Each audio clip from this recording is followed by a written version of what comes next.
Today we've got a deck list that was run through a league last night by our moderator Steven, and I kind of tagged along and checked out what was going on just to see what it was all about, and it was pretty fun. So we're gonna try it out today.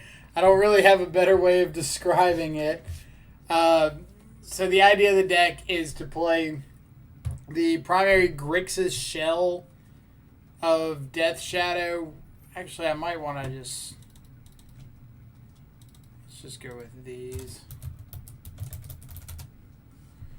The idea is to play the primarily Grixis shell of Shadow with a couple copies of Teferi Time Raveler in the main deck is kind of one of our primary reasons of going Esper. We also have 2 copies of Path to Exile, a copy of Celestial Purge in the sideboard. So we've got that good Grixis base, but taking out some of our flex spots like Cling to Dust, Drown in the Lock, adding in Teferi as a bit of a major tempo advantage card. Bounce a threat, draw a card, make sure things like Stubborn Denial, Team Battle Rage on our side of the board are resolving. And then giving us some like unconditional removal in the sideboard, a little bit better interaction than some of the previous options we've tried out. And we're going to see how it goes. Some of the concerns we had last night that kind of showed up were the mana base is a little bit awkward. We swapped out 2 Bloodstained Mires for 2 Marsh Flats for today. So we want to keep an eye on that. Knowing what our available shock lands are at all times is pretty important. Let's get these Teferis real quick. Oh, come back.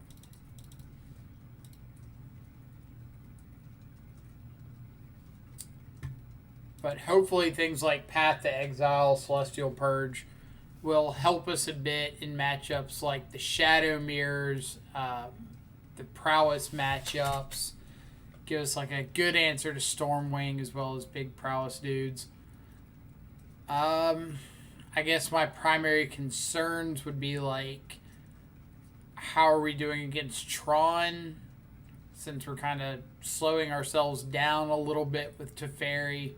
Not a huge amount, but a non-zero amount. But I guess we won't know until we try it out. So let's jump into our first league. See what happens.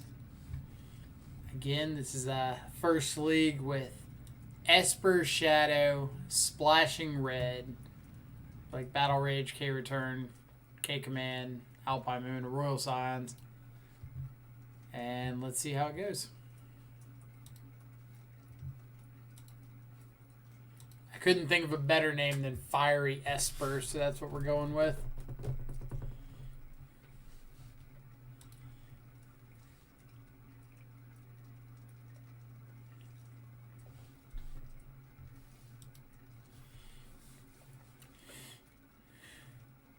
And if anybody pays really close attention to it for whatever reason, we do have a bit of a setup shift around today.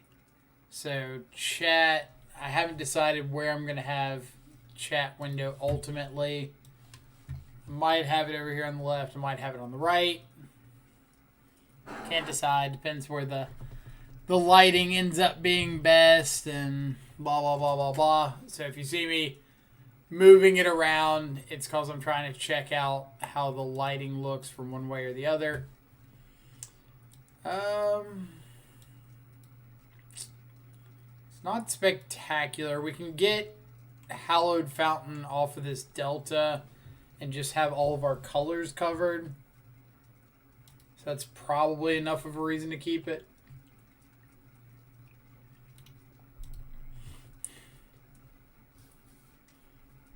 I guess if we draw Teferi, we can't play it on turn 3 without another land. Alright, Hallowed Fountain, Aether Vial, so I'm assuming with no, like, Yorion revealed, it's probably Spirits. Stubborn Denial I'm not too interested in, since they've already got the Vial down.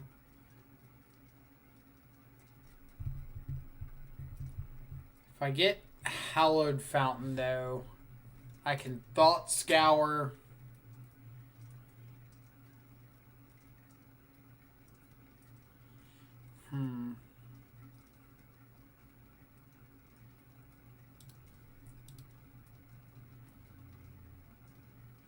So it is Spirits.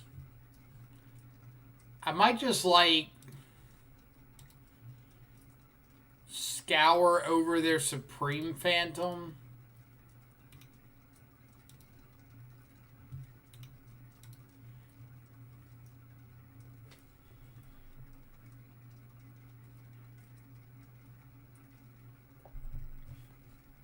Alright, so we've got a quick kill if we can find a shadow.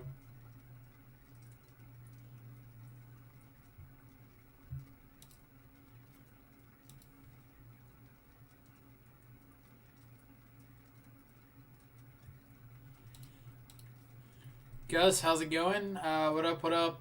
Saw that announcement of tournaments. That has me pumped. Now I've got to order some cards. Yeah, I think getting in-store play back live again will be really good for us in the long run. I think I want an Inquisition here.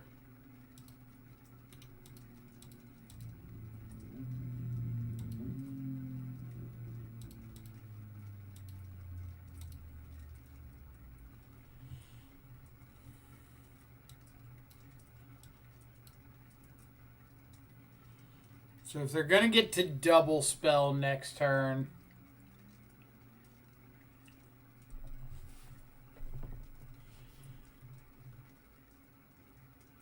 have you seen the Bergy Dredgestorm deck? I'm tinkering with it. I have not. If you got a list and you want to send it, I'd be down to check it out. Are we taking Supreme Phantom? I think we are.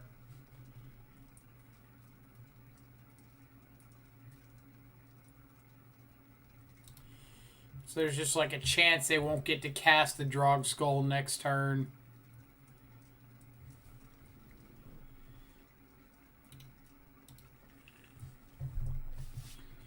And if they do find third land like that and they get Drog Skull plus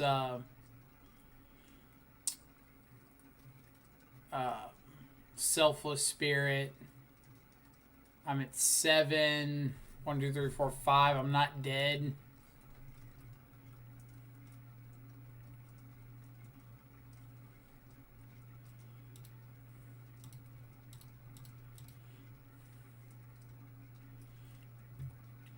So their last card in hand is Selfless Spirit.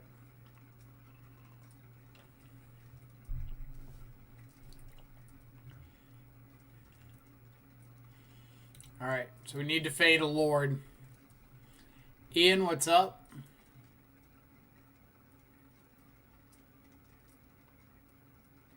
I guess technically we need to fade. I was going to say Lord plus Spell Queller.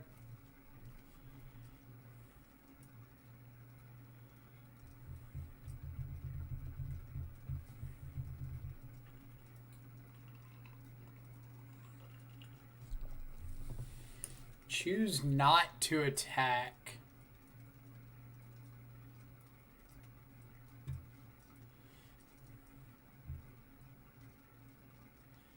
So this can get a second copy of Watery Grave.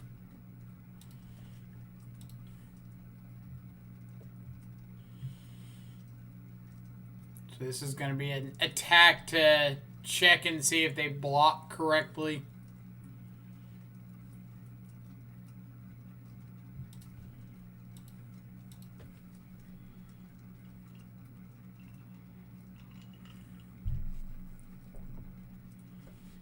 They do not.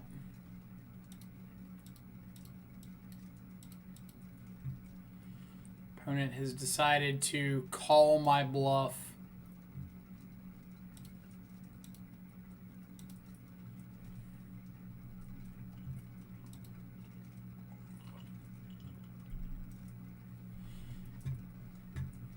So, like, any way they blocked, if they wanted to live, they had to give up 2 creatures. They'd have to block with something like the Mariner and sack a Selfless Spirit to keep from dying. And if they did that, like, it would be another turn of we just have to fade a Lord. So, Path is great. K-Return, I'm always, like, iffy on. Like, it's cool. I want it to be good. But in reality, between, like, Supreme Phantom, Selfless Spirit, and, like, Spell Queller being 3 toughness, any 2 Lords getting everything out of range, it's way less exciting. And they don't typically run Auriok Champion. Like, maybe this one is. Who knows?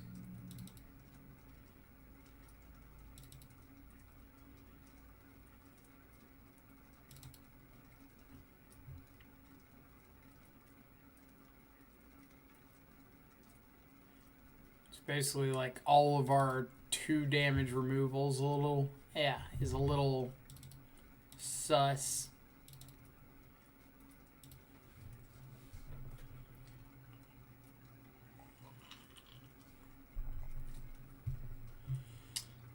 No.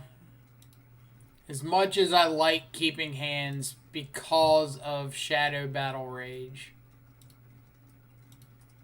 I don't really feel like getting punished for a 5-lander. Alright.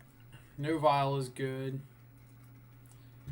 So, if I'm wanting to get Godless Shrine, I can pair that with Steam Vents in the deck to cover all of our colors. But I think I'd rather get, like,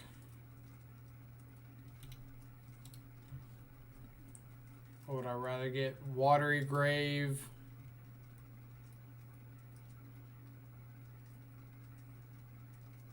Godless Shrine, Blood Crypt.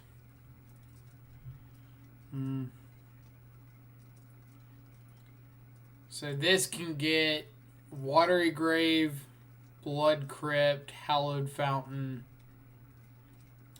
So I'm going to leave with this to give me the most options.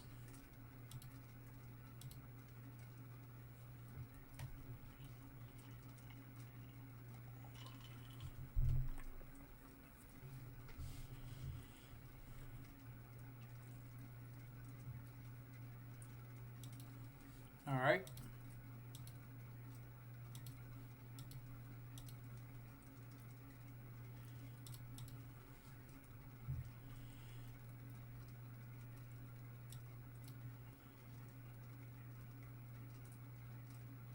Am I just going Godless Shrine Steam Vents?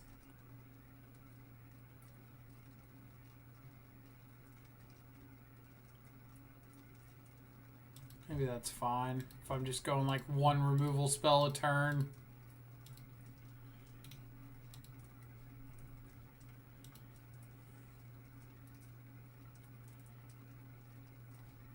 Little bit surprised they didn't nuke my yard there.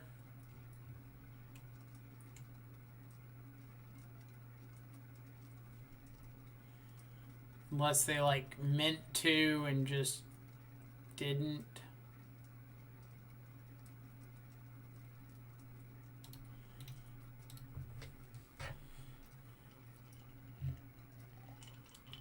So just playing for a Hallowed Fountain here so I can have access to both of these paths.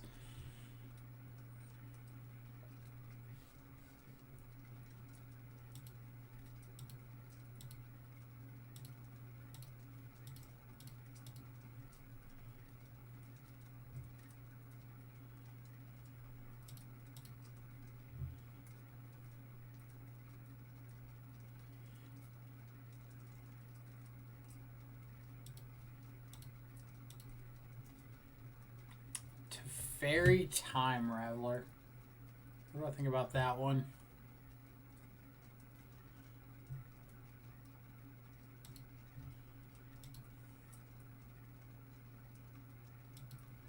I think I like just getting that down, actually.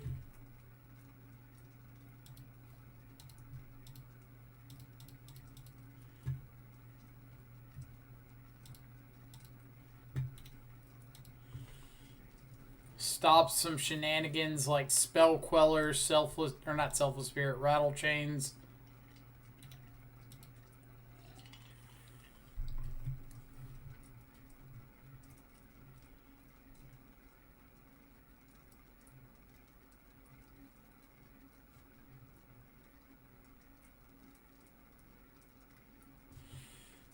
Alright, so if I pay 2, path the Drog Skull. Just spell or ability? Yeah. So I'd have to pay 1 with Teferi to bounce that.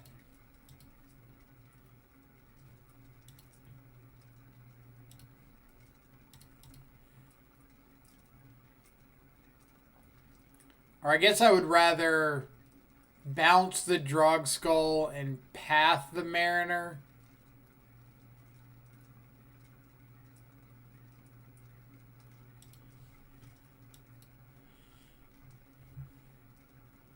That way they have to spend more mana replaying the Drog Skull. No, I probably should just path the Drog Skull.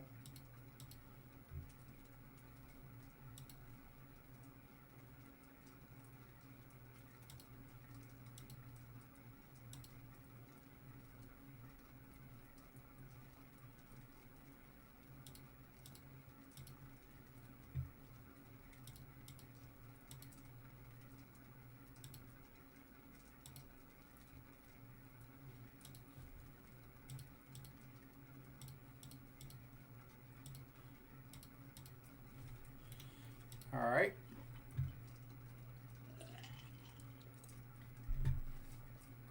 See, here's my current list. Definitely work in progress. Come here.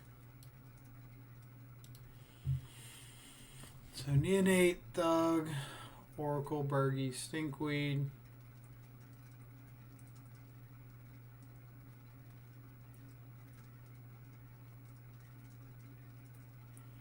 Spells you play cost 1 less to play for each card with the same name as that in your graveyard.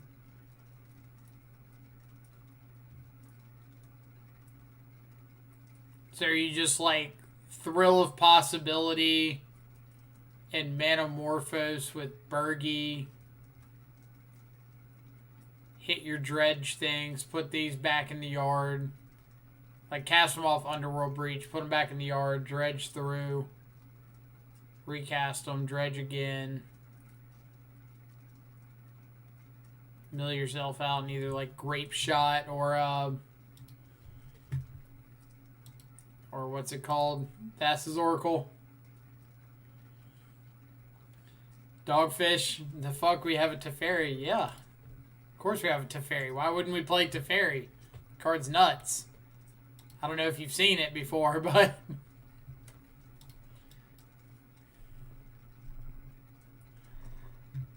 Oh, am I just pushing this Mariner? I think I am.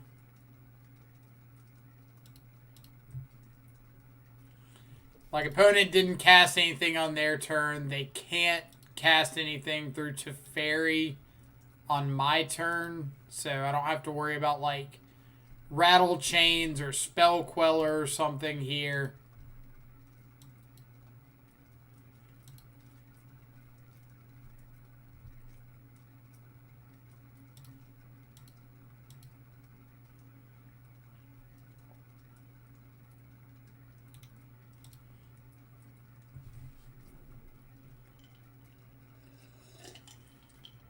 Teferi doing work. Teferi is being a house here. Like, I think opponents flooded pretty bad.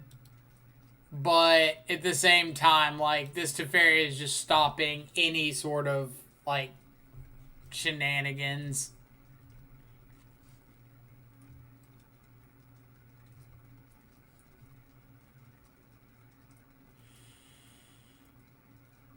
I'm just not that mean.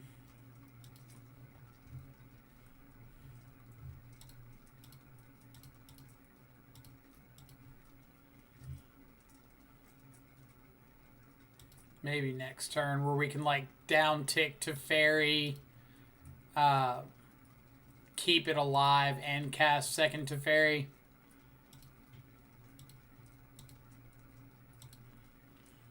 Let's see, it's the main card. I had to read Locket a few times. I've never cast that card. I can't say I have cast it either. You've joined the dark side. Slap your own hand. Bad, Michael. Bad streamer. Bad. Honestly, it's Steven's fault.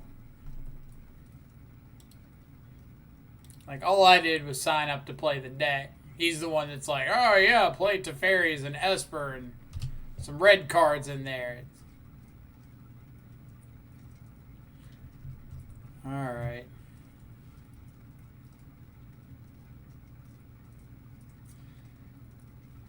What do I want to do to kill my opponent?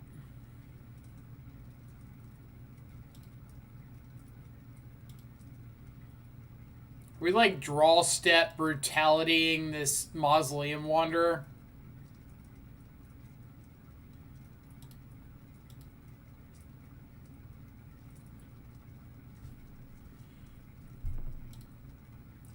Pitch an extra Teferi. We're basically never going to need it. I guess, deck.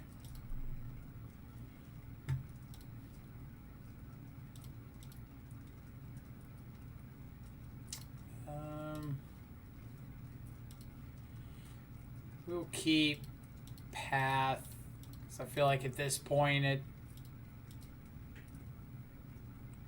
like, any removal spell is great.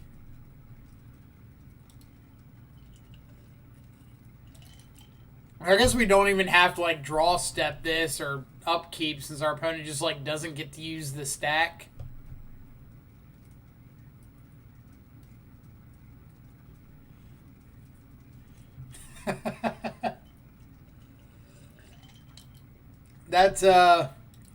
That's probably the worst I've beaten spirits in a while.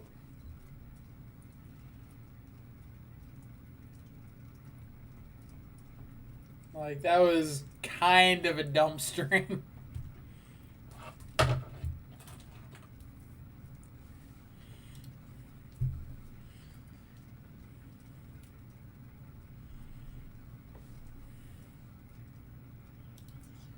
Yeah, I mentioned earlier in the video that you were the one who suggested the list, and we played through the league last night, and it was super fun. So that's about all I can say.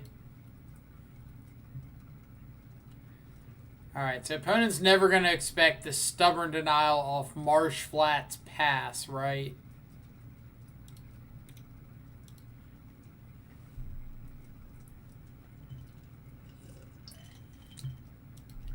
Spirits has to play entirely at sorcery speed. The deck is pretty bad, right?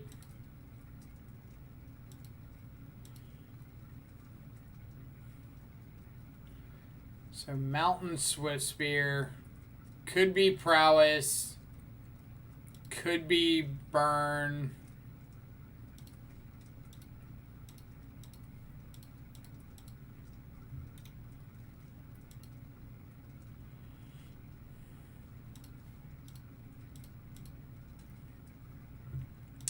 Is in fact burn. All right.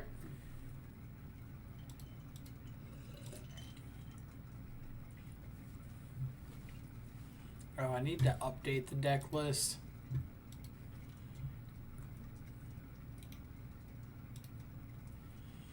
So yeah, like the only real changes I made were things like the the mana base updates, 2 Snapcaster over the 2 delays, and the sideboard, Alpine Moon, Aether Gust return over the 3 Lingering Souls and second return over Plague Engineer, and the 2 Brutalities over Deicide and Deicide and something else. So not like major changes by any stretch. All right. Opponent did keep a pretty like damage light hand, but they've got a couple redraws.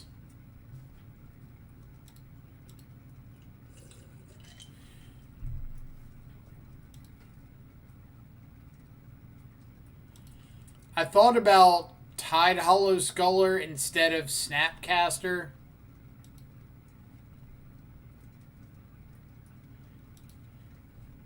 So I think I'm just getting basic Island for this Stubborn Denial.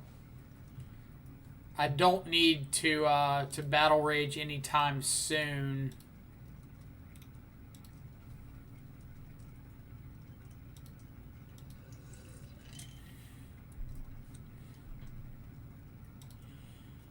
I feel like there's a good chance they didn't have Stubborn Denial on their radar there.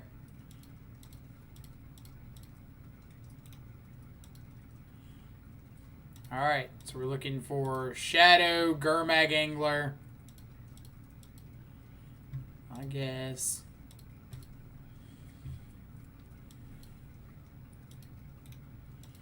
Just go ahead and get the Shadow out of burn range.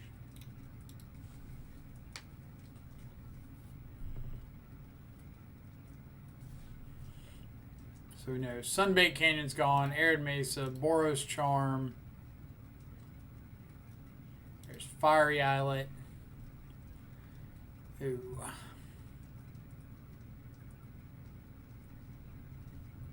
Punished for not getting Hallowed Fountain earlier.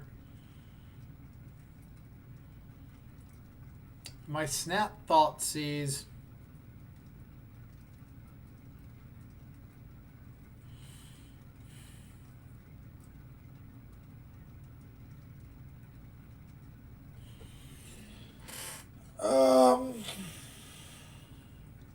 I think that I am, because if my opponent has nothing, then they're cracking Islet. Wagner, how's it going? If they have nothing, then they're cracking Islet, and they have to draw exactly Boros Charm 1 mana burn spell.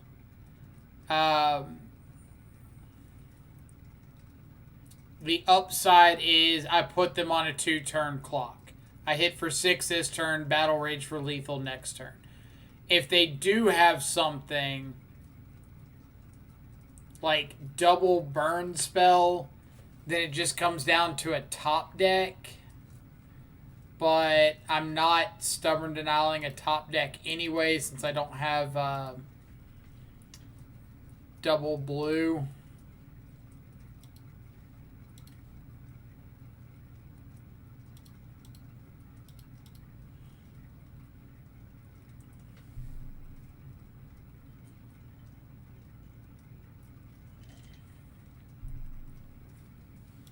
Yep. Cool.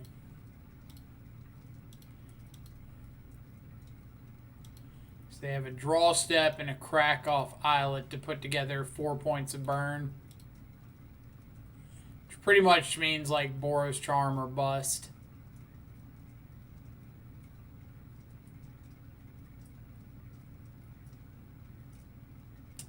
It's not going to do it, opponent.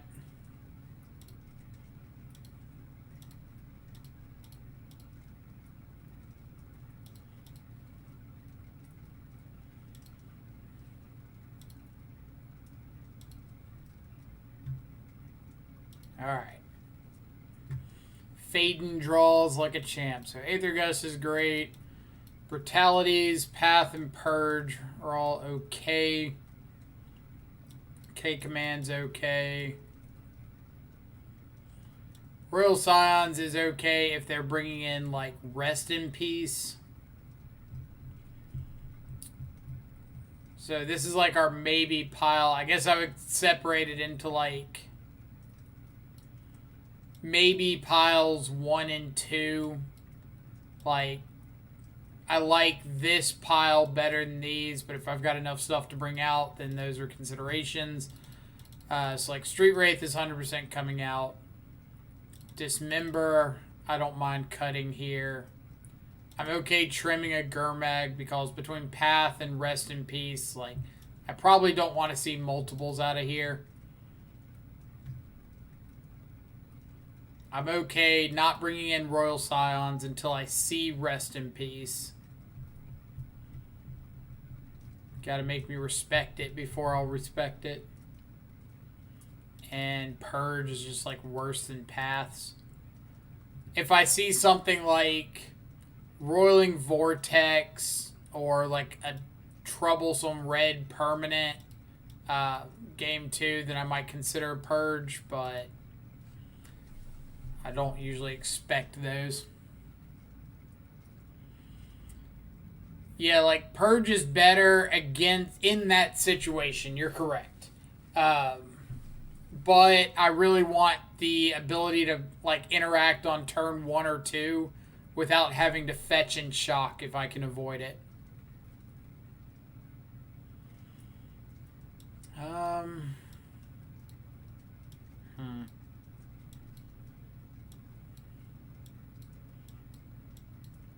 This hand's like really bad against creatures.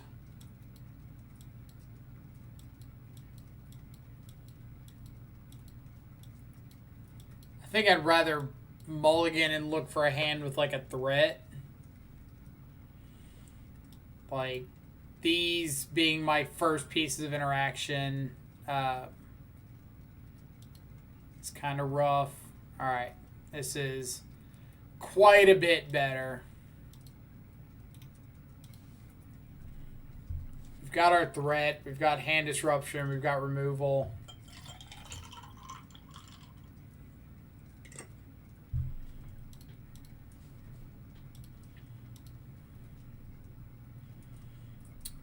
K command. I don't hate K command, but it's not really a top priority.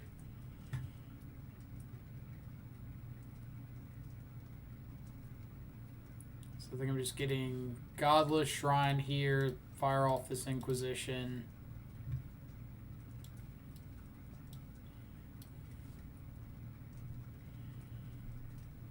I'm doing what? Take Eidolon?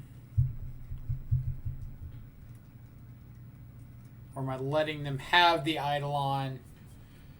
Take Path. Push the Eidolon, play Shadow. Alright. So if I take Eidolon, next turn they go land, suspend, hit for 1. I'm at 15 with 9 points of burn floating, or 6 points of burn floating. If I Thoughtseize the Path, I go to 13. Watergrave puts me to 11. I'm not killing with these. So that means if I do take Eidolon, they double suspend, hit me for 1. I'm playing tapped Watery Grave. They're double Rift bolting me the turn after. I'm at 15, 9, Thoughtseize Path, go to 7, play out a Shadow. And they'll have had 2 blind draws. I'm at 7 life with a Shadow. Yeah, I think we're going to go that route.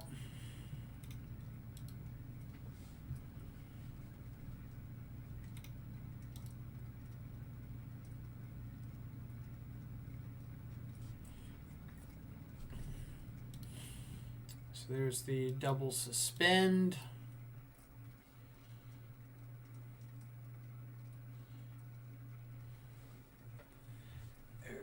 Does that change things?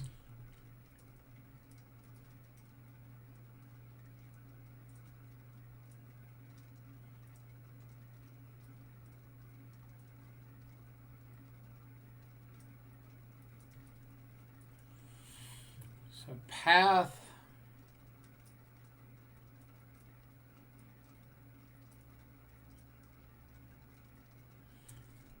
Alright, so I shock in, go to 13, Thoughtseize to 11. Plan on pushing this. Double Rift Bolt puts me to 5.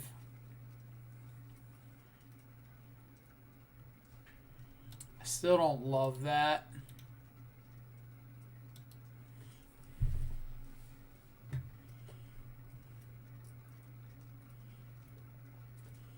Like, 5 is not a great life total to be at.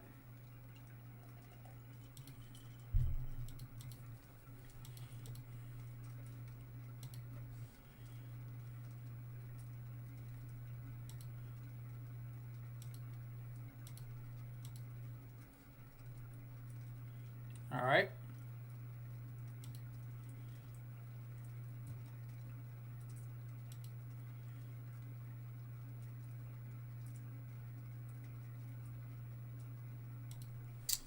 Skewer the critics.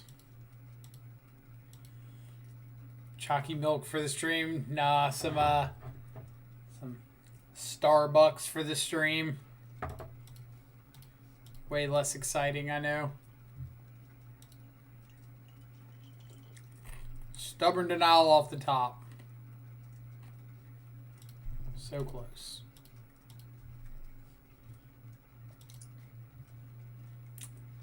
Okay. Okay. Well, you're going to get to hit a shadow.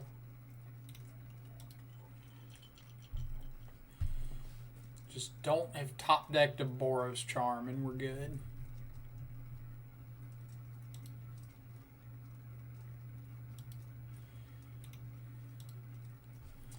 Getting second blue there so that if I draw like a Stubborn Denial off of this Thought Scour, I'll have access to it.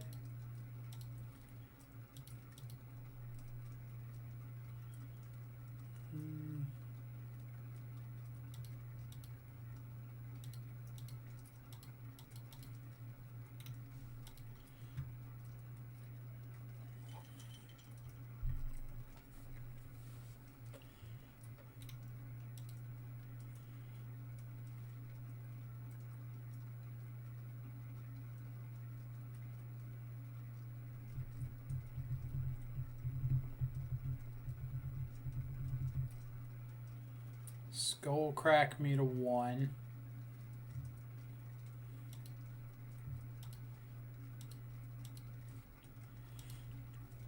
I think I need to Teferi minus and try to get a stub.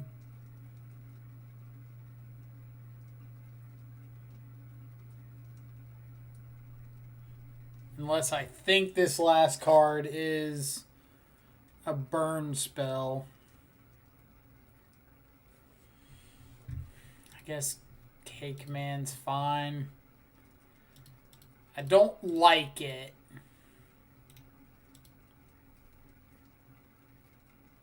Another Path to Exile.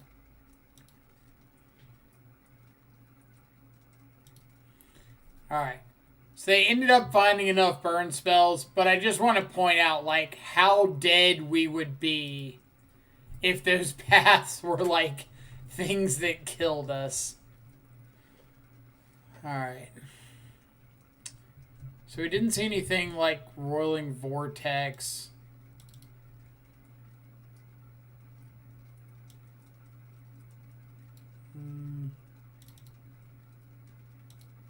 Something like that. A little more interaction.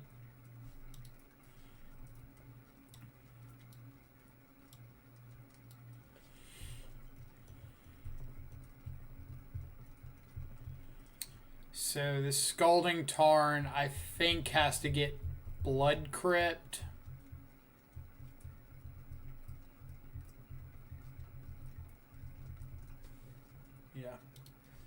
Oh, that's fine.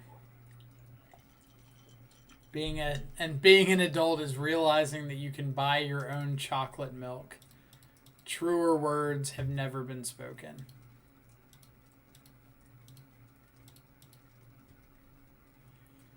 Path, bunch of burn spells. Okay. Let's start taking the things that are actually killing me.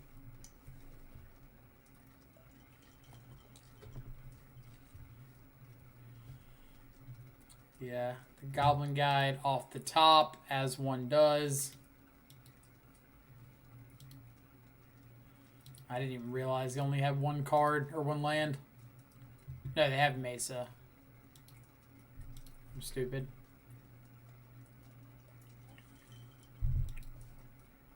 Hey. That Goblin Guide drew me a card. So nice of him, opponent. Suspend Riftbolt, sure.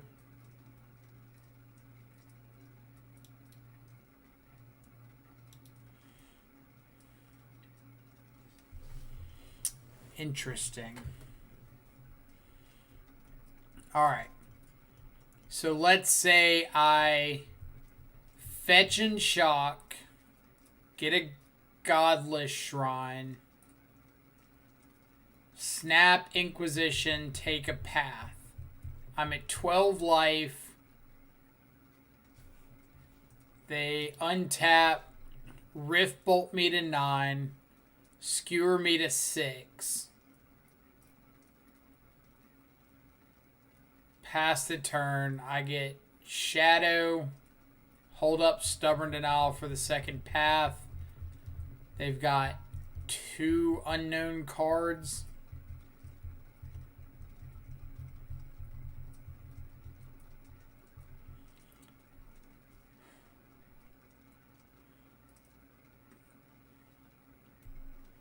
Alternatively, I could fetch shock, play Shadow here. If they go for path, I get to soft stub.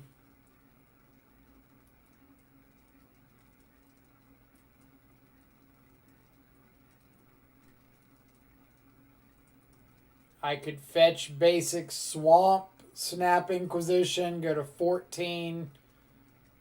They Riftbolt me to 11, skewer to 8.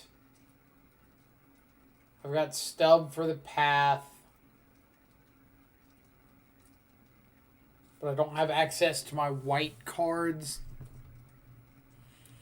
What's the clock difference?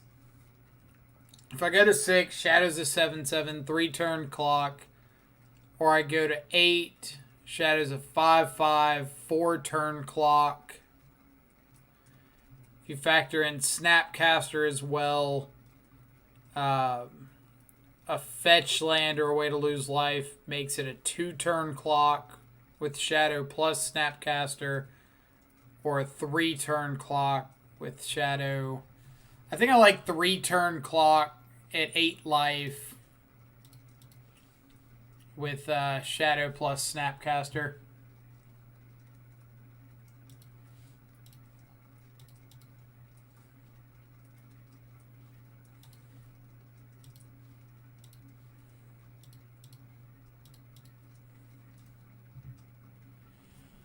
Lava Spike.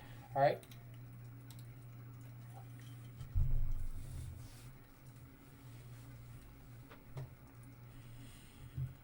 So obviously the hope here is that they throw a bunch of burn spells at my face.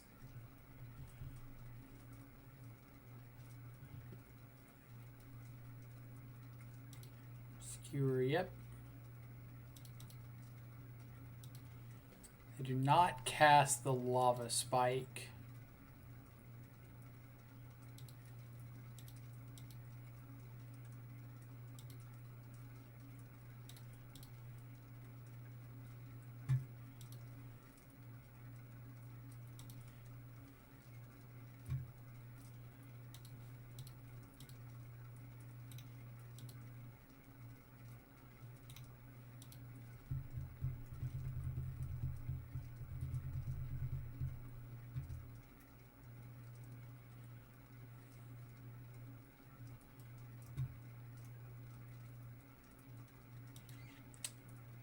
It's a pretty good one.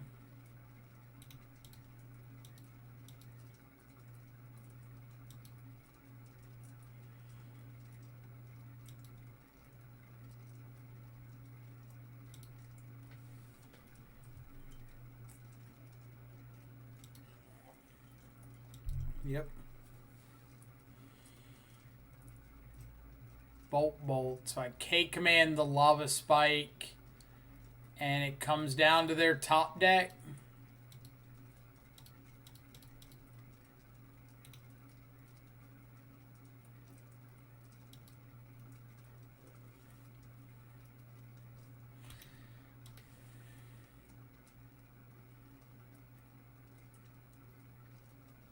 Ah.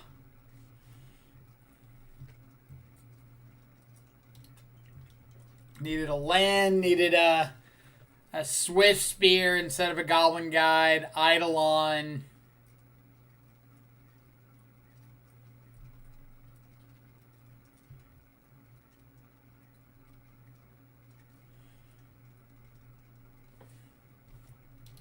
I feel like that's how it comes down, like, so often against Burn. It's just, alright, you gotta fade one draw step. What happens? Maybe that was an argument to not attack with Snapcaster the turn before, but I honestly didn't think they had drawn double Lightning Bolt there, which was like worst case scenario for end of turn damage.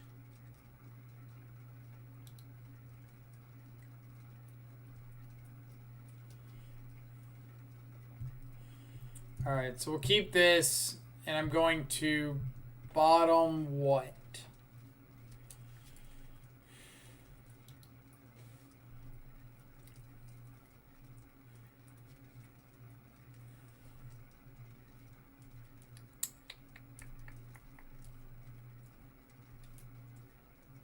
How crazy is bottom basic island? It's either island or bobble. Probably just bottom bobble.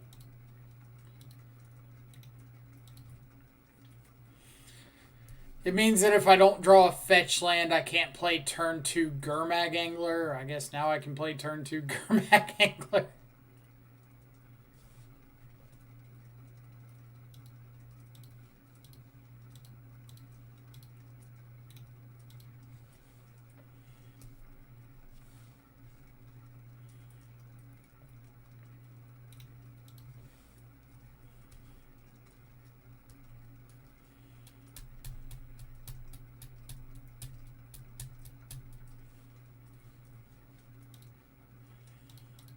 Alright, so let's get Black Source.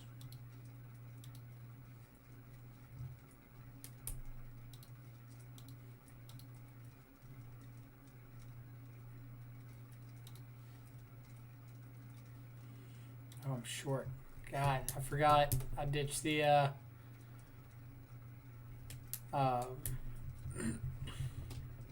bobble. And opponent didn't mill me.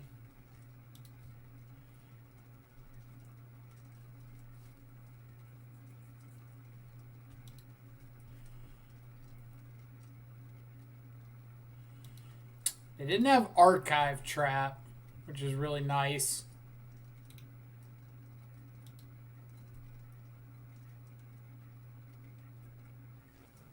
They do have Mind Funeral.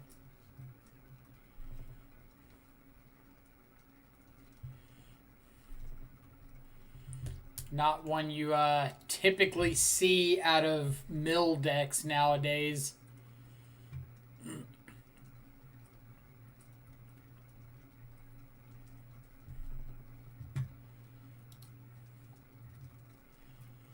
There is a Gurmag Angler in the yard that they could have hit with like a surgical.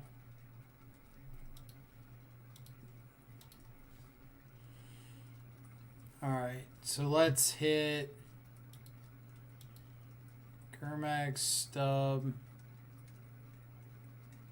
Battle Rage. I'm hitting things that I would like to protect for the future from surgical extraction.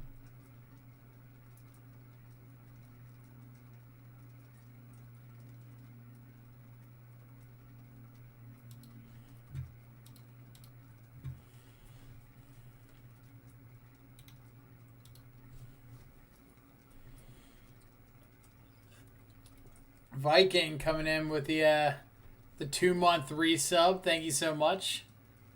Welcome back to the welcome back to the subscribers. How's your Thursday going so far? We just lost a close game 3 to Burn off a top deck Goblin Guide.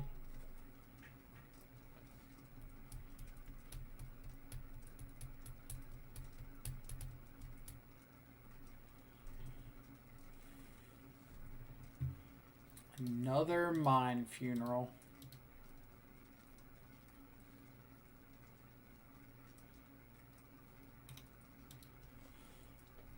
I was going to say scour them in case we draw into a Stubborn Denial, which I think 3 of our 4 stubs have been milled now.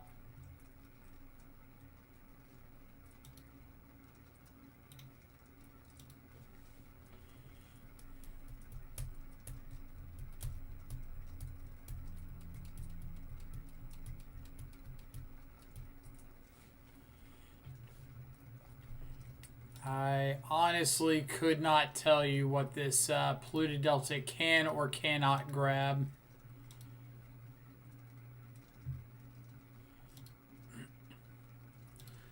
Let's see, Swamp.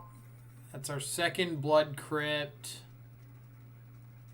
I don't see any Watery Graves, so we should still have those. So let's go ahead and get that out of the deck while we can. I guess I need to get Godless Shrine to save our white sources.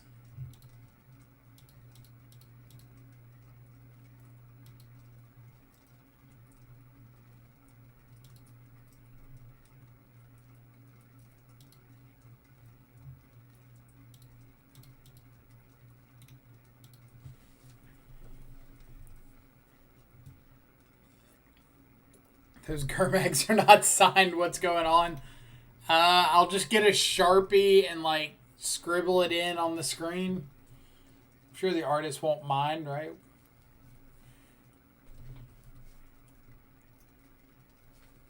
Or we'll just like tape one up there. Like, this is clearly the Gurmag Angler on the screen. Field of Ruin, our red source. Yep. So that's Blood Crypt, Blood Crypt. We should... Lord. That triple Mind Funeral gets me.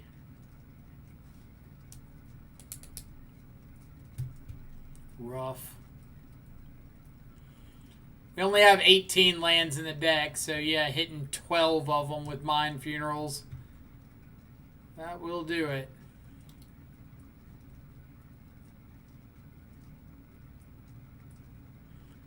Alright. Vitality's great. K-Command's great. Spell Bomb's pretty solid.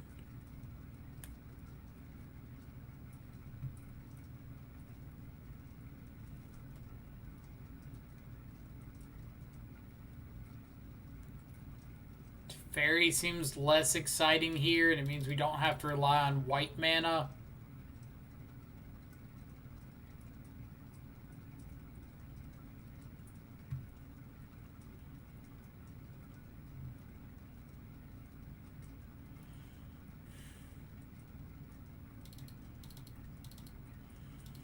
Yeah, Mind Funerals, super weird. It's been like years since I've seen Mind Funeral out of mill. Because it just got so overshadowed by like Glimpse the Unthinkable and spells like that.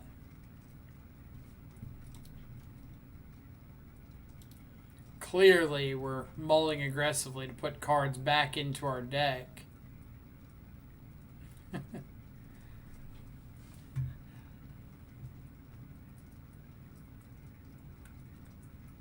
So this can get Blood Crypt, so let's go here and here.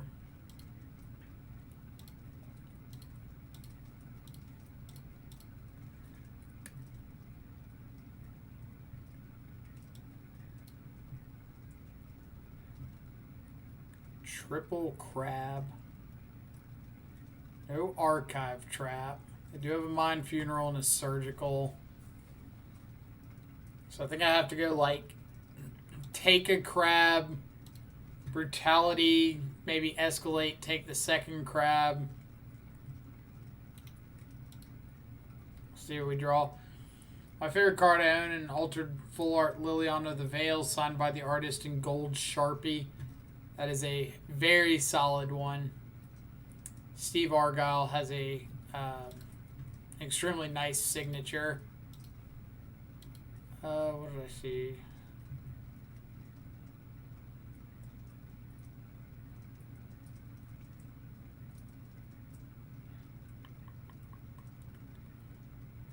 I don't need white mana, but I need blue. I think that I'm supposed to Brutality, escalate it by ditching Shadow, kill the crab, take the Mind Funeral.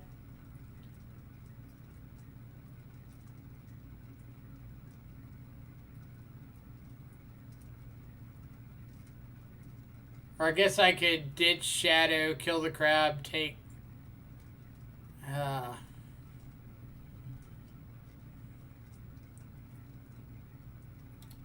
we'll just kill the crab. I don't like leaving them with Mind Funeral plus Surgical Extraction while I have like my cards I need to keep in hand in hand.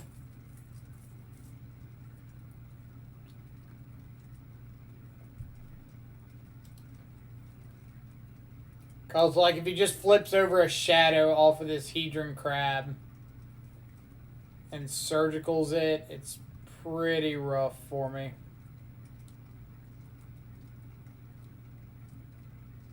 If he wants to surgical like, Battle Rage, I'm great with that.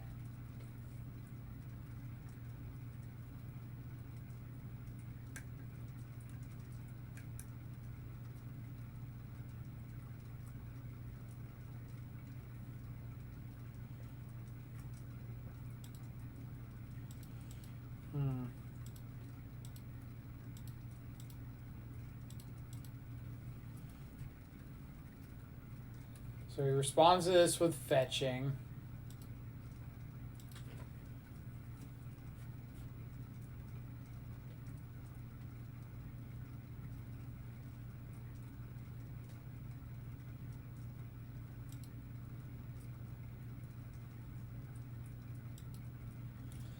That's what I didn't want to see there, was flipping over Shadow.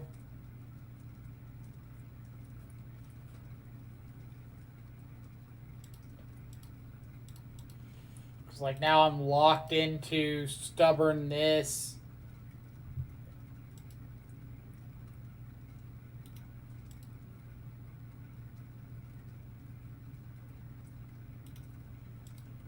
Trying to farm those Belcher players. Why? Glimpse, sure.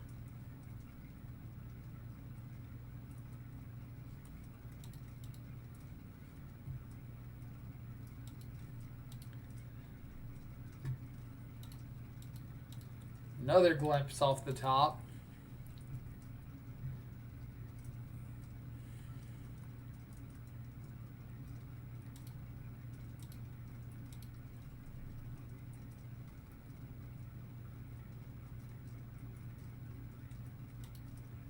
Yep.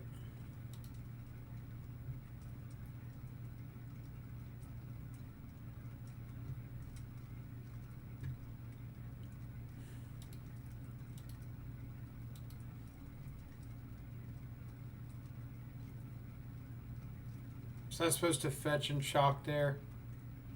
This would be 7, 8, 9. So no, doesn't matter.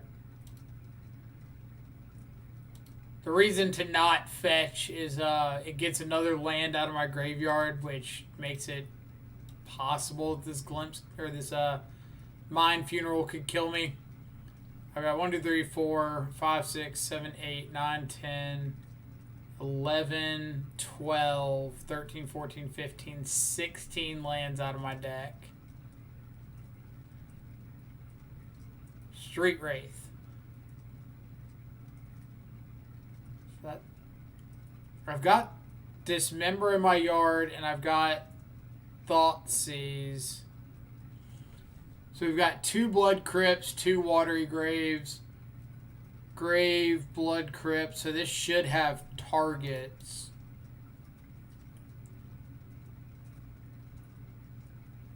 Yep.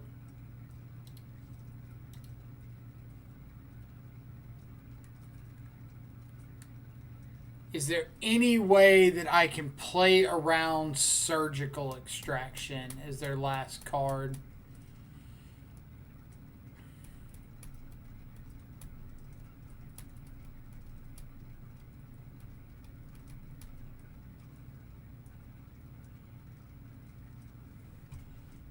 I think I'm just supposed to go for it. If it's Surgical, that means that it's not like a mill spell.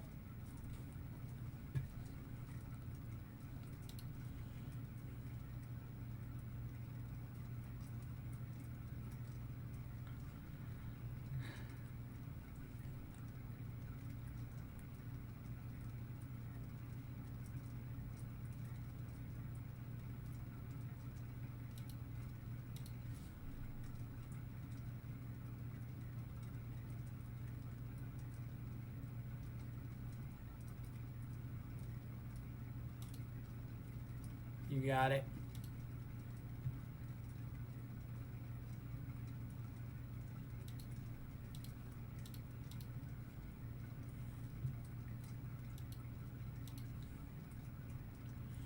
Who needs cards in hand or library?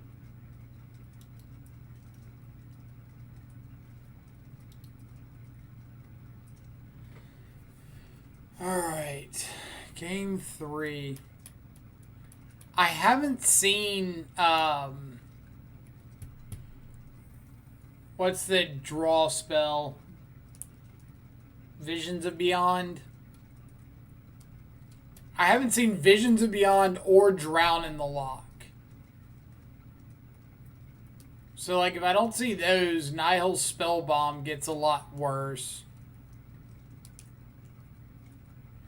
Not that I really have any great replacements for it.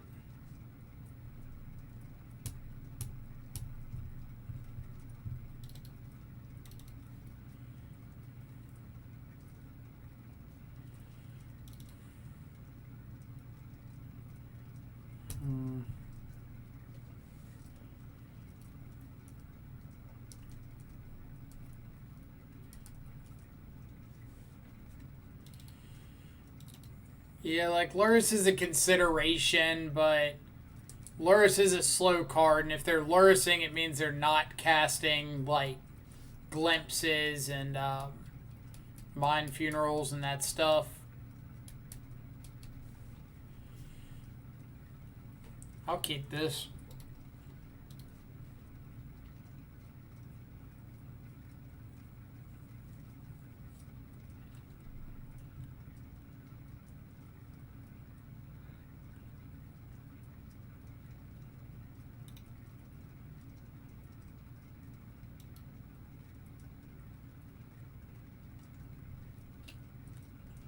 Got a crab?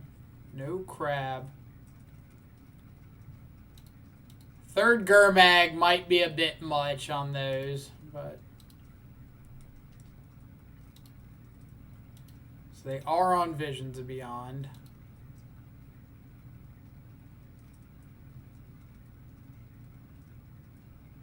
Second land, please.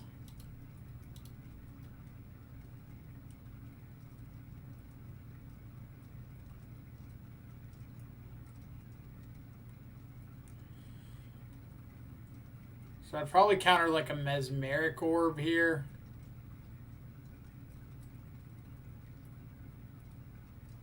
I think I'm just letting this one resolve so I can get down Gurmag.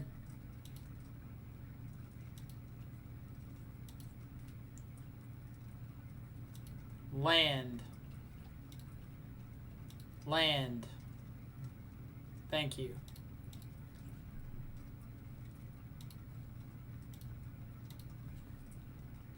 So let's get Shadow. I only have 2 Snapcasters. I'm not getting those back, so that's fine. Get Gurmag Angler. I've got a push in hand, so get that. Battle Rage isn't the worst draw. Wraiths are okay. Go like that.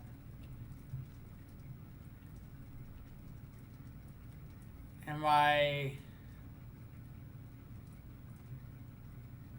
actually don't think I'm going double Angler here. I think I'm just passing with 1 Angler.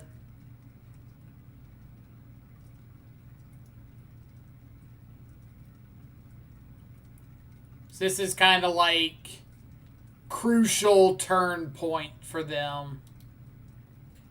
Like, they kind of need to have something big here to stabilize or to pull ahead. So I feel like if I stop this turn, I'm in the driver's seat. Metaphorically.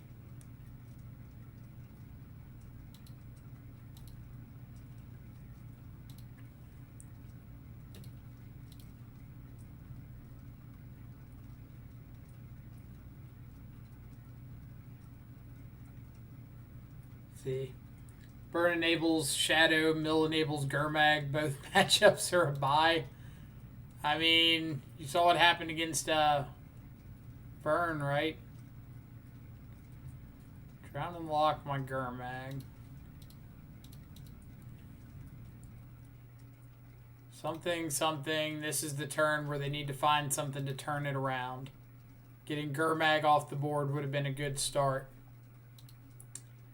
Instead, we're gonna do things. Let's go 1, 2, 3, 4, 5, 6. Second Gurmag. And like, I'm not gonna crack this fetch ever. If they've got archive traps, I'm gonna leave them dead in hand. They're going to have to feel to ruin me.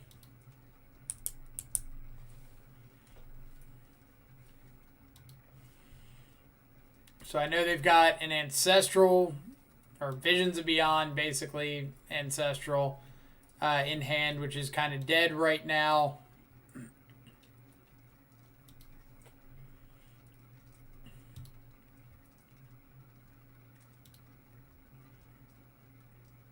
And we're just going to crack in with Gurmag Anglers.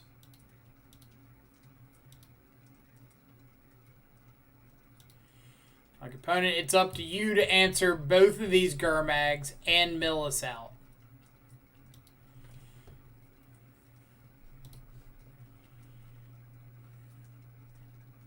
Through Stubborn Denial, another Gurmag if you kill these 2.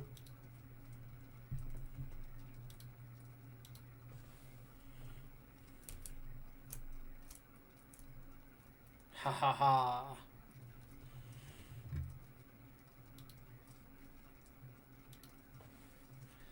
Where's crab people when we need them?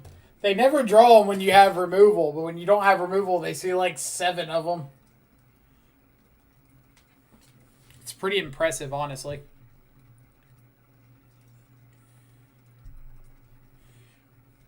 I feel like this is Grixis white over Esper red.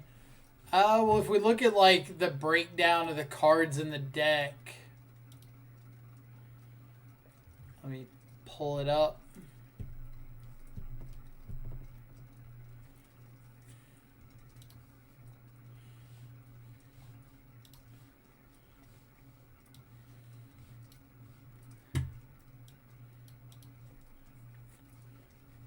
So 2 Battle Rage, 1 Alpine Moon is 3, 4, 5, 6, 7, 8 red cards. 1, 2, 3, 4, 5, 6 white. So I guess where Steven had it last night with 3 Lingering Souls, where I've got like 2k command, 2k return. It was definitely Esper white last night. Today, probably closer to Grixis white. Or it was Esper red last night. Definitely closer to Grixis red today. Grixis white. God. Naming things is tough.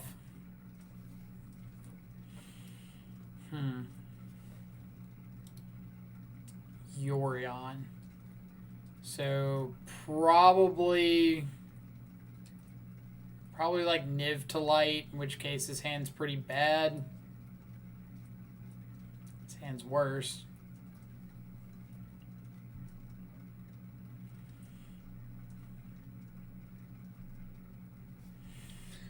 Please tell us your consideration about the white. What is good and bad matchups? Sure. So most of the white power comes from the sideboard cards. Having access to like Path to Exile is unconditional removal. Celestial Purge to interact with like prowess creatures, Blood Moon, annoying cards like that. The Teferis in the main give you the ability to like protect your shadows during combo turns a little bit better, as well as having the ability to give that big tempo swing from like bouncing one of your opponent's plays and then dropping one of your own threats. So double Rens will take Omnath.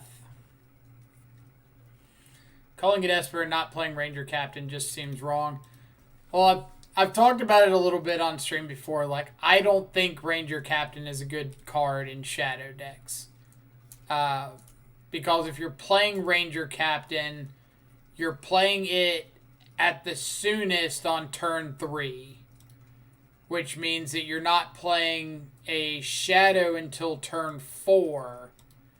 And if half of your primary threat plan involves casting a shadow on turn 4, you're like missing out on the entire strength of being a shadow deck, which is getting a quick threat down that outsizes a lot of your opponent's threats and is able to provide a lot of pressure very quickly. Like, I think Ranger Captain was extremely good in the old Mardu shadow list because you were able to faithless looting it away and like unearth it on turn 2 plus get a shadow down. Like, that was fantastic.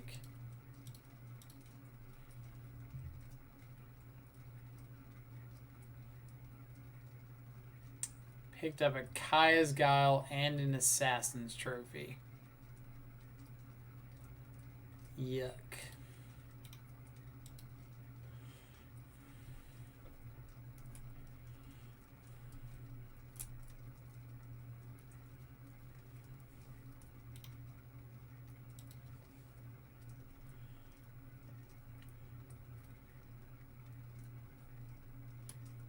Like, I guess to me personally, Ranger Captain's not a reason to go white.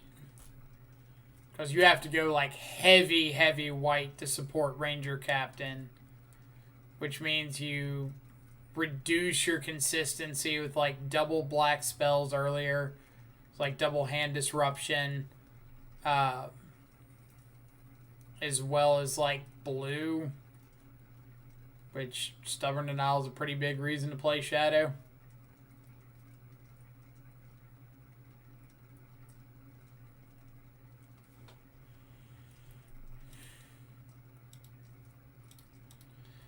Alright, so let's get Teferi down here. And I guess we're just going to bounce this bird. Like, it's not great, but it's the tempo swing that I'm looking for. It's like if my opponent down takes Ren on this Teferi, sure. And I'm able to like find a Thoughtseize or a Stubborn Denial or something to protect this shadow, then I might be able to Battle Rage for lethal like next turn.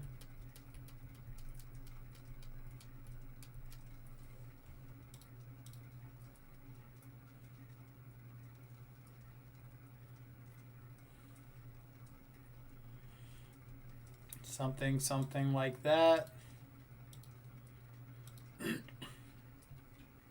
Alright. Please be light on removal. Please be light on removal. That is not light on removal, opponent.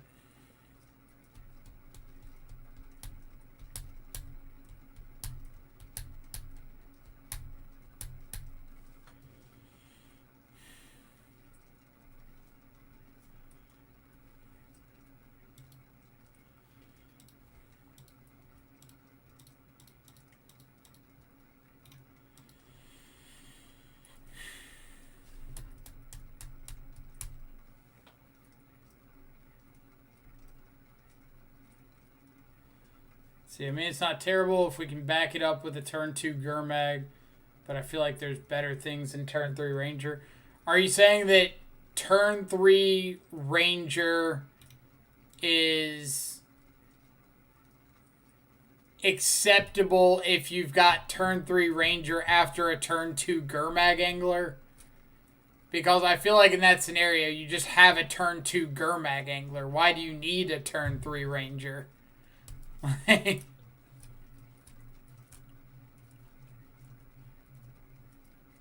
That's like turn 2, I've got a 5/5 that can hit my opponent in the face, and then I'm just following it up with like a vanilla 3/3 that's not doing a whole lot for me.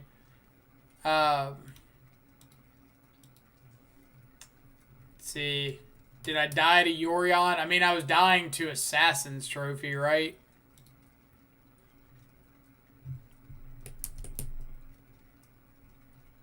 But I dismembered because I was thinking about playing out the Shadow and then decided if I did that, I was dying to Ren down tick, Yorion bounce the Ren, or second Ren down tick. Just wasn't a lot of stuff going on there.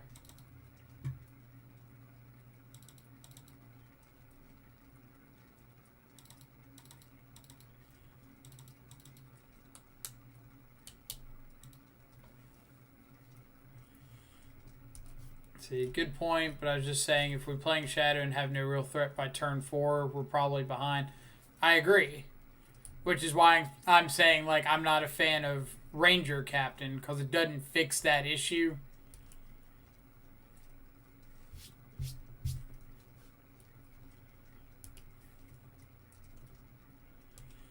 Like, Ranger Captain's the kind of card that if you're playing it in a Shadow deck, you want to like interact heavily the first 3 or 4 turns and then drop like a Ranger Captain on turn 5, get a Shadow, play a Shadow with a stub backup or something. But that means hitting land number 5 on turn 5, which is horrible. Also means you have to hit land 3 on like turn 3. Which is a little rough. You don't really want to be that flooded a lot of the times.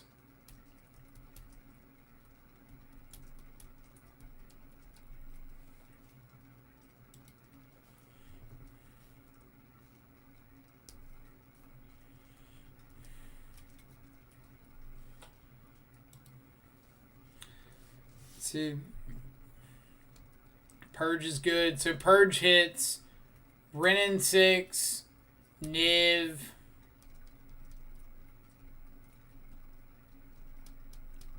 is there any Omnath,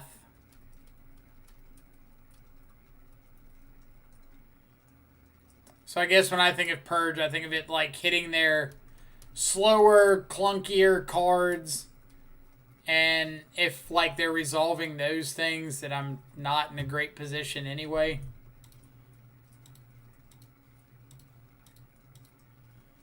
So I think if I have the choice, I would rather ignore ignore some of those cards and focus on like interacting on the stack or interacting with the hand. But if you got a suggestion on what to cut for Purge, I would be all ears, because I would gladly admit to being wrong to that one.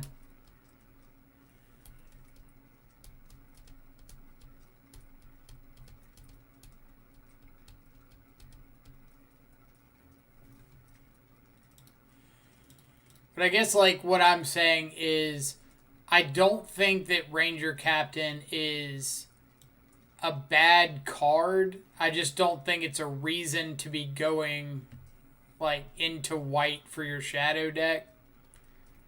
I think if you're already like heavy white, sure, throw a Ranger Captain in there, see what happens, but I'm not too keen on the idea of just like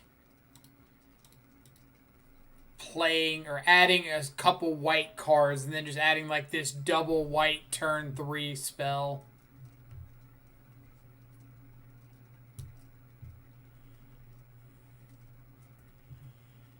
Honestly, I think that's kind of the issue with Esper, is it doesn't really have a reason to go Esper.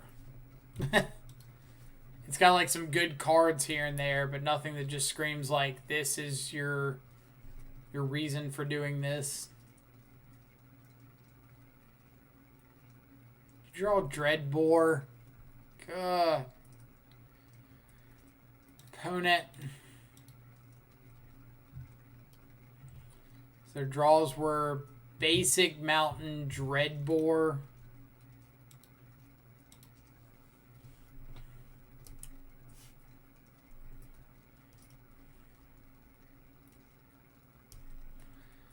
Man, I wish Magic had an online simulator that was automated and wasn't just standard. Do you mean like a way to just like goldfish decks, or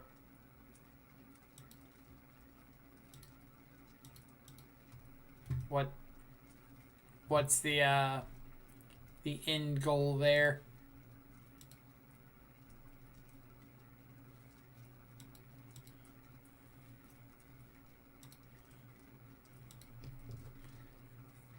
I mean, a way to play online? You mean like a program that lets you play Magic the Gathering in an online setting? Maybe at a computer or something in front of people on the internet?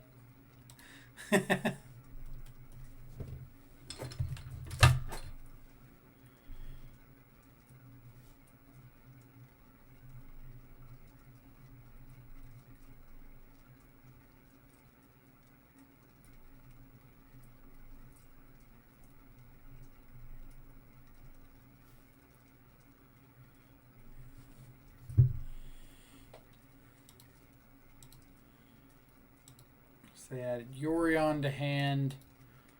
They've got this Fatal Push, which is a little bit annoying. I mean, it exists, but the only automated version of it is Arena. Do you mean like a version you don't have to like manually tap cards, like tap lands and spells and stuff? Then you don't have to keep track of everything. The game does it for you. I guess I also am slightly confused there. Like, I'm trying to figure out what the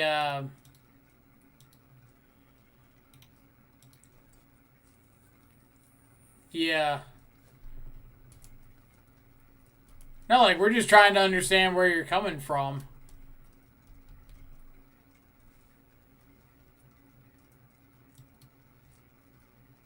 I want to learn.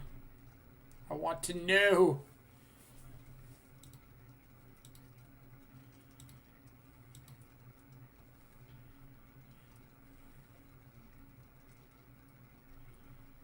Second Omnath.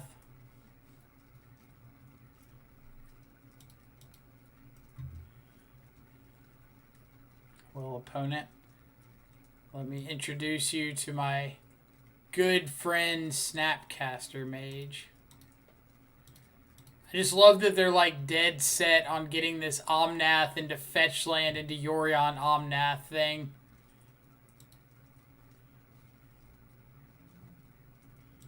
Like, opponent, I guarantee you could have just like played Yorion and there's a decent chance we're dying to it. I'm talking something like MTG Arena, but for other formats besides Standard. Alright, so I get that part. I'm still confused as to, like, the automated side of it.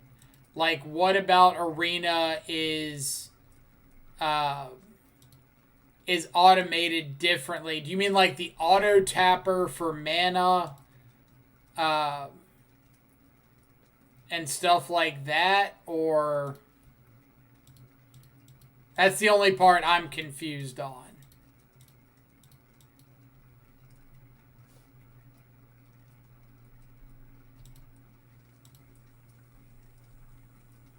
Like, automatically keep track of stuff. Because when I think of automatically keep track of stuff, I'm thinking of, like, well, Magic Online's keeping track of life totals. It's keeping track of the graveyard and Exile and everything. It's keeping track of what I've seen out of their hand. If a creature is assigned lethal damage, it puts it in the graveyard automatically. So I'm just trying to figure out what I'm missing on that aspect. Yeah, triggers get put on the stack and it makes you assign them in order.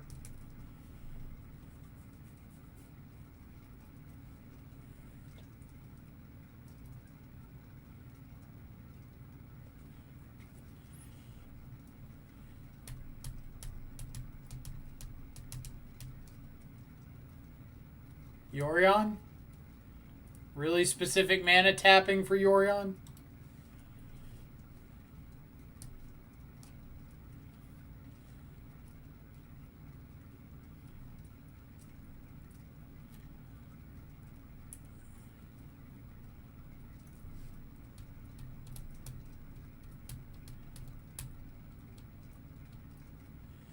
See, I mean, when there's a pandemic going on that prevents you from physically going and playing Magic, it's kind of a good thing to have.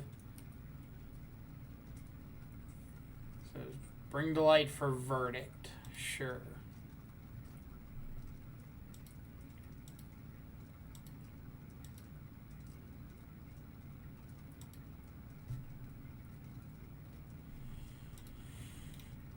Yeah, like, that's still the part. Like, I've played Arena a decent bit, and I know that Arena's got, like, the auto tapper for the mana, and, like, shows your opponent's hand and all that. Maybe, like, the automatic skipping through phases.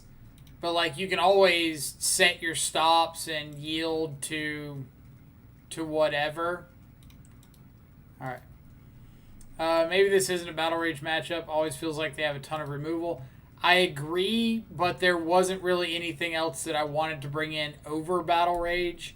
Like, maybe Brutality would have been better. But that's, like, the only other card.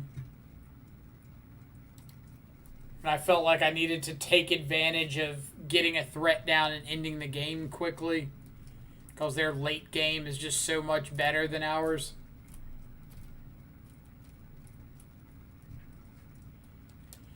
But I could be wrong.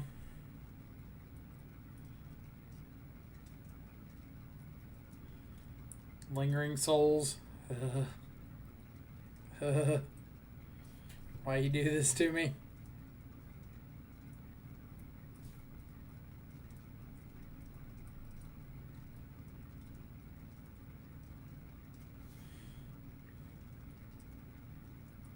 Why do you taunt me with these spells?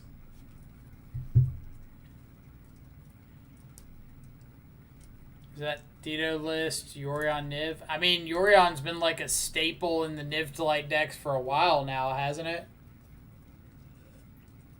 Like since before the Uro ban. I feel like it's kind of been that way for a few months now.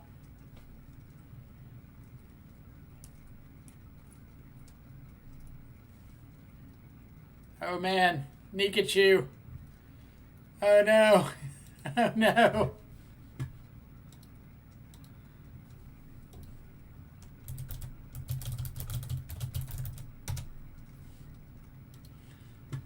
All right. We're going to turn one stub of Vial and see what happens.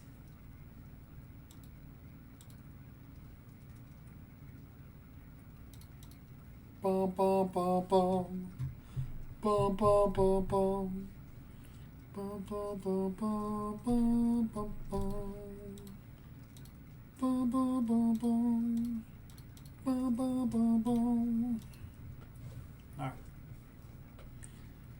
Get out of here, Aether Vial, please. All right, so let's see what we've got on top. Thoughtseize. We'll Inquisition them to see if we want to keep Thoughtseize on top or not.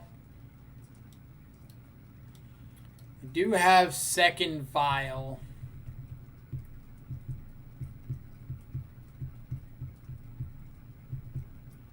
So maybe I want to take like Lord here, draw Thoughtseize, Thoughtseize Master, play Shadow.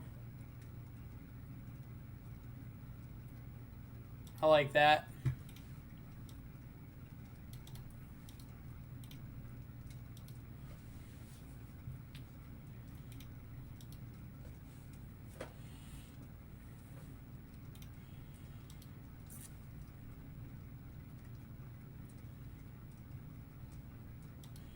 The other option,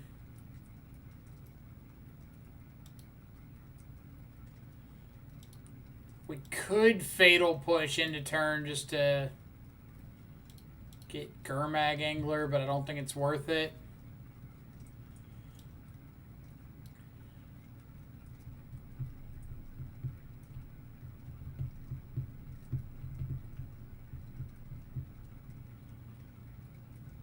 Let's get Hallowed Fountain. No, we gotta get Black Source. So we gotta get Blood Crypt.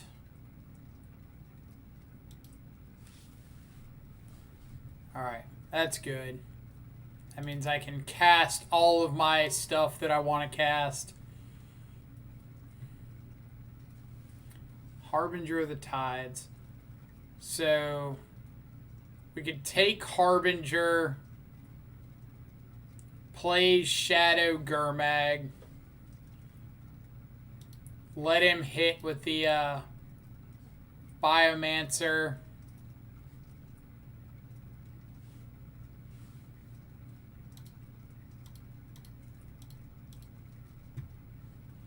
Almost faked myself out there. Didn't mean to click.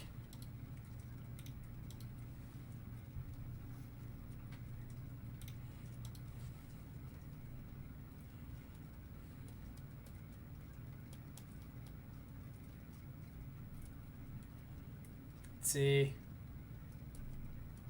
Gotta love when Burn brings in Rest in Peace versus you and draws 2. That's what I always say about Burn. Like, they spend a lot of time just, like, drawing and playing cards that don't really matter. Especially post-board.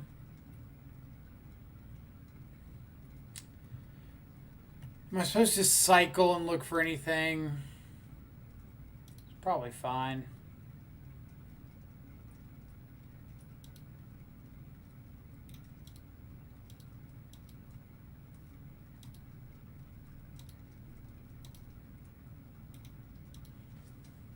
So we know Regery unknown. Now Regery 2 unknown.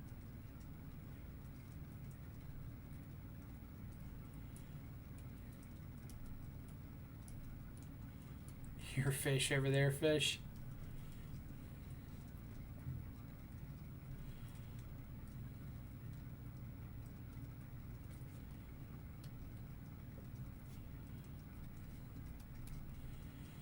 So this attack means that Shadow by itself is lethal on the crackback. Don't show them the fountain, hide the secret tech from the world. I mean, at the moment, we do just look like Esther, straight up Grixis Shadow. Opponent has no reason to suspect Teferi's roaming around or Path to Exiles.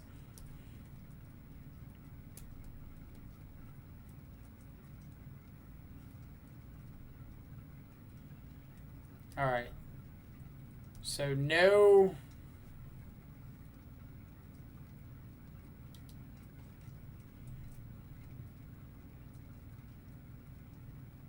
Trickster, sure.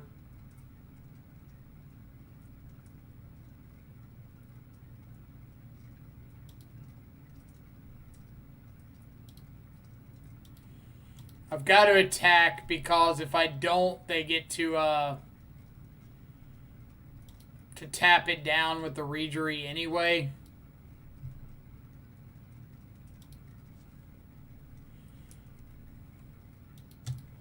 You just draw like double Lord or something. Yep. Alright. So many Lords. Paths are great. Brutalities are okay. K returns are great. K command is okay.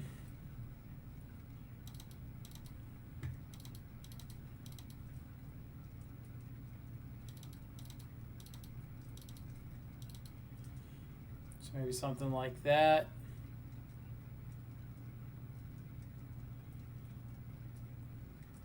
Do I want some number of Teferi?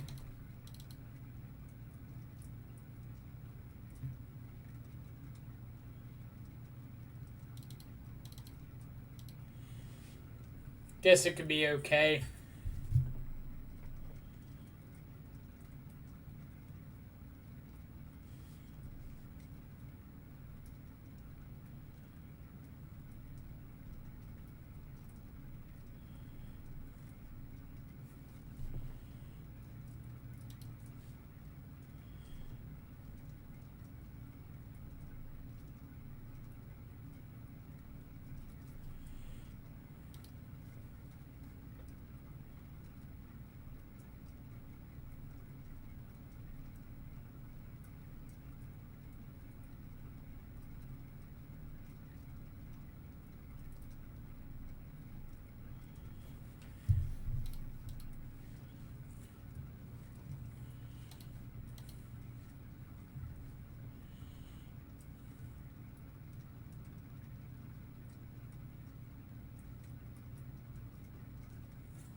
Silvergill.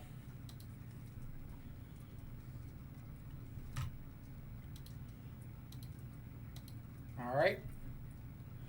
Just looking for that third land to get Kozilek's Return online.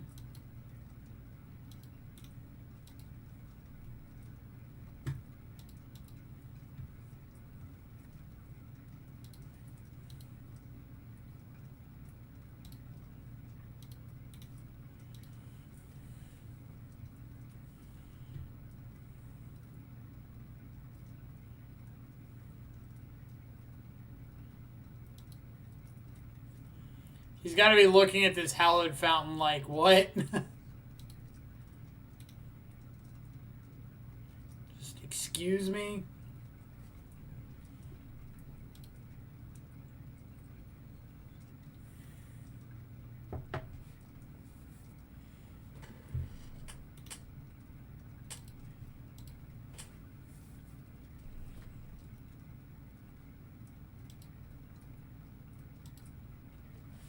I always love the hesitation when people are thinking about attacking against the shadow deck.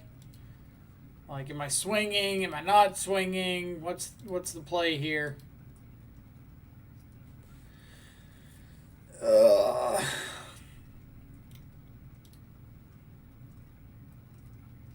Multiple redraws. Can't find a red source. Third land in general.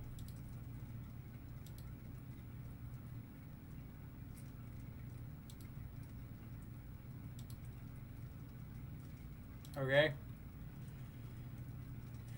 Land has occurred.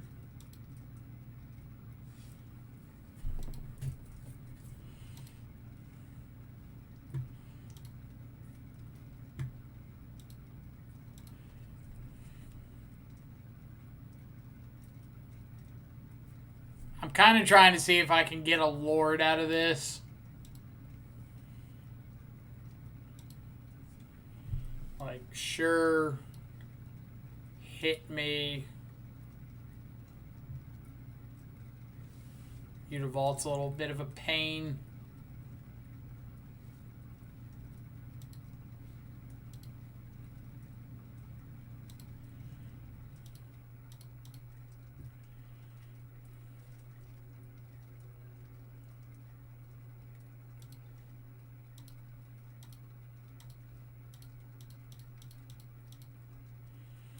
I could force here. Sure.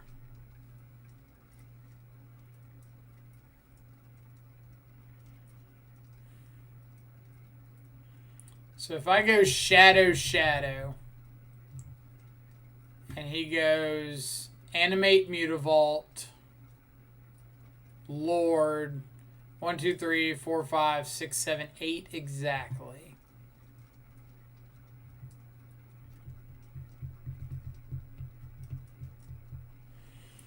So does that mean I'm just supposed to K return here?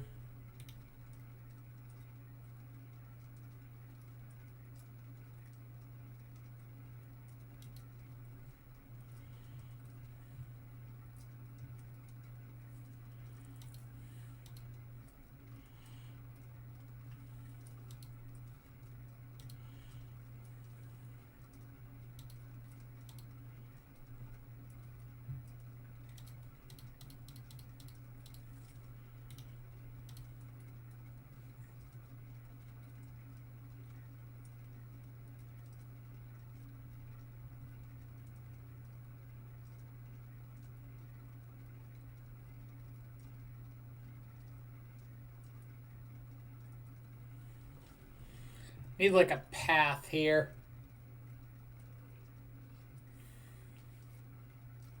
I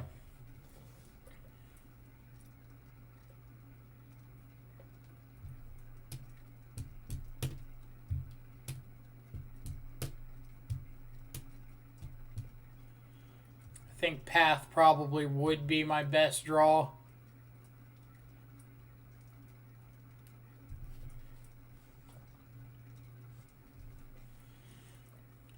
All right.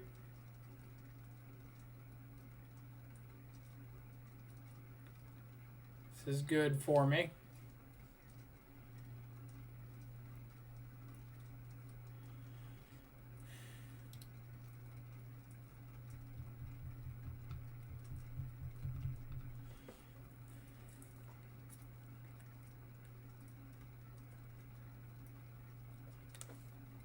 Do I have to just shadow, shadow?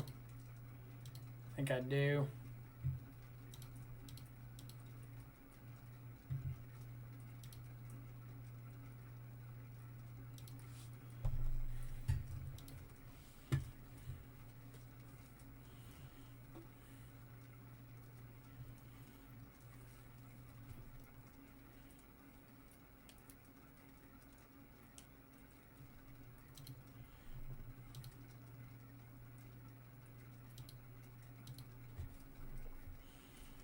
What do you got? Dead to Landlord Lord.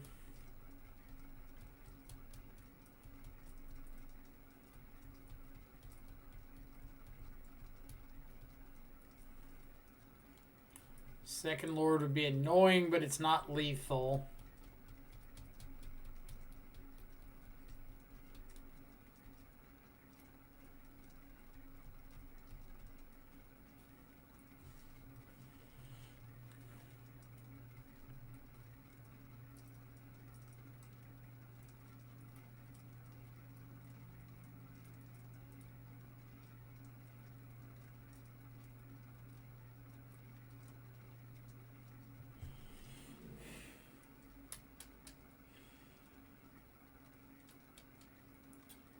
Also have to think about like how I'm fetching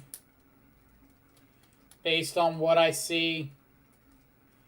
If I'm fetching, because like if I find a 5th land, I kind of want to be in the ability to cast Teferi and then like bounce something and have Battle Rage.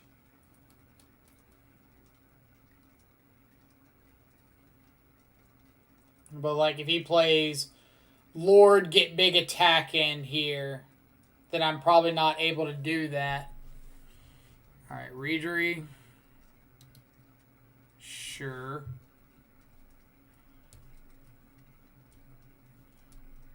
So we need not a Trickster.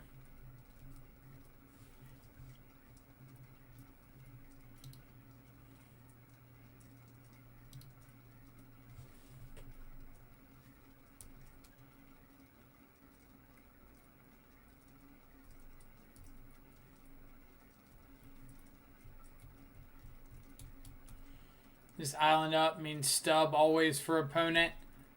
I mean, Nikachu's like plenty good enough to know that I'm not playing Stubborn Denial against him post board.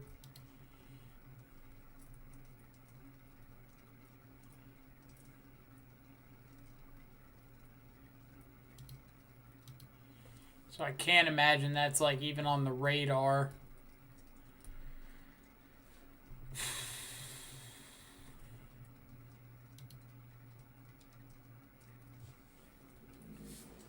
All right.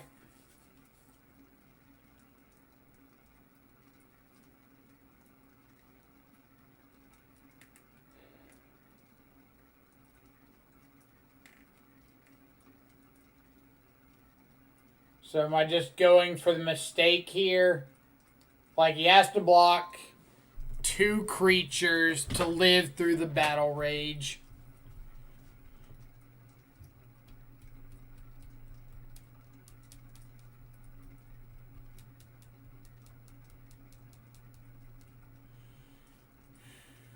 So many lords.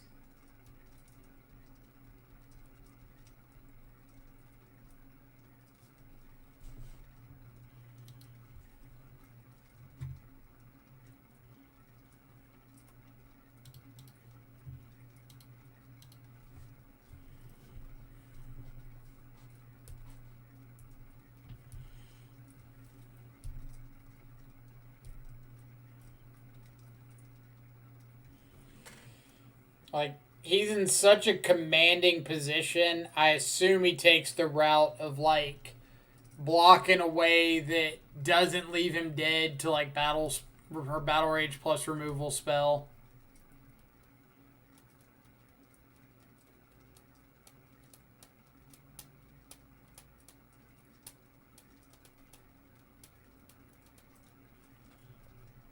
So dead. Dead unless the last card is Spell Pierce or Vapor Snag.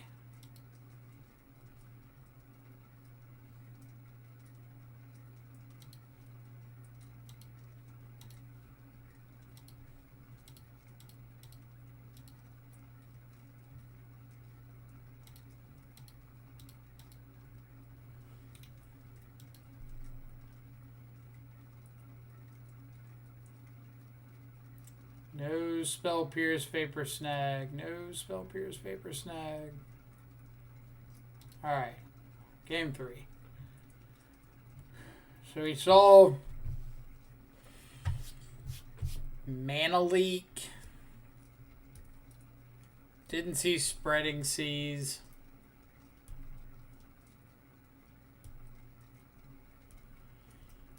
Still don't think I would say Stub is worth it. Especially on the draw where we can't hit a Vial on turn 1.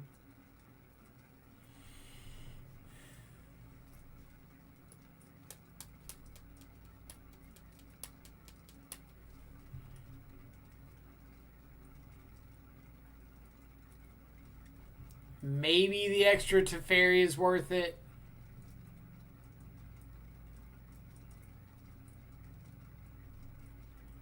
But it'd have to be over like Street Wraith. Alpine Moon for Mutavault. Now we're talking. Now it's coming together. Or maybe like that, since he showed Relic.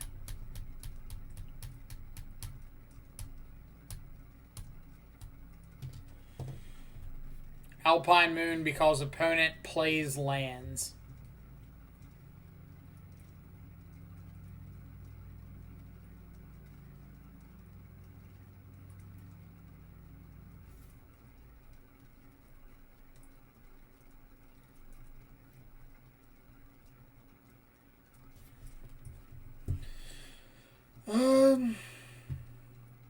Yeah.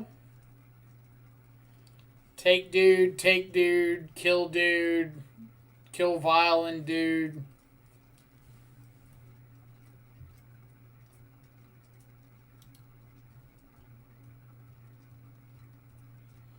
Dark Jeskai Shadow. Feels a little bit more than Dark Jeskai, right? Since we're like predominantly black. Alright. Bobble number 1. Bobble number 2. Bobble them. See what they're drawing into. Mutavault. Bobble us to see what kind of answer we're finding. Snapcaster. Inquisition. Threads of Disloyalty.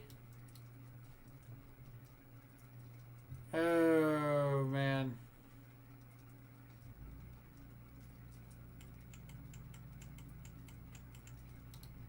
Threads of MFN Disloyalty.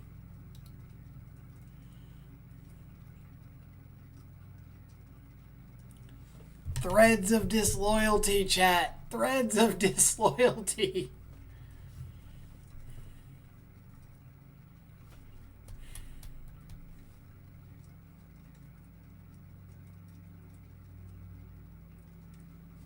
Alright, what's my plan? Simic Splashing Mardu, cutting green. Simic Splash Mardu, hold the lettuce.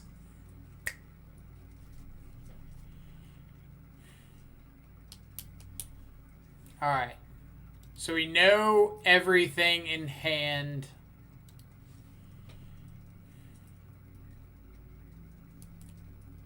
If I'm going to get Threads of Disloyalty, it has to be off of Thoughtseize, but I don't think I really care about Threads. So let's go Thoughtseize. Try to force the action on the Mana Leak.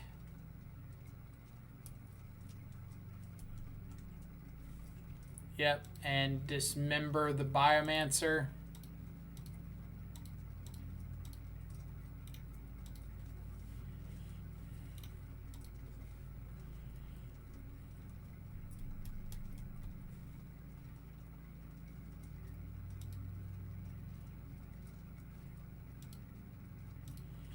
So we could snap Inquisition, but I don't think we need to.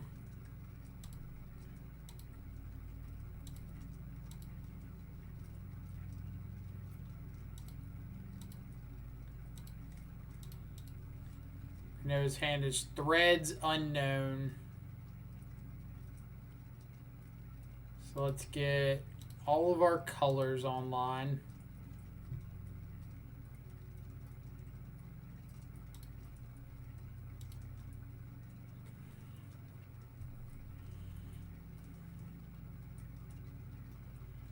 Maybe I am just supposed to snap Inquisition because, like, I know it has a target.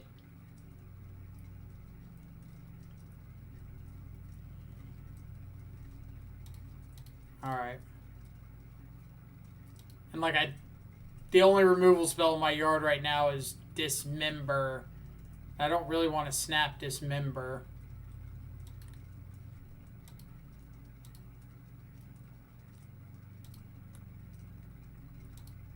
Alright. So Threads, unknown.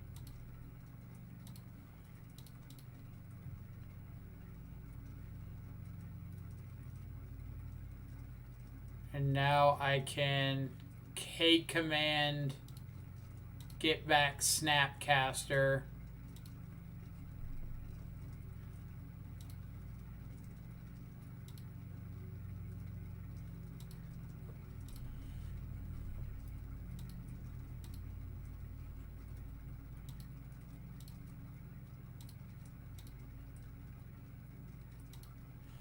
So return Snapcaster, you discard.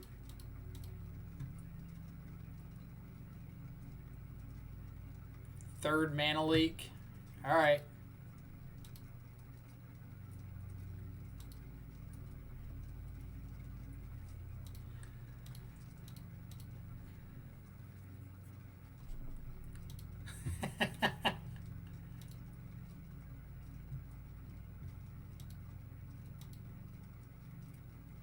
Dark Jeskai was just so cool and standard that it deserves the name. I did play that deck a lot and really loved it.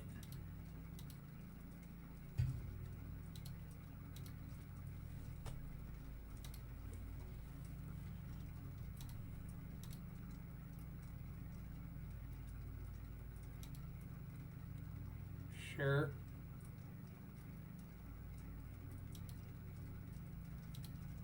I will gladly exile a card. Yeah, we called it Jeskai Black as well.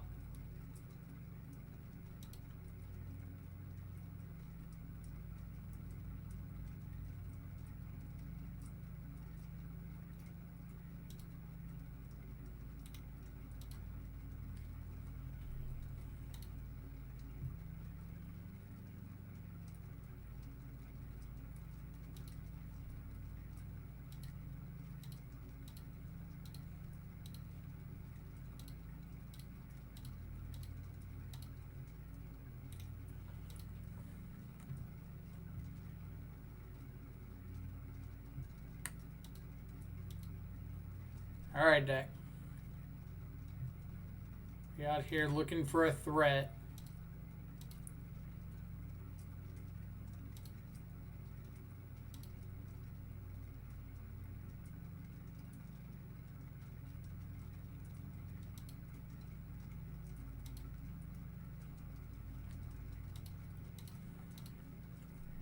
Gurmag. Not a Gurmag. Not the worst. Does kill a Mutavault.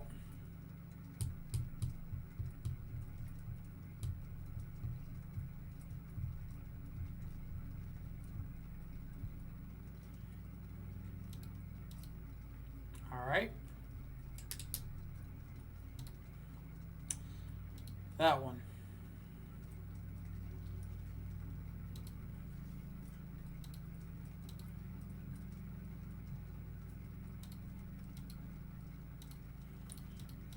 Play around 4th mana leak.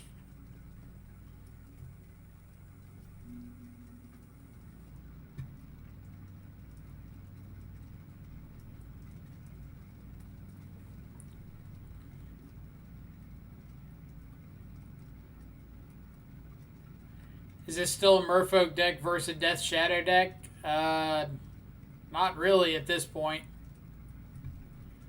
This is clearly Merfolk control versus Shadowless Death Shadow.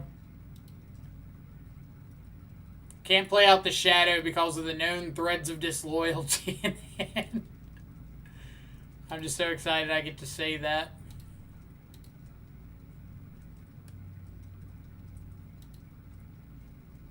That one. Yep. So looking for not necessarily that, but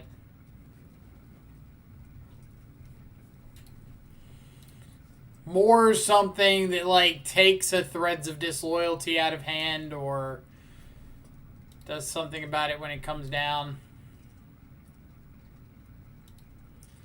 Like, I'm honestly not sure if I'm supposed to be treating Threads of Disloyalty like a removal spell or a win condition at the moment.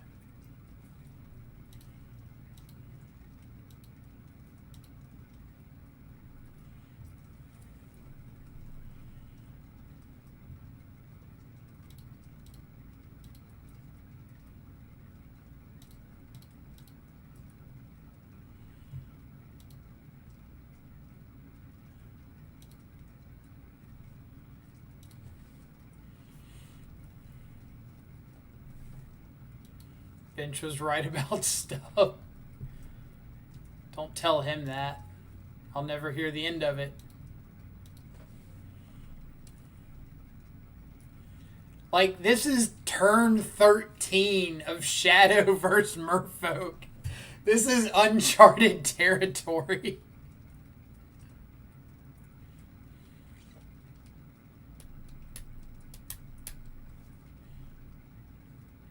So that's a removal spell, Threads, okay.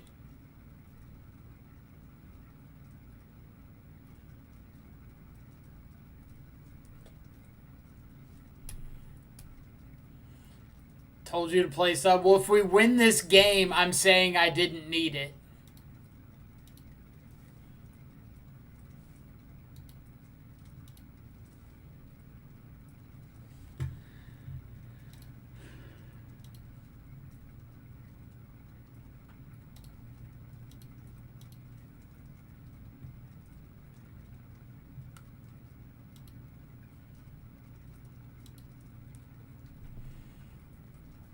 Like, what are the odds he's got the third copy of Threads of Disloyalty? Honestly, probably pretty high. My friend playing humans, lose to him in the 5K. He did not expect Cryptic Command from Pikachu.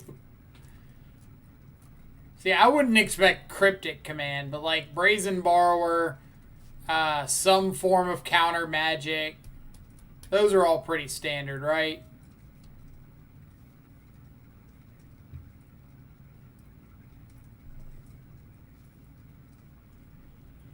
At least Nikachu and his audience get to observe every land in your deck. Maybe get some feedback on your deck.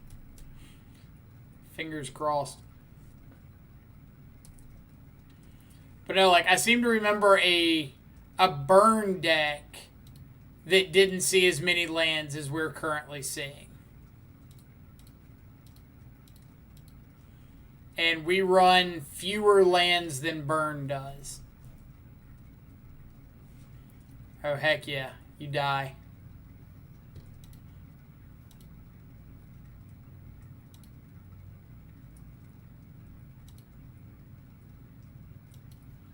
Yeah, bench. Get wrecked.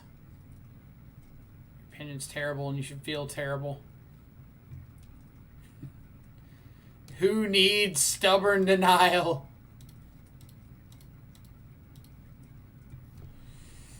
Oh!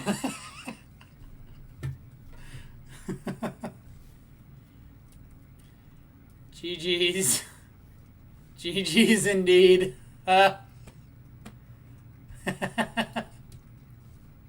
Who needs stubborn denial? Alright, what do we think of that league? Our losses were to Burn and 5-color Niv. I'm not stubborn enough. Maybe I'm too stubborn. Maybe that's the issue. Maybe too stubborn on not having stubborn in the deck. Alright. Thoughts on the deck after that leak?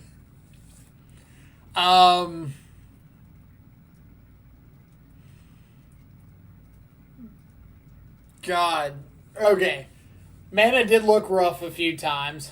I agree. I guess the bright side of Teferi is you don't really need to worry about white until your third land. So I probably should have taken that into consideration more often. Like, when you look at Grixis, there's a lot of times where you have the opportunity to get red with your second land, but you think, no, I'm just going to get double Watery Grave because I probably don't need the red yet because I don't have the Battle Rage. And it's probably the same kind of thing with Teferi, like just not fetching up Godless Shrine or Hallowed Fountain until you get your third land and just going off of that base Grixis pile until then.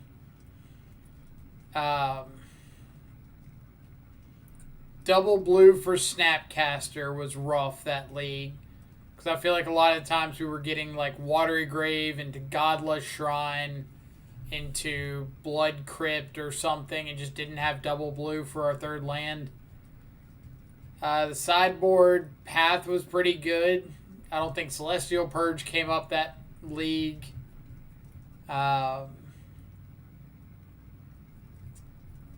Is the white worth it? I don't know. Like, we saw Teferi really shine against Spirits. Like, single-handedly won that game, too, just about.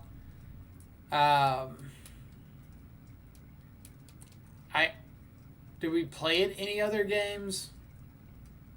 I think we played it once or twice besides that. Like, we played it against 5-color Niv, and it didn't matter. It didn't really do anything. So, it might be one of those cards where if we can find a clean board out for Teferi in the matchups where it's not worth it, then it gets a little bit better. What was it? A 3-2? Yeah, it was a 3-2. Beat Nikachu for the cash. God.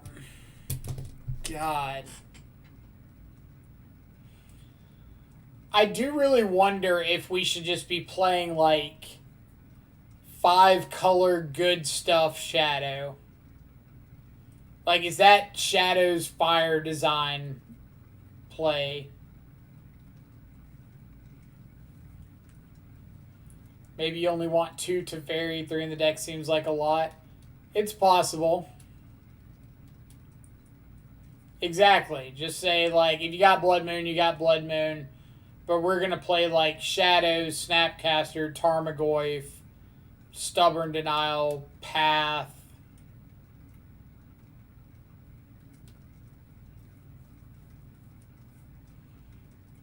Just fade the Field of Ruin matchups. Right. But, like, look at the decks we're losing to. Like, 5-color Niv, where it's just 5-color good stuff. But their entire deck is removal spells. Like, that loss to Niv, how much different would it have been if we had, like, Veil of Summers in our board?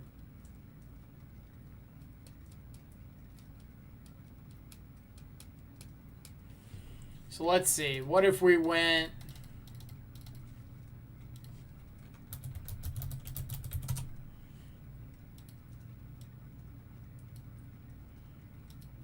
What are the Tarmogoyfs we have?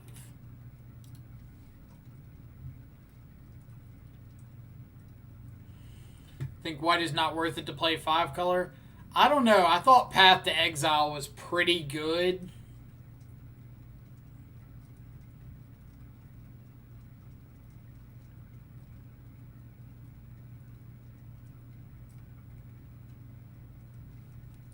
So if we went like Veil in the board, but maybe it's something along the lines of like non-white in the main, board into white.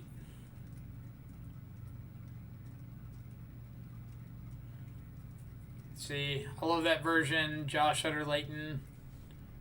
Let's see. Do you have the list? GG, I have no idea where we're going with this list. We were running Gurmags in the last league instead of Tarmogoyf and like 3 Teferis in the main, and it was crazy. Apparently, we're we're gonna try a fire design shadow list and just like throw every busted card in the last year in there.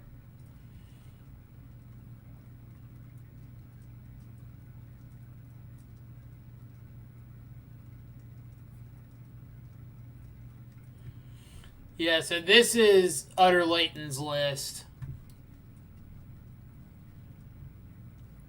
It's, yeah, this is just Jund with white. There's no blue in this at all.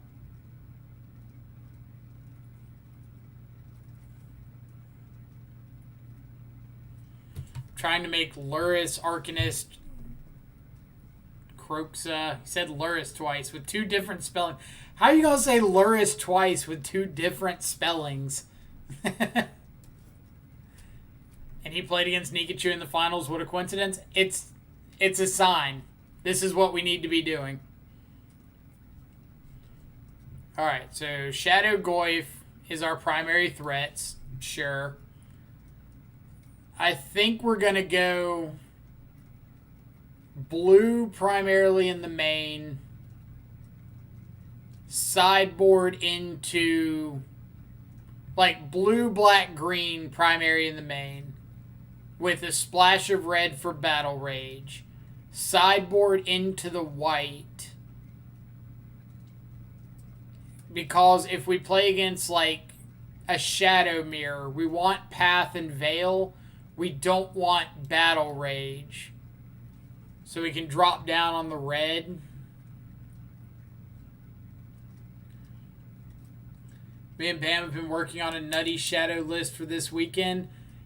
Do you want to give any sort of hints to it? I don't want to pry if it's under wraps.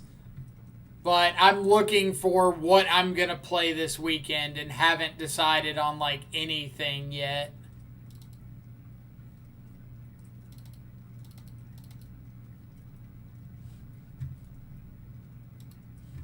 Let's see what we got.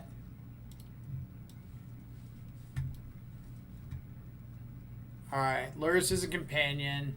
Shadow, Swift Spear, Scourge, Goyf. Bobble, Dismember, Battle Rage, Thoughtseize. The Stubbs. So Jund Shadow, or the Jund Lurrus base, Splashing Blue for Stubborn Denial. Rejection and fourth stub out of the board.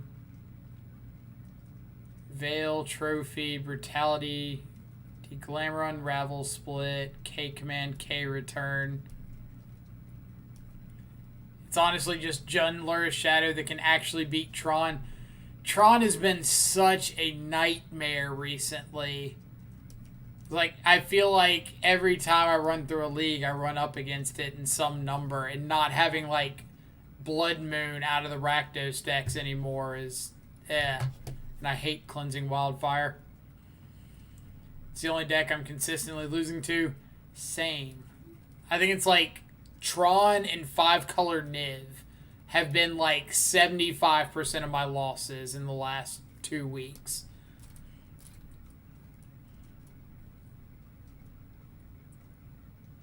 Alright guys, I think we're going to run this through a league. I think it looks pretty sweet.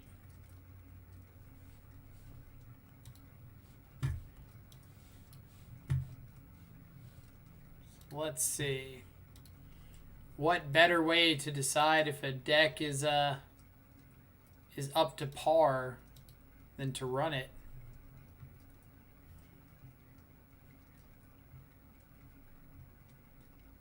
Why are we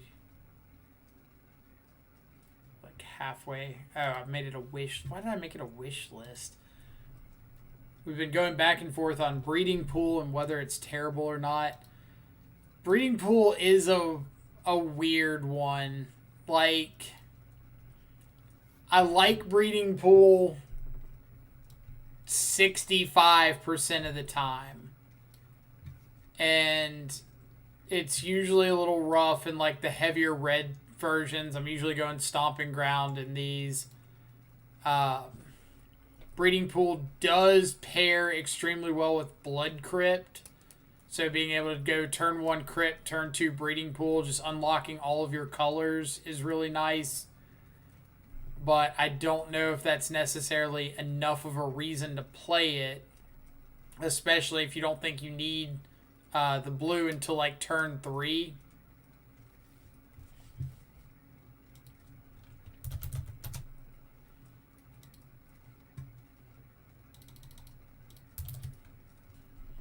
Let's see, gotta run some Scourges because I just refuse to buy that card at like 40 ticks a piece.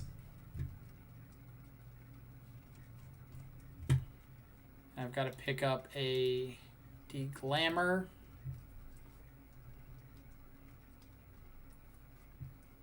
No, come back. Why won't you give me cards for my money?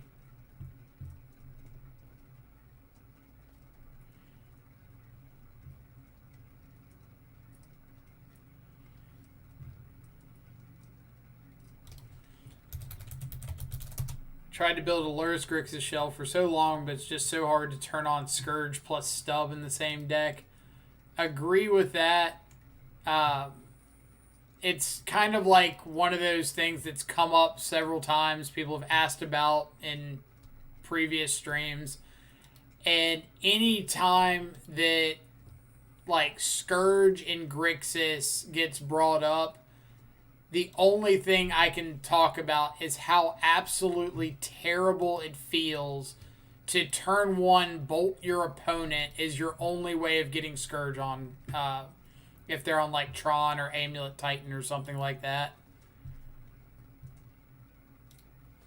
And like Swift Spear and Stubborn Denial just don't play well together.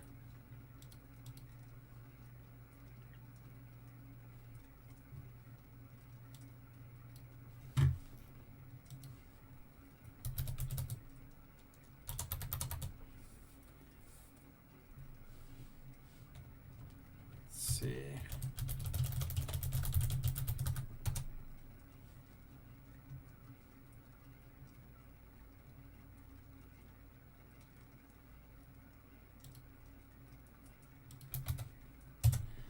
All right.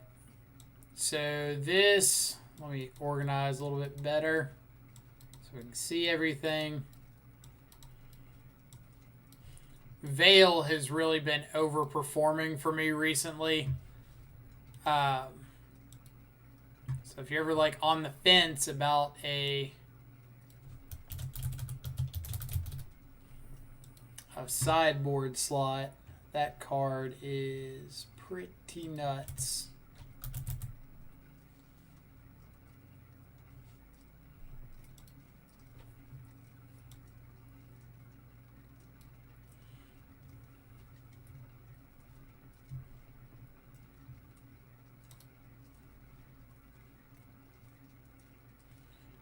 All right, let's update Stream Decker. I know I'm missing chat for half a second. I apologize. Don't hate me.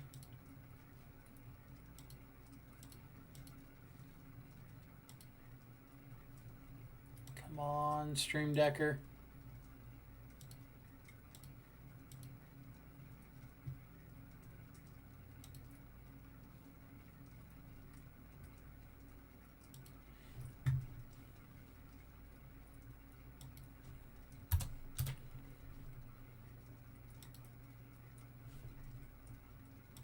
What do you mean name uses banned words?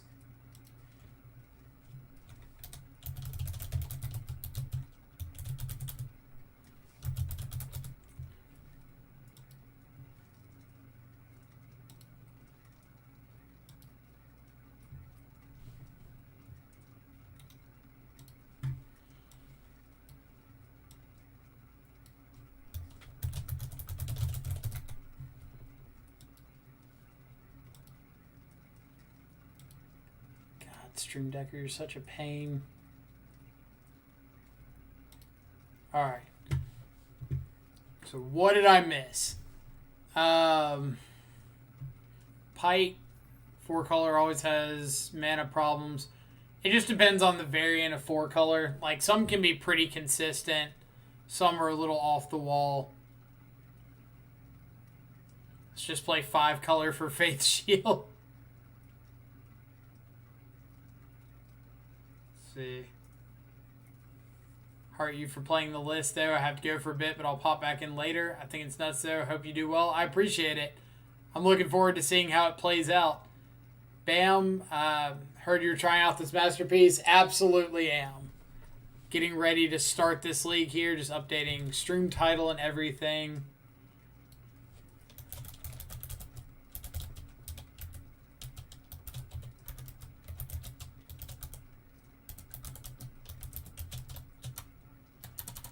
Just making sure I give everybody credit.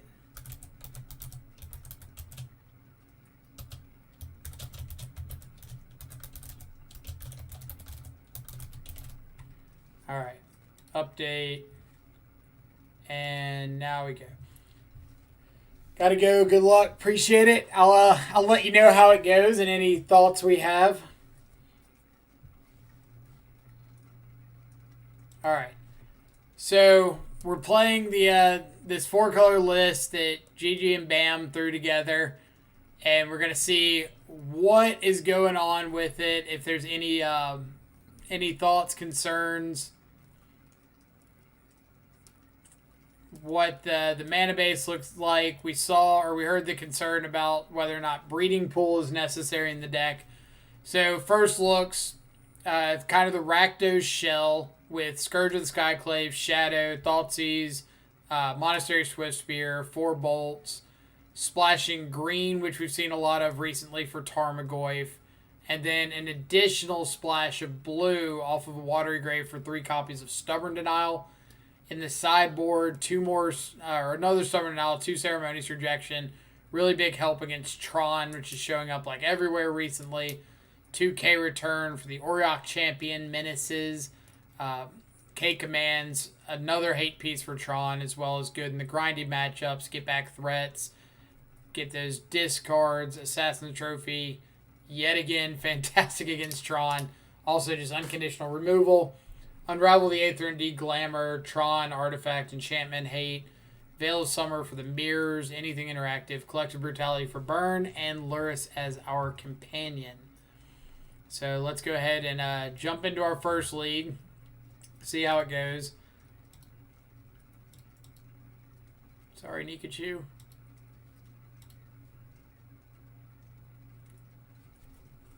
Alright. So baffling that suddenly Goyf is a hot card again. I don't know if I'd say that it's ever not been popular in the circles that have always played it.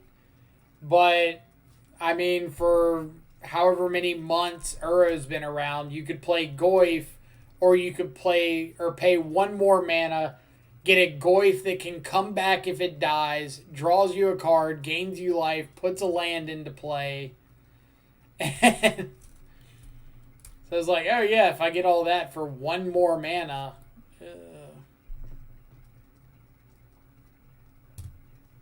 And it's usually just like bigger than Goyf.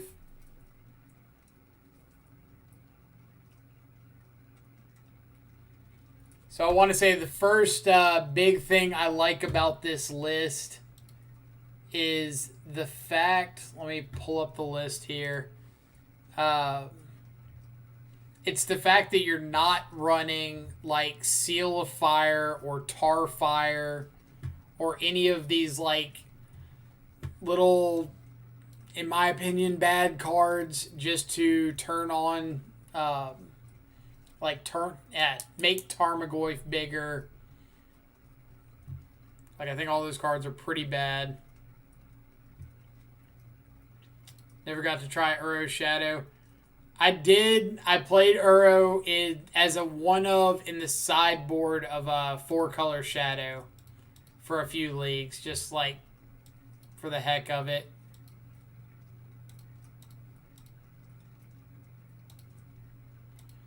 Alright. Same for the Peat land being a cute land, right?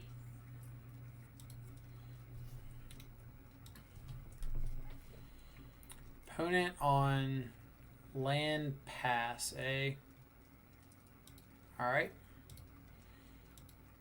I'm not going to go too aggressive on their life total. Like, if they're a shadow deck, I'm going to let them do some of the heavy lifting on their own. It could just be like a Delver deck. Island Serum Visions isn't usually what you expect out of Shadow, especially after, like, no turn 1 play.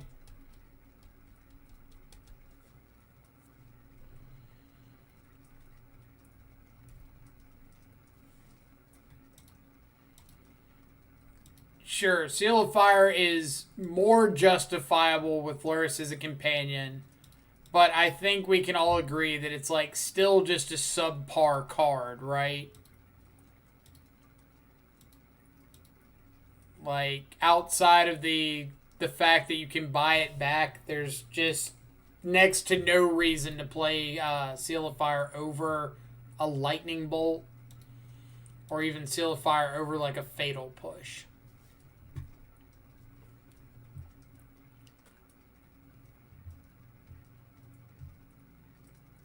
Yep.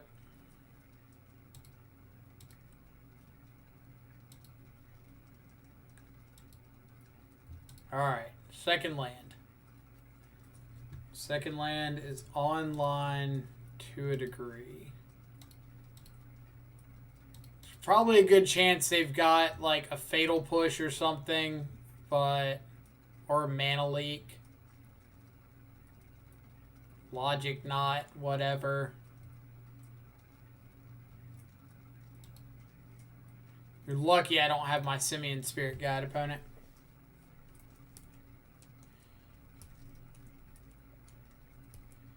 Traverse was always the worst card in Traverse Shadow. Situationally. I mean, like, Traverse as a way to find a lot of your really good one-ofs was really solid.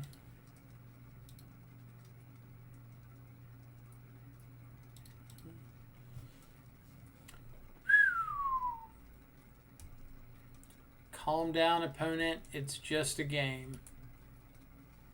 I don't care about Jace. I don't really care about the Snapcasters. K-Command's annoying.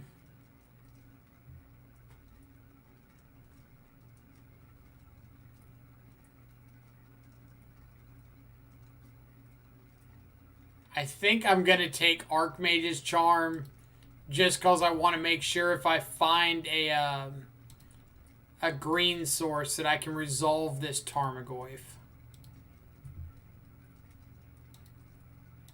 So they can snap Logic Knot.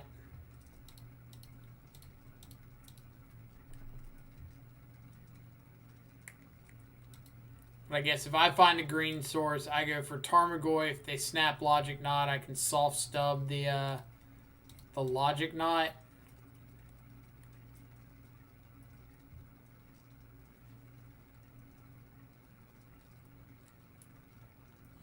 Is this the first game? Yes. Game 1 of match 1.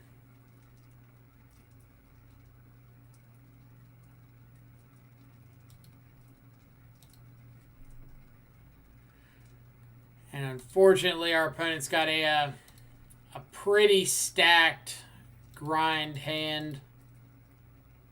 And we missed our third land drop.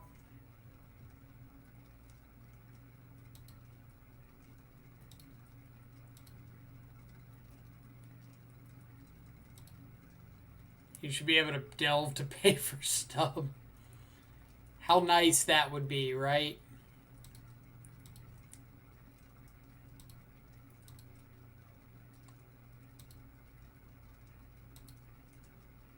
Green source.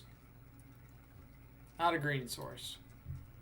So we're just adding Lurrus here.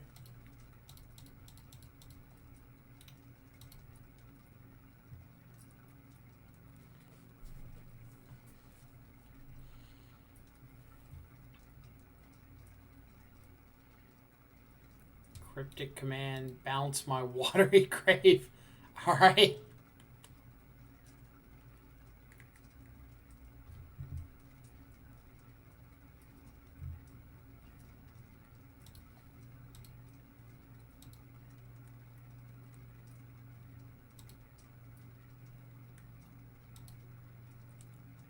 perfect mana. Well, we'll see.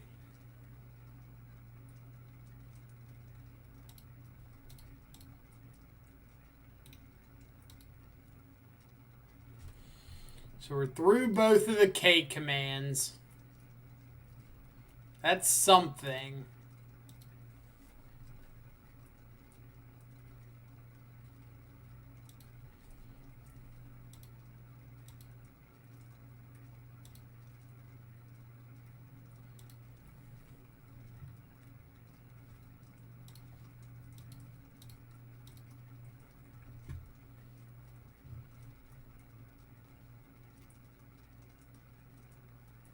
So they have second copy of Jace.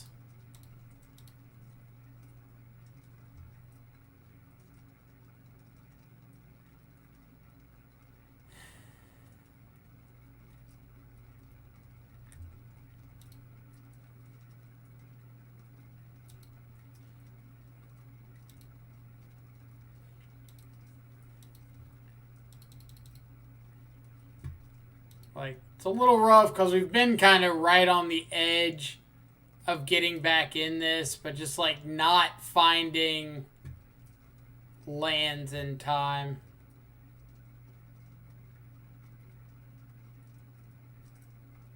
And I think at this point it's just too late. So I don't think I'm even going to show them the green going into game 2.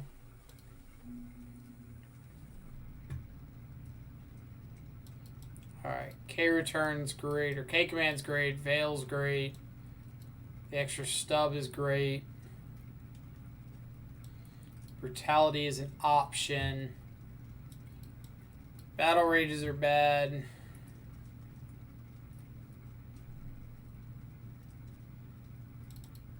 can trim on pushes, they've got Snapcaster, they might have something like Tasigur.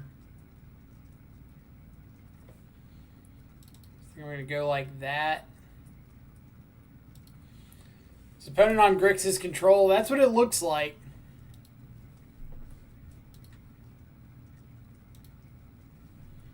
So their opening hand was just like all 2-for-1s.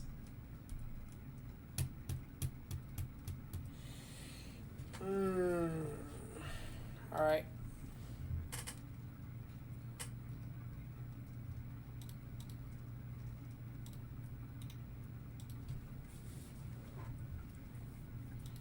You just need to find second land.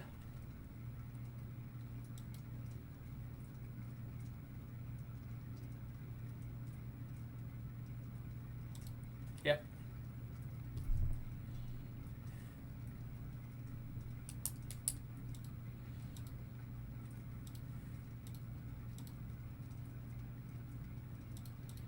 Swift Spear's not going to do it. Let's get Overgrown Tomb and God.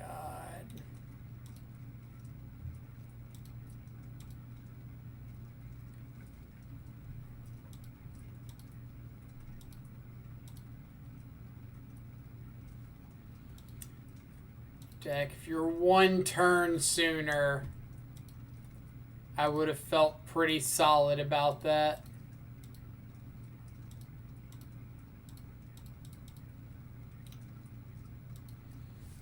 Being one turn too late on that land is a pretty big deal.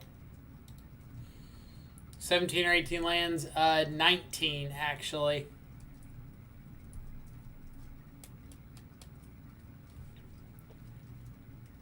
And it just kind of shows like the power of curving out.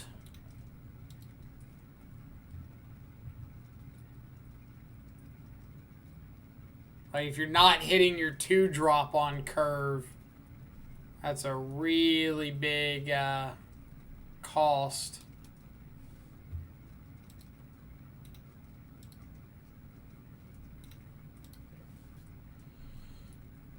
And we're certainly not out of it if we can find lands to start getting more of our spells going.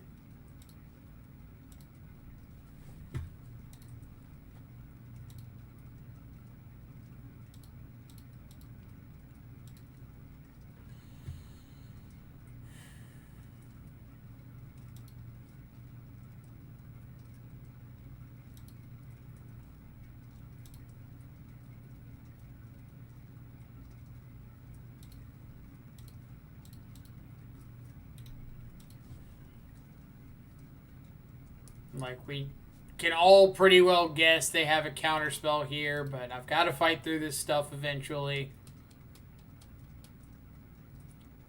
Mire Triton.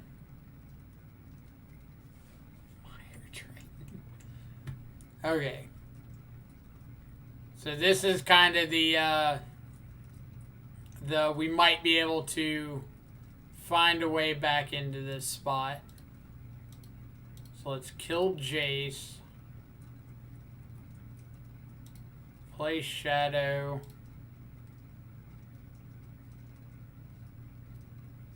Are we Inquisitioning and playing Shadow? I think I like Inquisitioning first. K-Command Valky. So if we take Valky, play Shadow, they can K-Command us. If we take K-Command... Yeah, I think it's take K-Command, play Shadow.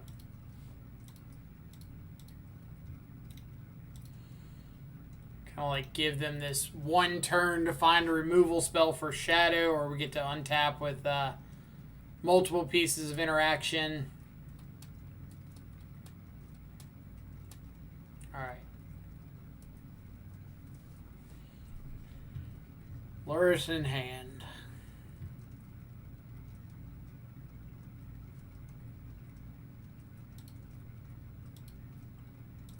I believe we are going to do the same.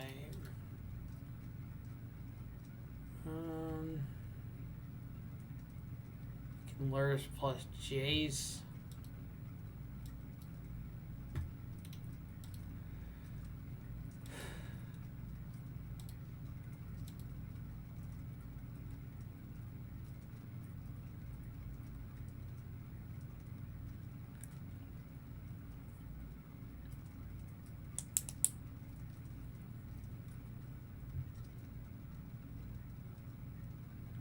This isn't even target.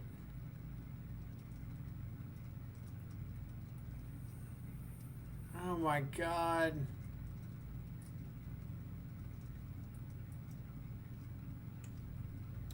This doesn't target.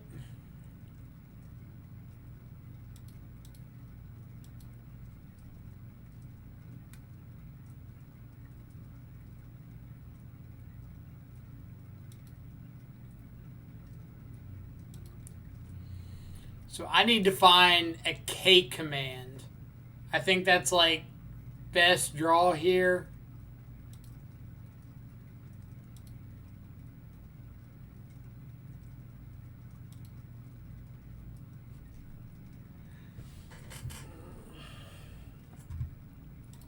So I can get back Jace next turn. What is the purpose of this card?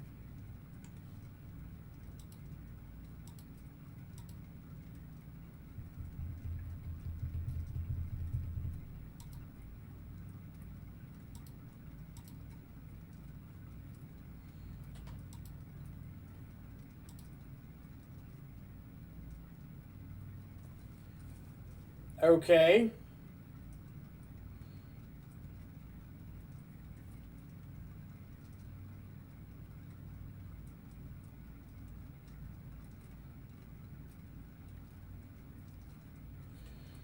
Would have been significantly better last turn. But it's something.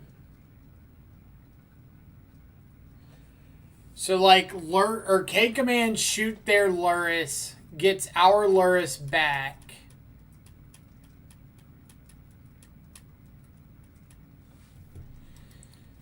So let's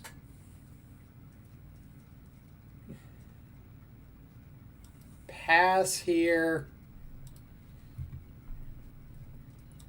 on their upkeep. We'll get Mountain, K-Command, shoot Lurrus, return Scourge.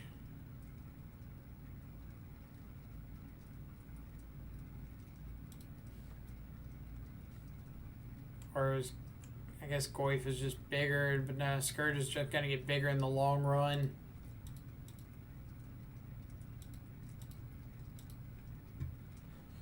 So shoot Lurrus, get back Scourge.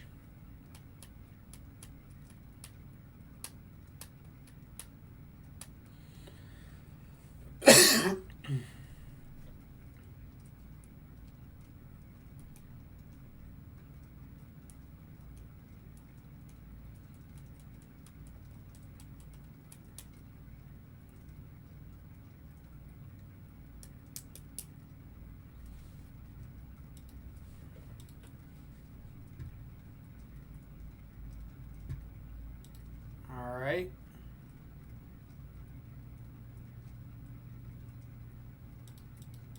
Discard second Mire Triton. Shrink Shadow, sure. This is their Lurrus.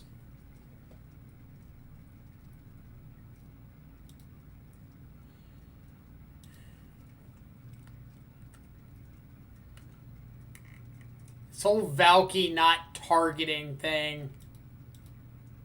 Super annoying.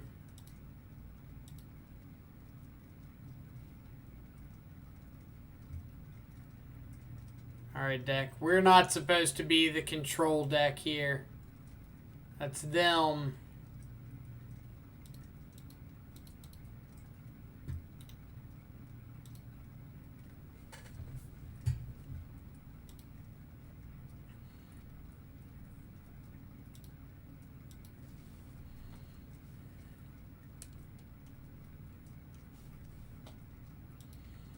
I'm not 100% sure what opponent's deck is designed to beat, but it's definitely kicking our ass.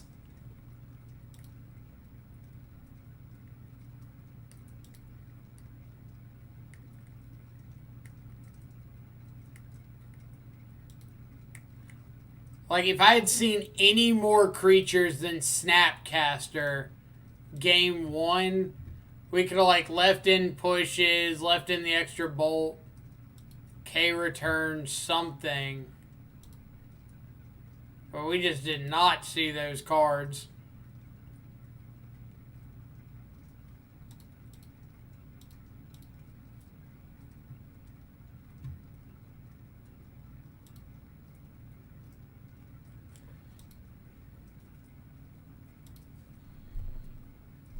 And the answer is...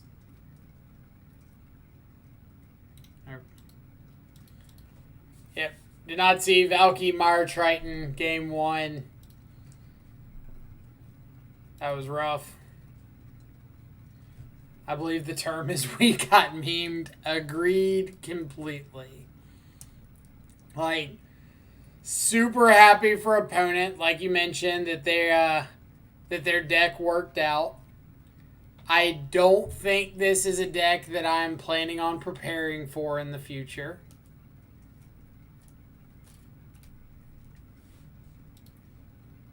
So I'm okay with the results there. I suspect this is their list. Let's see. Oh, come over here.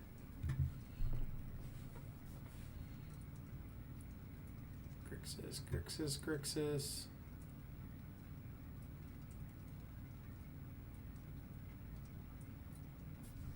Which one of these?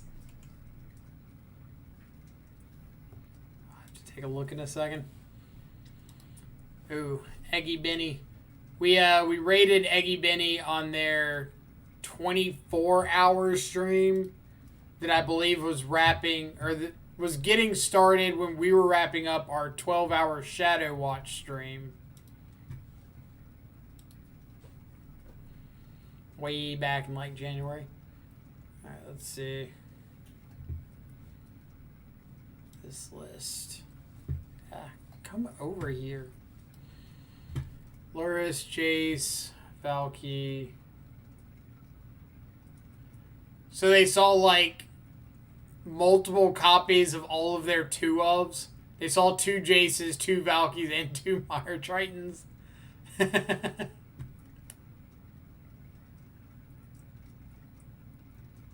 This is so many 2 and 3 ofs. Oh my god. Like, look at the board. 2, 2, 2, 2, 2, 2, 2, 2. They don't even have a 15th card in their sideboard. 77 cards. So they're over in the main, or like 2 of these in the main supposed to be in the board, or... Oh my god, I'm so confused.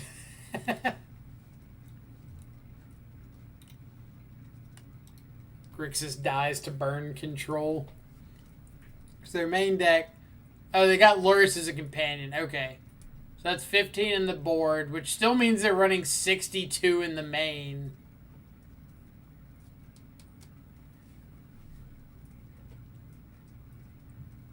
Alright.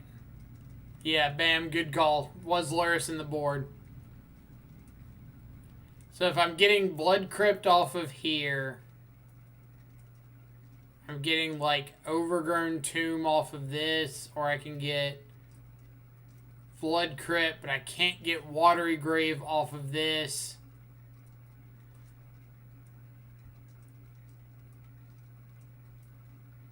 What if I get Stomping Ground? I could go Stomping Ground into Watery Grave and have all my colors covered. Alright, so let's go with that.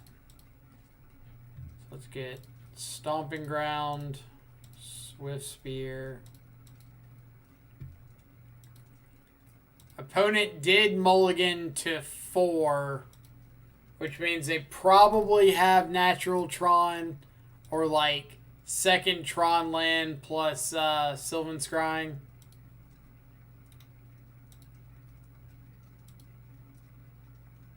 Thrag Daddy.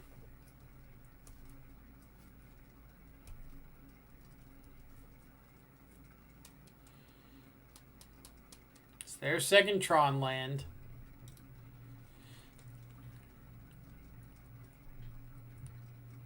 Alright. So we are prepared. This gets Watery Grave. We hit our opponent with this Swift Spear, and we'll play Thrag Tusk. We'll play Scourge. They'll play Thrag Tusk eventually. Alright.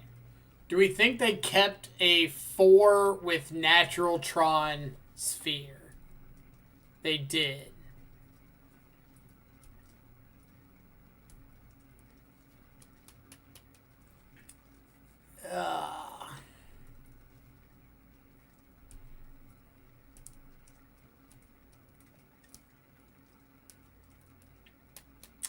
Natural Tron Sphere.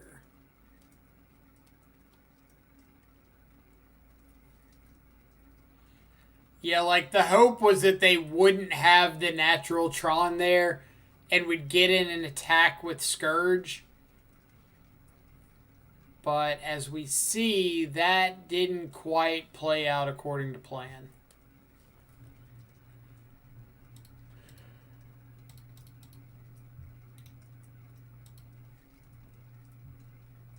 Ramo, how's it going? Oh, I missed a follow. T Sales 50, thank you so much for the follow.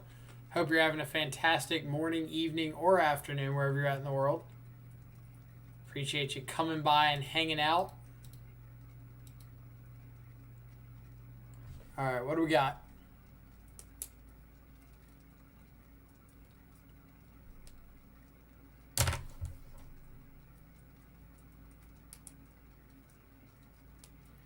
Sphere, okay.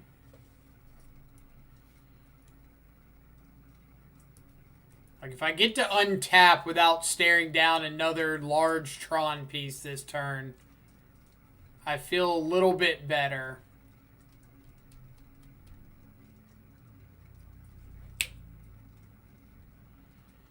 Okay. Not feeling so better. Feeling slightly worse. But we'll see.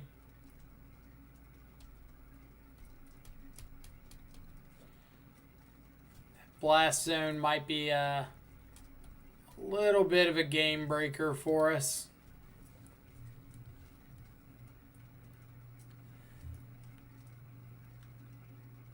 Alright, so I can go Swift Spear.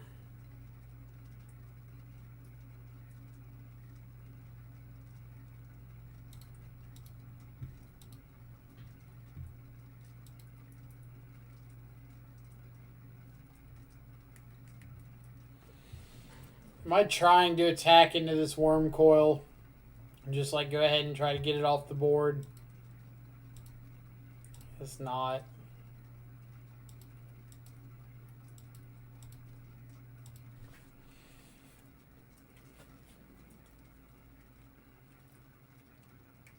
So I just want to clarify that opponents' Mole to 4 turned into Natural Tron, Thragtusk on 3, Worm Coil on 4 with a Blast Zone. Just so we know where we're standing here.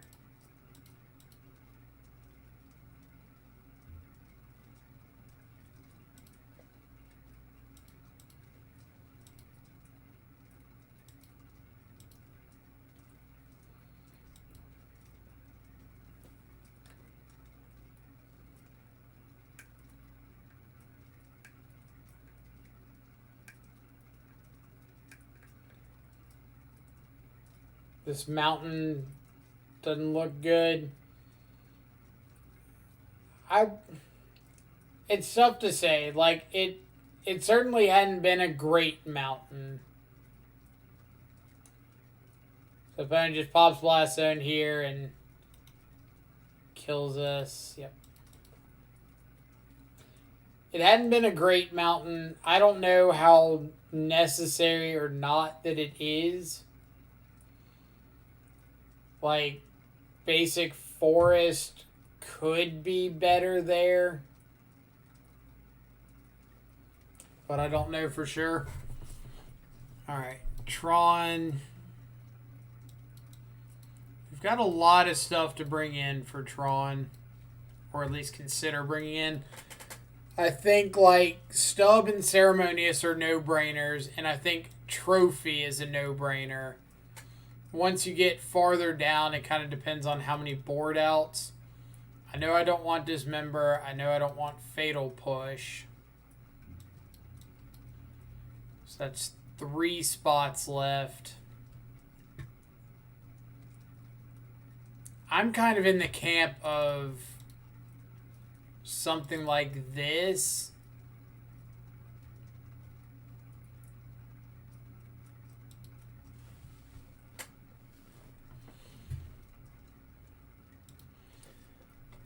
The forest is about as bad as Breeding Pool.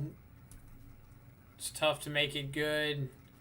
Yeah, like, with 4 color, especially when you're wanting, like, red on 1, into green on 2, into blue on 3, the mana base is going to be tough, however you look at it.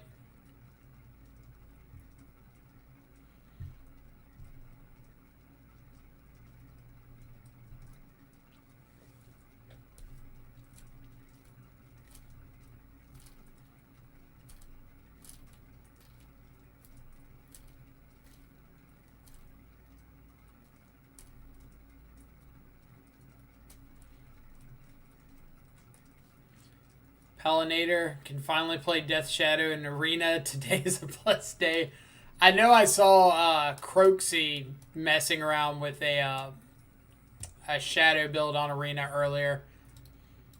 And I wouldn't mind seeing how that was going for him. And coming in with the sub. Thank you so much. Welcome to the subscribers. Enjoy access to our sweet custom Death Shadow emotes. All made by a local digital artist over here. So you get to have emotes that nobody else has access to. You know what would be really good right here would be Breeding Pool. Not that that's a reason to run it, just it would be good.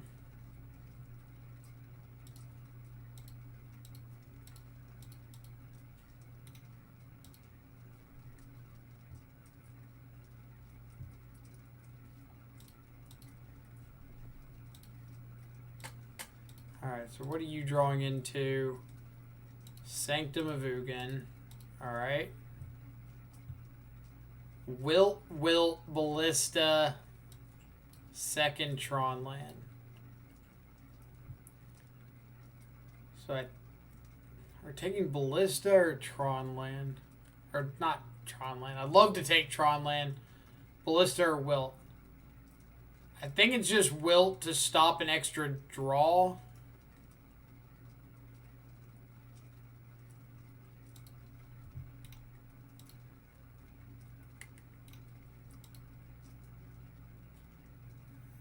Scourge looking not at its greatest here. Alright, so we get K Command live for what that's worth.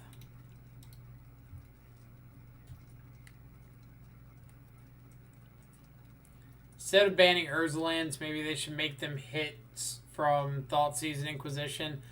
I don't think they should ban Urza lands. I think they should make Tower tap for 2 like the others.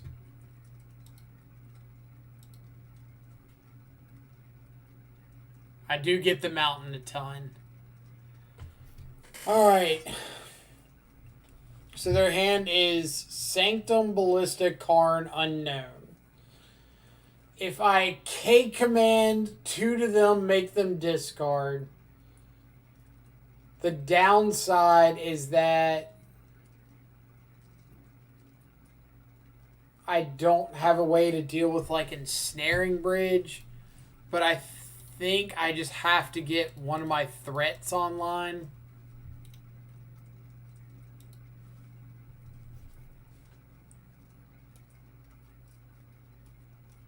I even upped the fetch count. I'm just terribly unlucky when it comes to lands.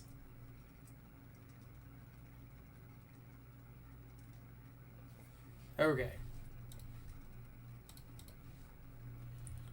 So, let's get what down?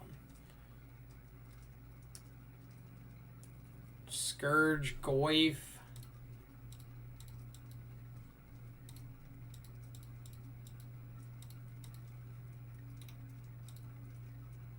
They can play a 2/2 Ballista and shoot the Scourge.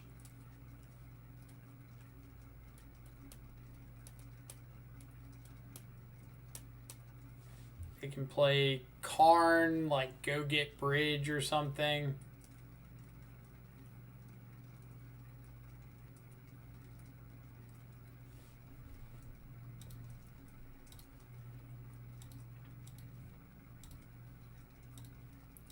We will not reveal that we have drawn another basic. But this is why I have to play Shadow variants with Street Wraith. It's like, I need to lower life aggressively. I think this is a sign that they drew Sylvan Scrying. Yep.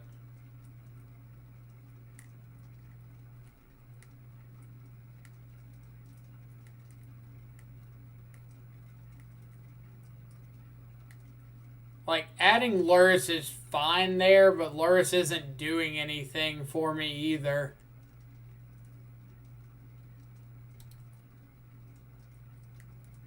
Like, Lurrus Get Back Scourge isn't getting me through Bridge. I guess I could be bobbling. That's probably fair.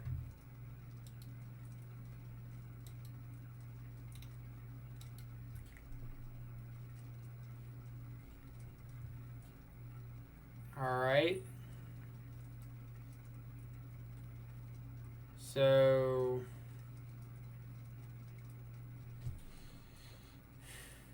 bolt myself.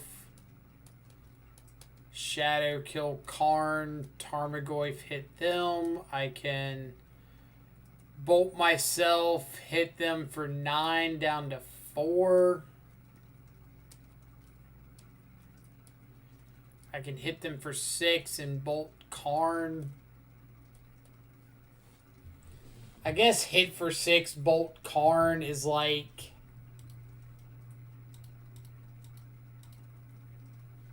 long-term best.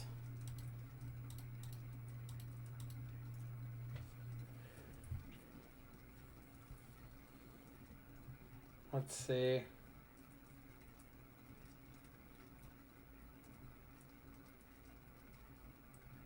Like, I bolt myself, Shadow gets potentially too big for Ensnaring Bridge.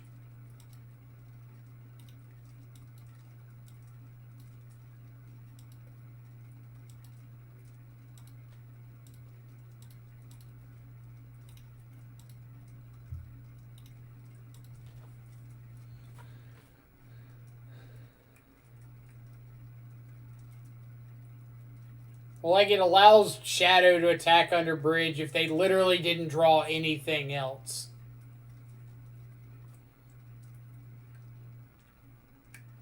So that's a very narrow ask.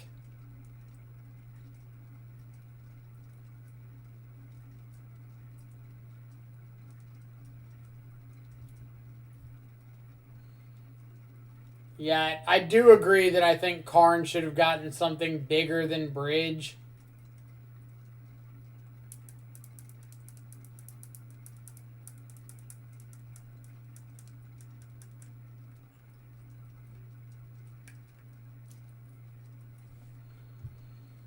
Do they just have something bigger than Bridge?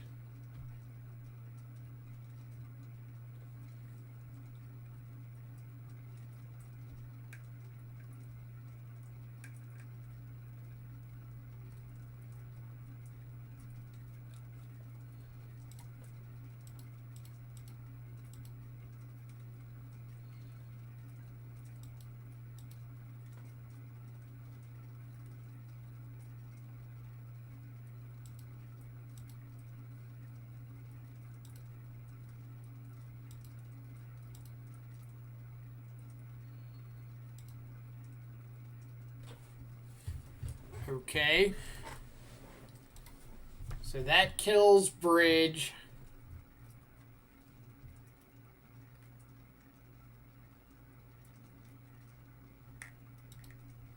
I need to find, like, one more piece of interaction, though.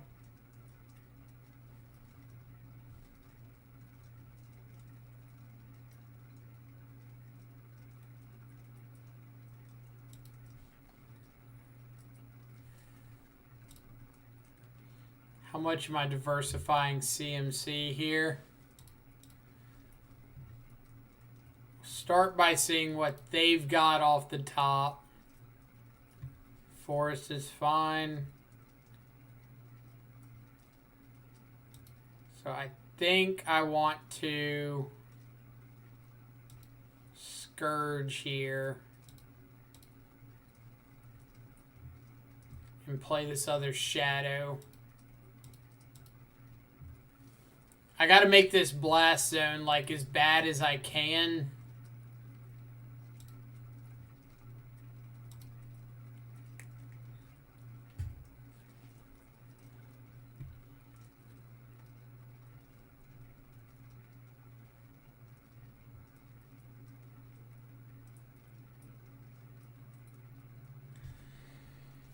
Do I just need to, like, trophy the blast zone and fade a draw?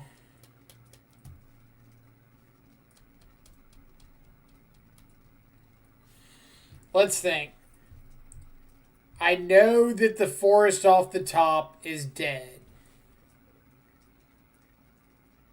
So if I pass the turn, let them draw, I know it's nothing that's impacting the board. I can still trophy the bridge.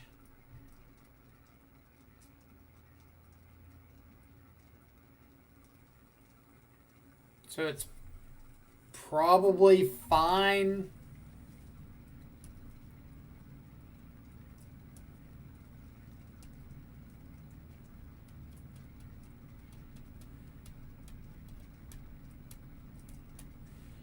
Yeah. I'll let him do the blast zone. Yeah, I think so, unfortunately, because if he's blowing up Lurrus, he's not blowing up, like, any of our actual threats here.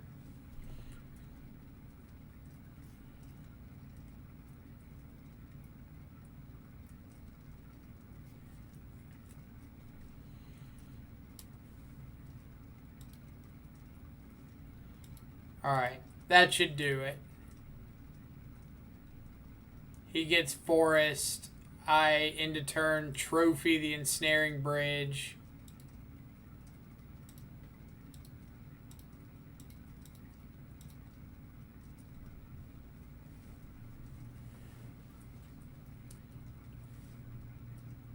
Go to my turn.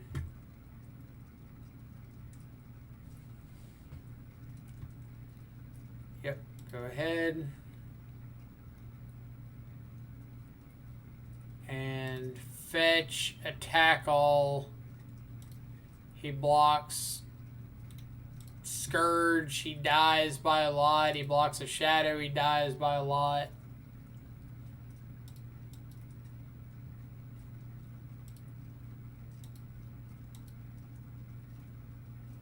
Alright. Game 3. So extra K command definitely coming in. Board out. Let's board out one of these Scourges. They looked like really bad that game, right?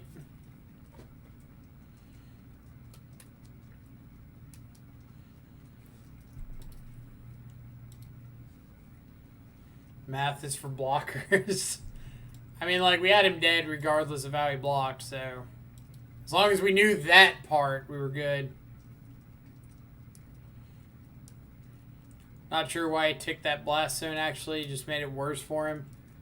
I mean, I'm guessing he was planning on, like, ticking blast zone up to 3. And then pick a turn where he could, like, end a turn, pop blast zone, kill Lurrus, kill his own bridge, untap, have access to attacking with Worm Coil plus, like, something else. Opponent on the mole to 4.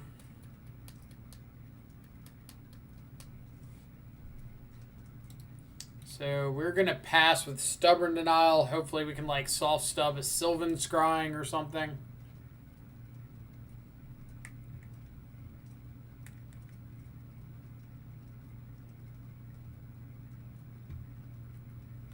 Opponent always playing around it.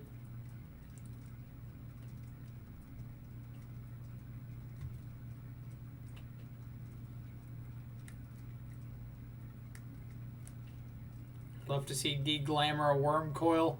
You and me both.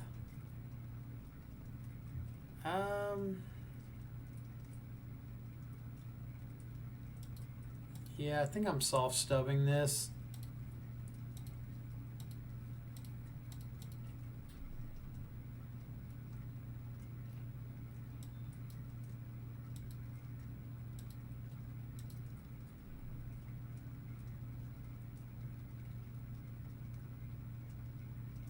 Alright, so let's fetch shock, stomping ground, bolt ourselves, play shadow. Is that better than trophy?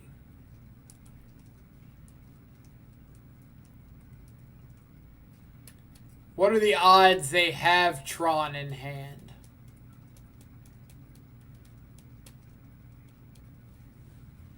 YOLO.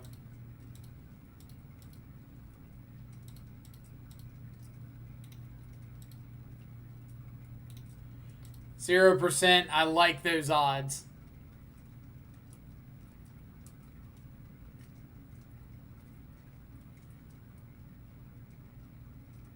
Got another Ancient Stirrings.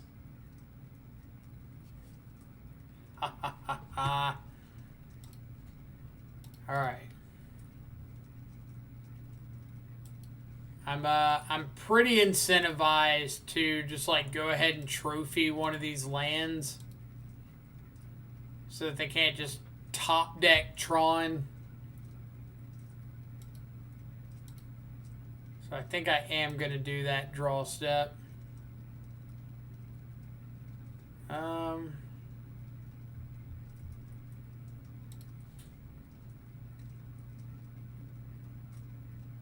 think they started off with mine. How do you always draw it? It's a skill.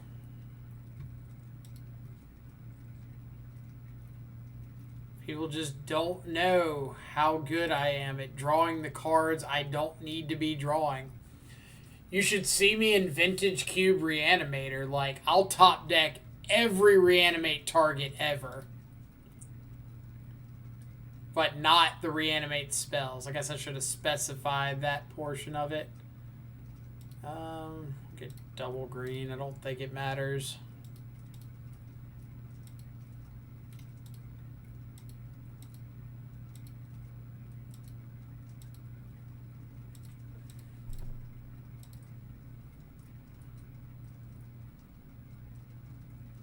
Alright, what you doing with my Mine Forest?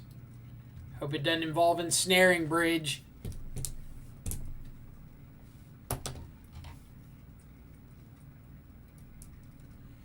So that's 4 games, and we've drawn basic mountain, what, 3 times? 3 of those games?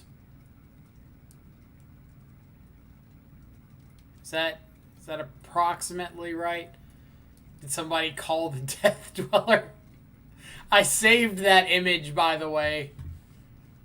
We've got this lovely shot from the stream yesterday.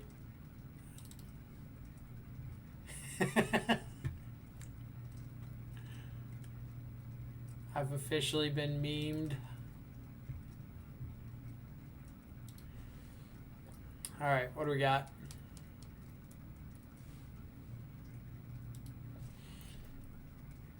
Caplamoro.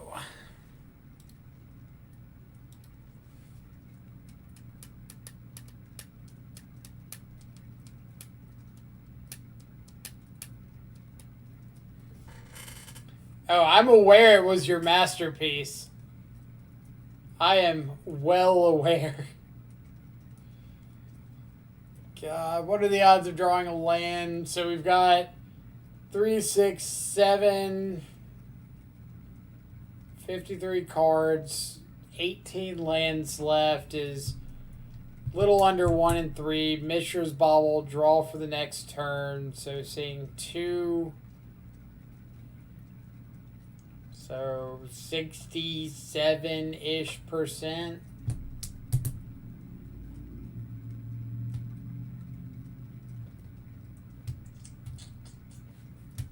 YOLO. We're testing the upper limits.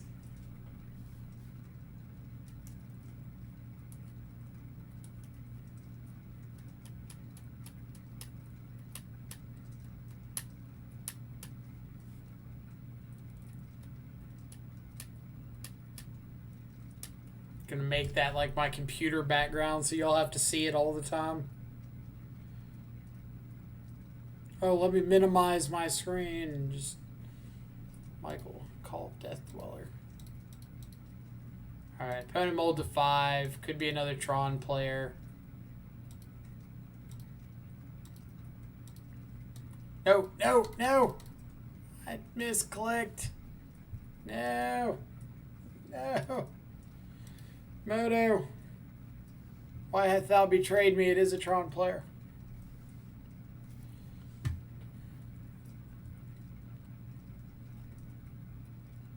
Does that count as a punt if it's like a misclick?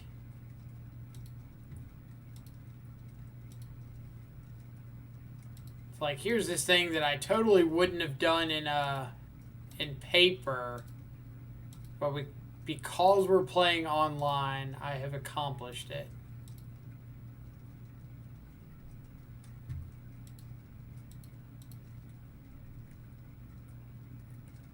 Well, Tron. Oof. We have been debated.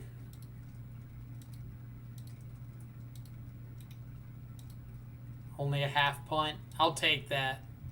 I don't know if I can enter that in my punt count, so I'm gonna need to like fill it up with a full punt.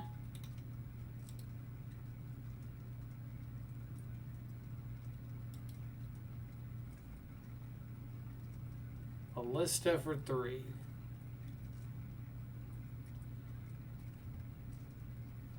All right. So natural Tron, Chalice, Ballista. K commands, trophies. Stub and rejections.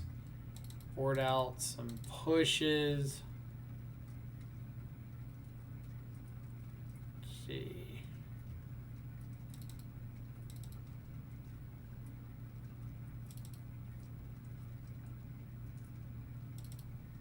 Do something like that.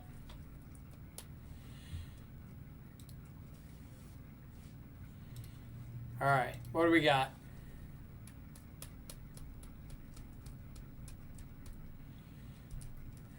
So it's a very interactive hand that just needs like a Scourge or a Shadow, especially off the top.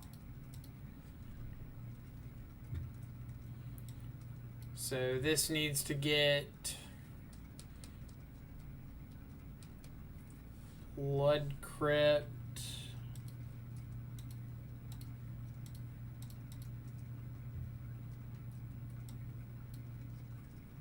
So Tronland. Whole bunch of things we don't necessarily care about. Got it.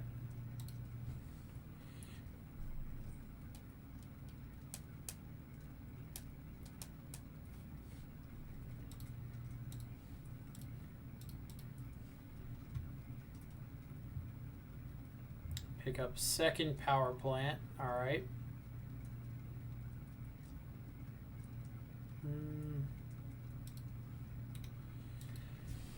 I don't really want to use use a rejection on one of these matter reshapers.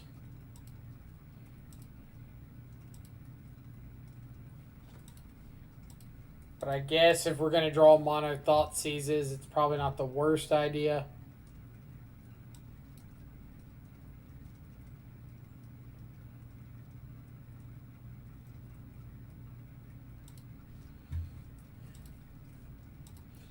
But I do need to find a threat, like pronto.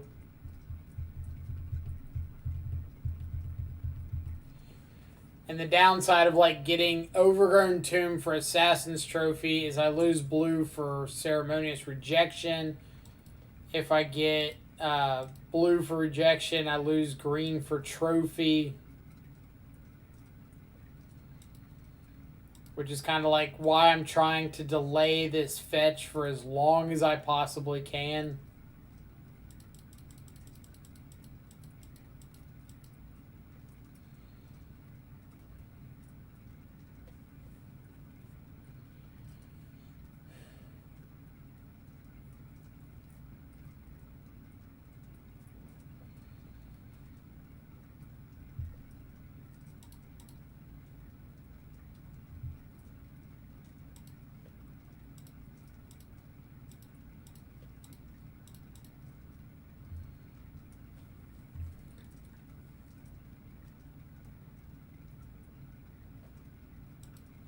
Alright, so their hand is second Reshaper, Spatial Contortion. Death Ray, Ben, how's it going?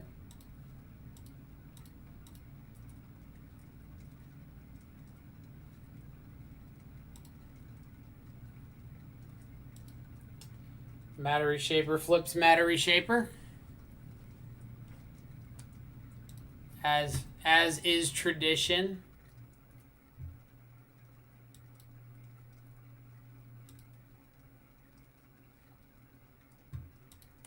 All right. This is something. Just getting off work and about to head home. I guess it is about that time, isn't it? Well, we're over here trying not to get Matter Reshaper Tribaled out of the game. It's not working so well. So you can discard. We'll get rid of Reshaper number 1.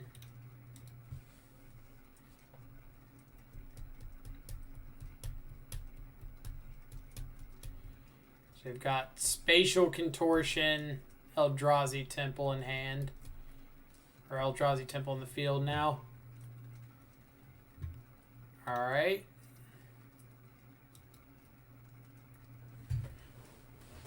We need a threat. Preferably one that doesn't say Scourge of the Skyclaves.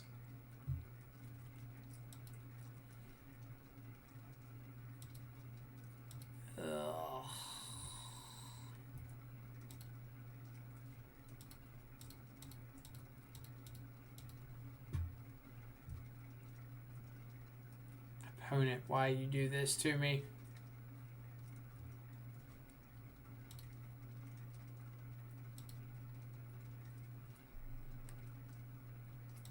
Opponent, this is why we can't have nice things. Shadow. Shadow off the top.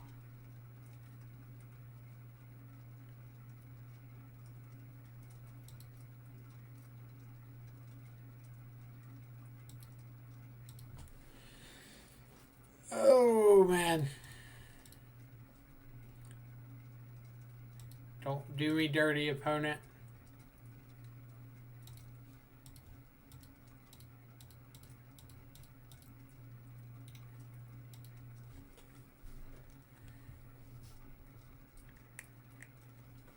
Finally get rid of the Spatial Contortion. Ooh. All this does plus Karn. Ballista on 2. You got it. Opponent wanted it more than us.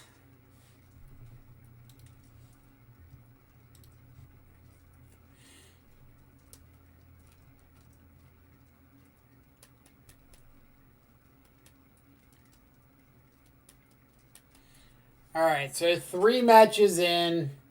We beat Tron, we lost to Eldrazi Tron, and we lost to Grixis Control with like Valkyries and Jace Vryn's Prodigy and Mire Tritons. So far, the list is interesting. The mana has been really awkward. I've wanted Breeding Pool several times. And Basic Mountain significantly less. But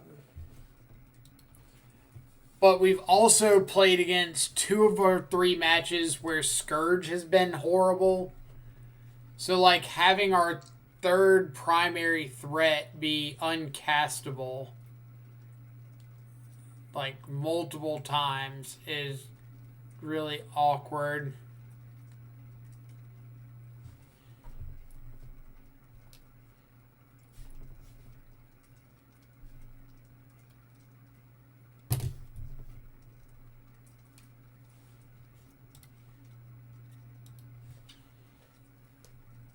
So, Lurrus v. Lurrus. Well, this is an okay anti-Lurrus hand.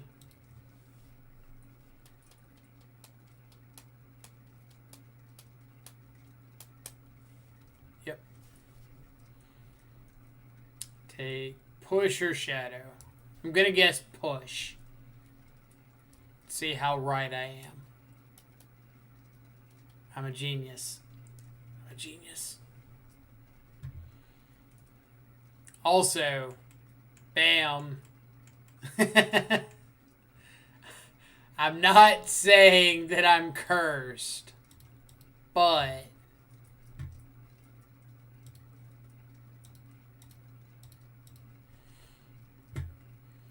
is this list good? I don't know. This is the first time that I've played this list, so I do not at the moment have a very informed opinion of it. Why do you play every Tron player in the league queue? I wish I had a good answer for that. I really do.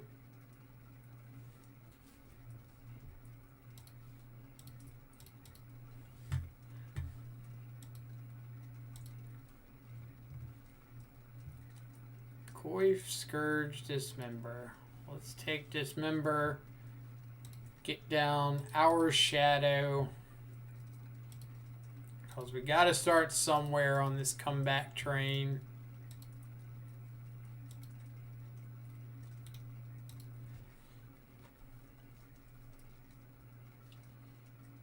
I just don't get it. I don't get it either. Probably shouldn't happen as often as it does. But yet, here we are.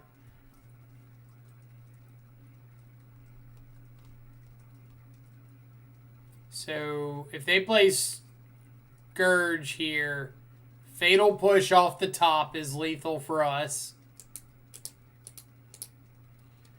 That is a legal Magic the Gathering draw that we have. Or we draw Polluted Delta. It was one of the two.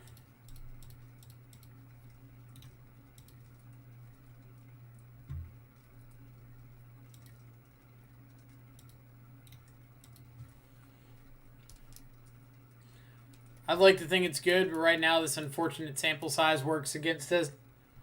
I mean, it's still good.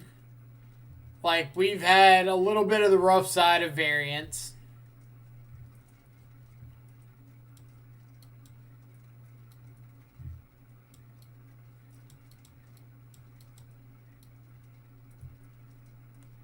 I don't really want the extra stub here.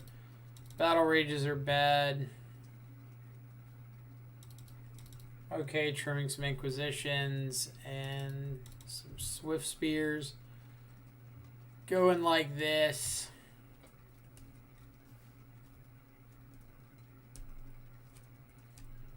Bench showing love for the Portuguese people. Love to see it. I'm pretty sure Bench shows love for everybody that's not me.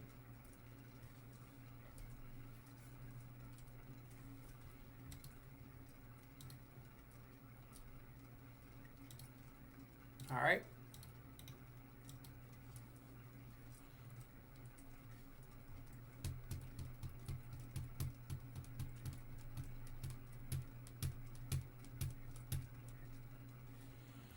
Bench is a Grand Lord European. Is that a fancy way of saying indoctrinated?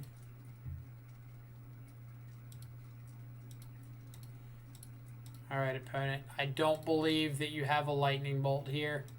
You can't convince me otherwise.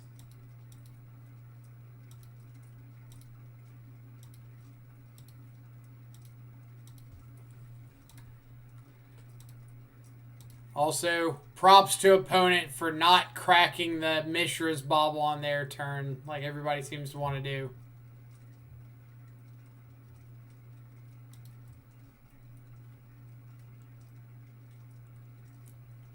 Where's Bench from? Bench is from Canada.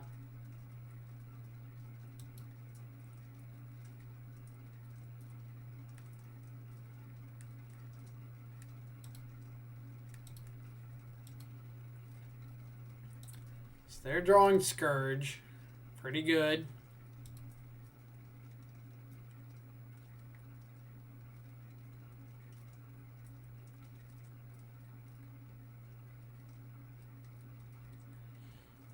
How has Swifty felt so far? So, I've never been a huge fan of Swift Spear. It's always felt like really subpar to me. I guess the best way of explaining it would be like you're only playing Swift Spear to enable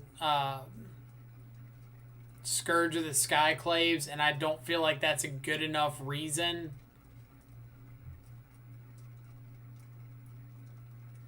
Am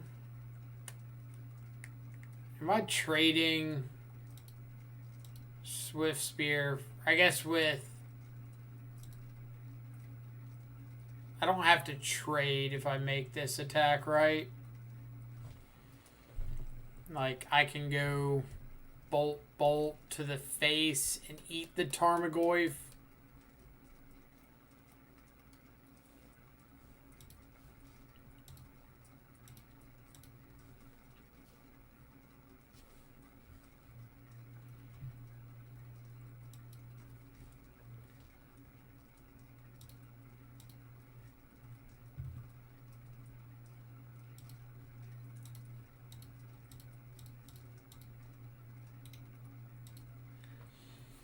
Like, to me, Swiftspear is kind of playing this really underpowered prowess role.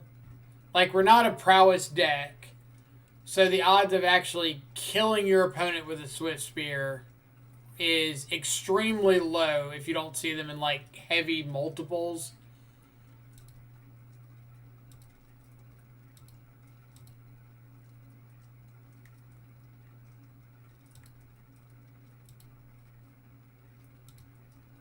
Like, you do need them for Scourge, but if you're playing a card for the sole purpose of enabling another card, like, that doesn't make the first card good.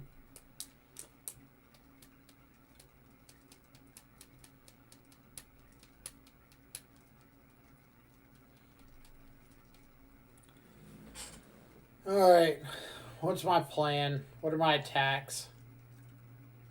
Do I have attacks? Am I double bolting something? Like, Bomat's the same issue. Like,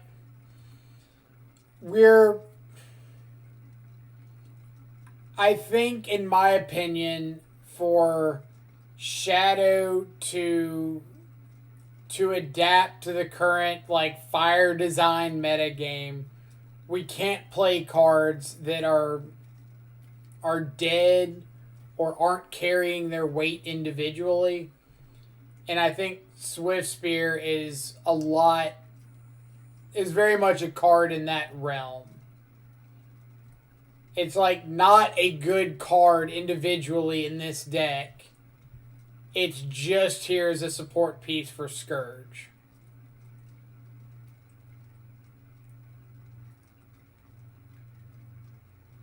Swiftspear is really good in the list with Mutagenic. Swiftspear needs, like, Mutagenic Become Immense Battle Rage or something to really be a standalone threat outside of Bolt and Prowess decks. But they are literally just playing a bunch of proactive spells.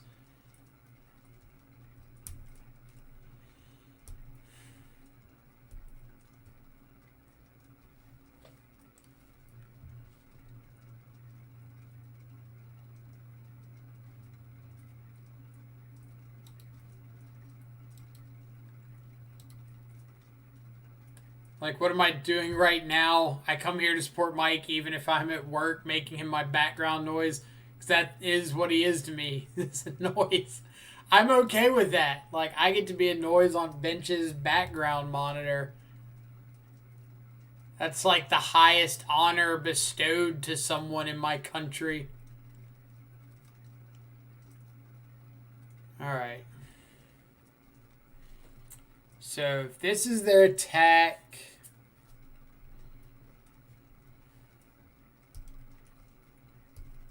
What's my plan here? What's my block? What's my no block?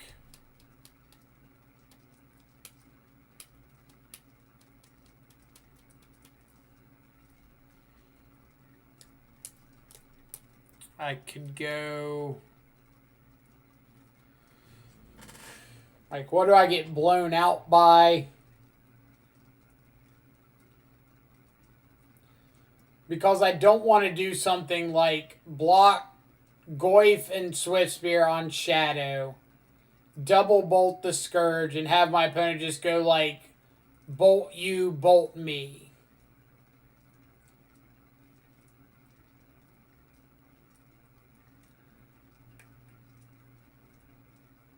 I could block Swiftspear on on Shadow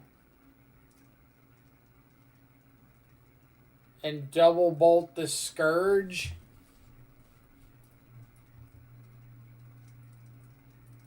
I could try to double bolt now to make them use something and then decide blocks. I guess I like that. Double bolt now, make them use whatever they've got if they've got something. And then I can decide my blocks.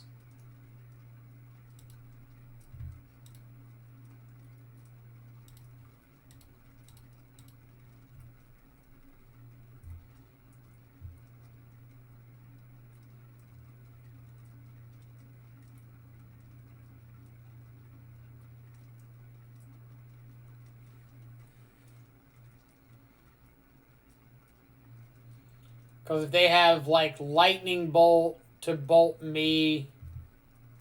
Alright, K command.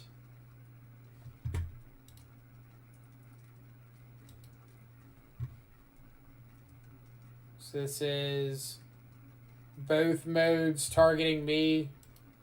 So if I get Flood... Or if I get Overgrown Tomb, Veil of Summer this...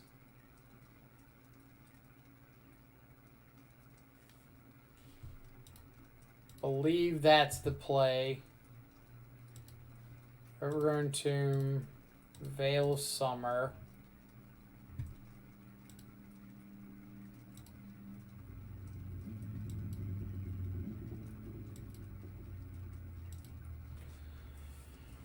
Alright, so I can double block the Shadow and kill it.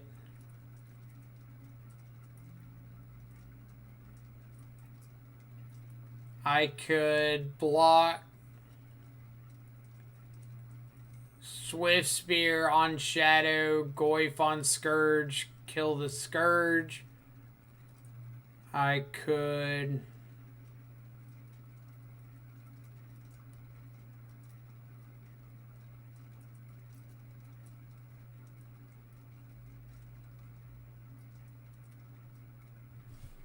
Alright, so if I do draw the push,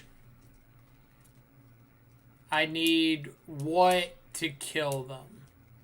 They'd put Creature in the Yard on the block, so Goyf's a 4/5, so I don't need to play anything else but Goyf and Bolt to kill them with that. So if that's the case...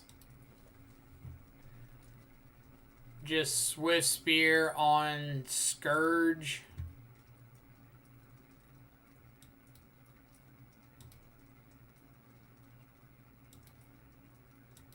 Draw a push. Oh, we're so whitelisted. Push your Goyf. Bolt you in the face. Attack with Tarmogoyf. I should have thought seized for the information, but easy Konami codes.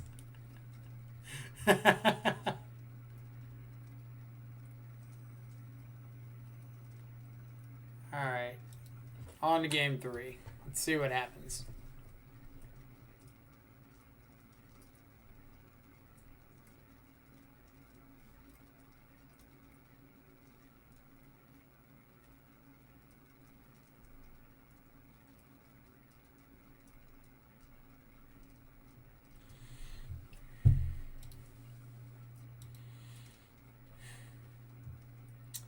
Can't keep this one.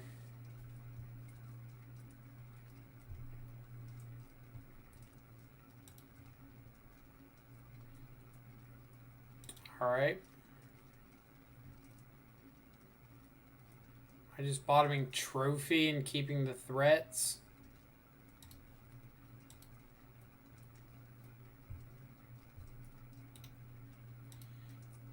Need to know your code to draw Fatal Push. We'll see. If I give out my code, then everybody's going to start using it. And they're just going to be able to catch on that it was me.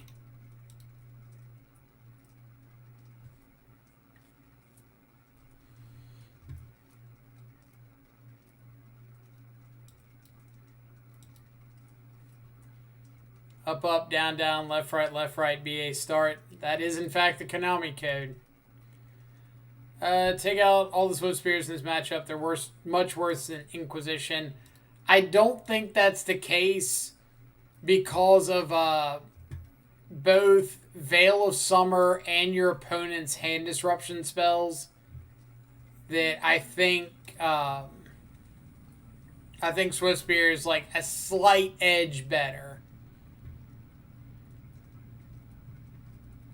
It's not a big gap, but I think it's enough of a difference to where I want to keep in Swift Spear. Keep in the 2 Swift Spear, I should say.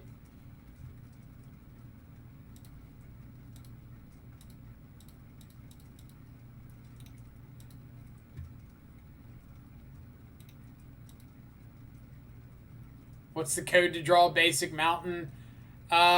Be me. Straight up. That's it. That's all you need to know. Mountain is the glitch in the Matrix.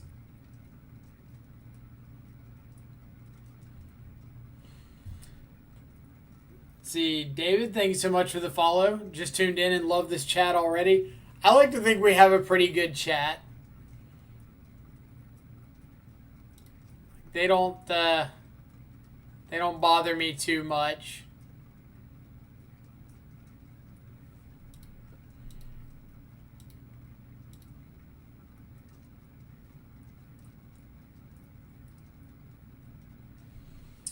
So, how hard is opponent representing their own Veil of Summer?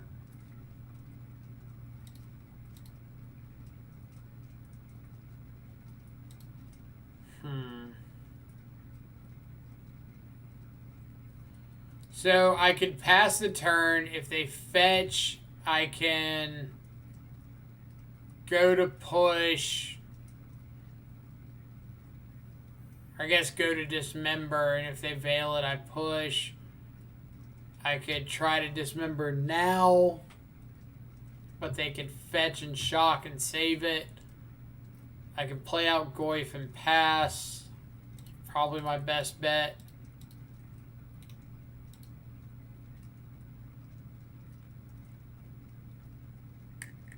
Kind of a try to make my opponent make the first move kind of thing.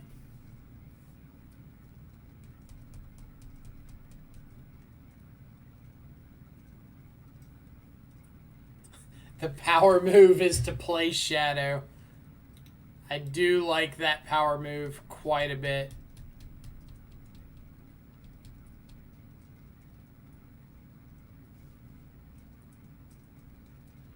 Lurrus to hand. Okay. Lurrus to hand plus push. Got it.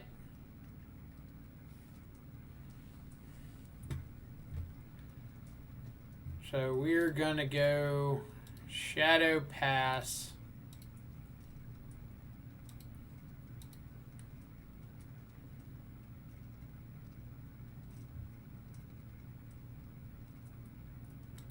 All we need to do is dodge like every removal spell from now until the end of time.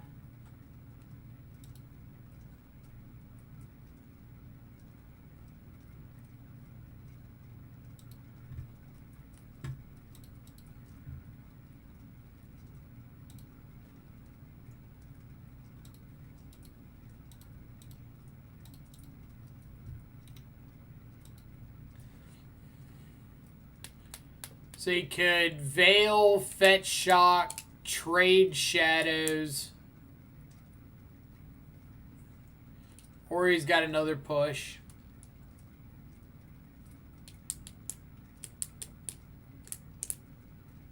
These cards are Veil Unknown. It's got Lurrus here. So I need to find like fetch land for basic swamp. So I can go push, push.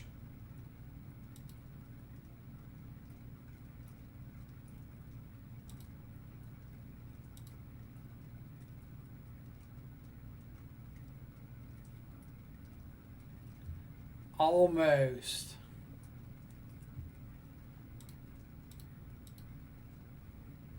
That means we get to go Shadow Pass.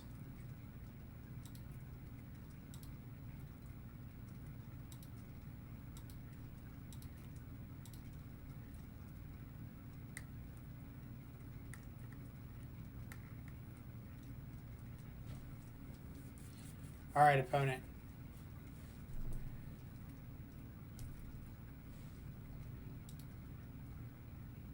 Just attack with both. Easy attack with both.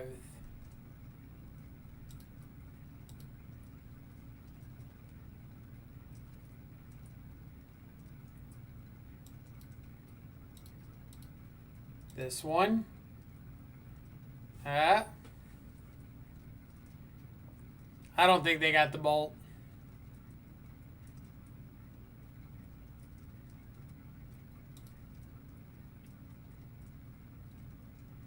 I don't think they have it. Opponents never had a lightning bolt in their life. God. Ah. They were showing me a Lurrus. I could have showed them multiple fatal pushes.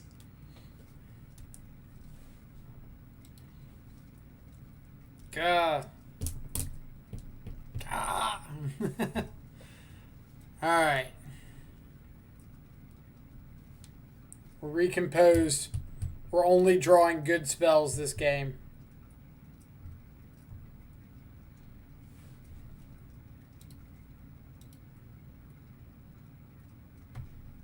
Dun dun dun dun. Dun dun dun dun. Dun dun dun dun dun dun dun. How's it been? Rough. I think we're 1-3. We beat Tron.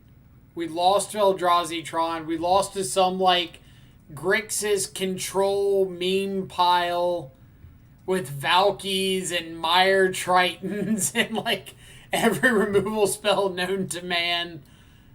And we just lost to Jun Scourge in the pseudo mirror. And we've drawn basic mountain in every single match.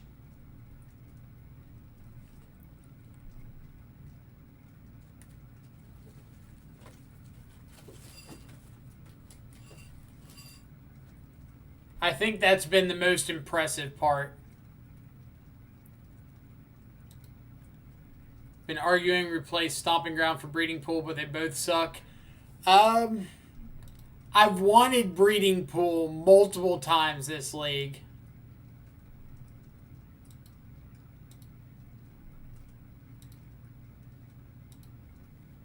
Alright. Gilded Goose. Mox Amber.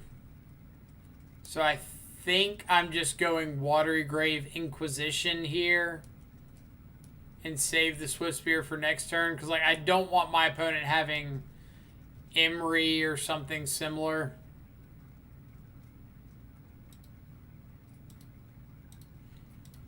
And I'll just save like Swift Spear and a whole bunch of baubles for next turn. Metallic Rebuke, Whir of Invention. So we're a little bit of a ways off triple blue, so let's just take the Rebuke, say go. Meme Trashverse needs to come back. That deck was pretty fun to play, I'm not gonna lie.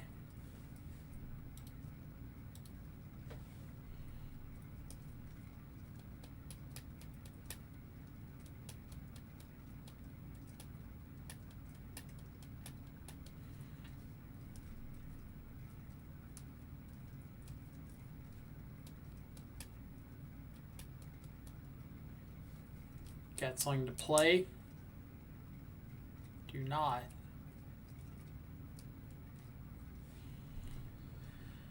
So what might you have that you wanted to play, chose not to?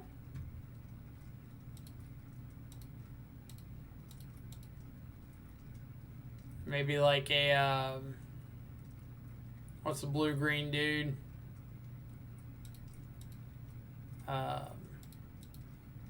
Keenan. Alright. The biggest Swift Spear we ever done seen.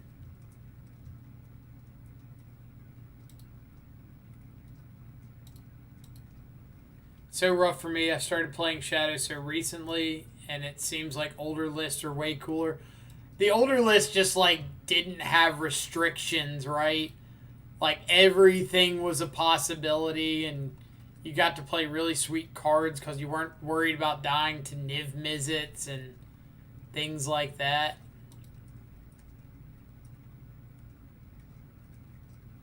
It seems like a really aggressive block.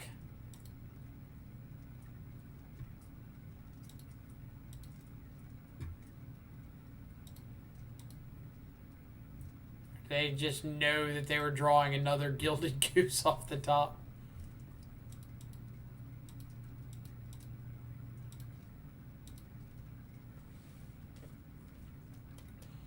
Saving this last bauble to be able to scry.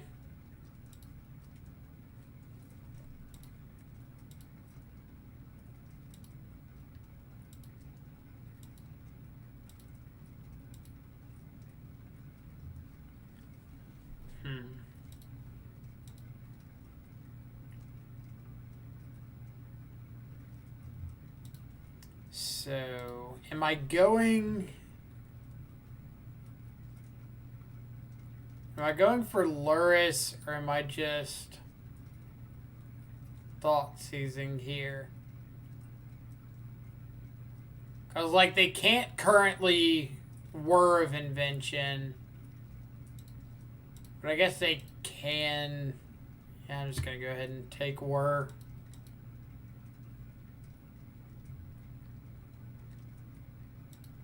So many Gilded Keys.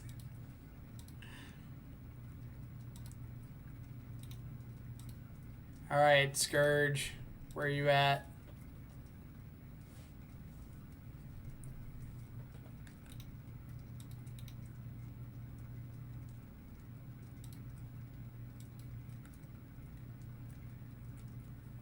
Let's see. Like, once Lurrus eventually gets banned from Modern down the line, it'll be cool to have a reason to try other Shadow decks. Yeah, like, I think that'll help for sure. I also think that, like, the Lurrus Companion builds are really good, don't get me wrong, but I don't think they're, like, tier 0 necessary.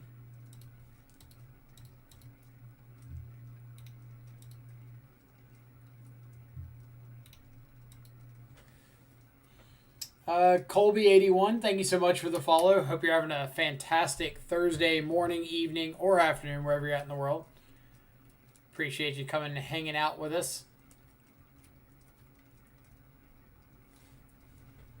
So I guess Lurrus is kind of in that that spot with, like, Birthing Pod, in that it could very well get banned just for being restrictive on what they can print going forward.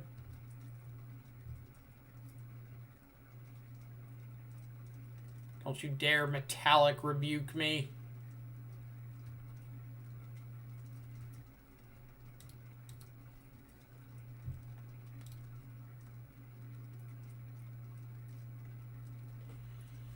Just ban the companion mechanic.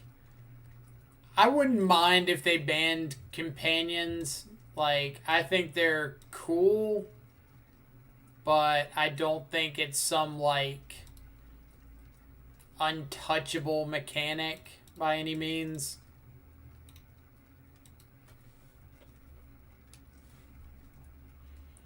What on earth is opponent drawing that they're just, like, not doing anything?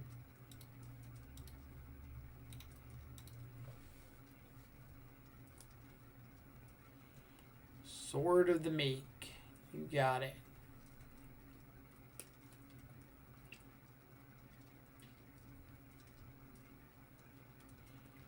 Like, I personally think mechanics are a really cool design space. I do believe that some of them, like Lurrus, to a lesser extent, Yorion, are just kind of head and heels above every other option.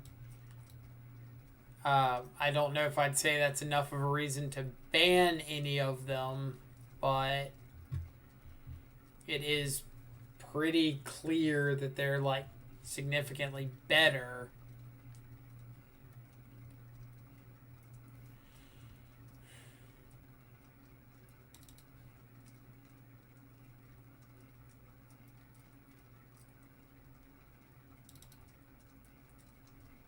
I guess Emery is a consideration.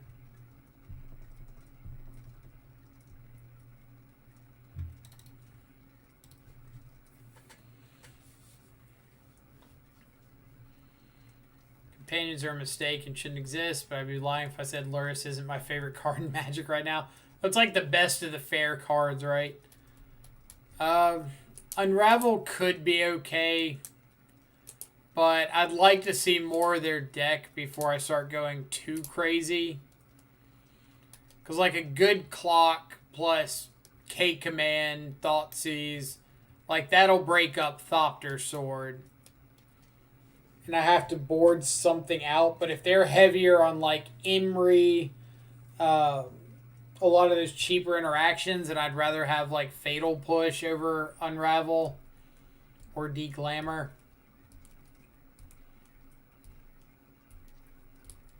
So I'm going to kind of stick with the proactive plan before I start getting too heavy into over sideboarding. Yeah, when you could cast Lurrus straight from the Companion Zone, that card was easily ban-worthy then. Just want to unravel a Foundry. I hate that card so much. It's not one of my favorite cards either. So I do not blame you for wanting to unravel there.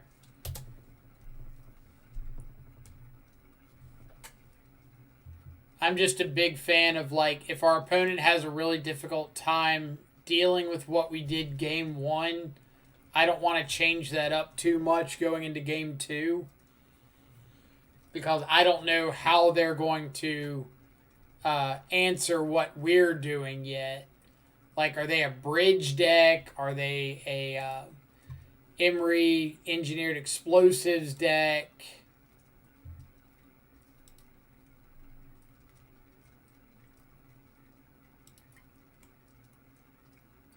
Bam, where you at?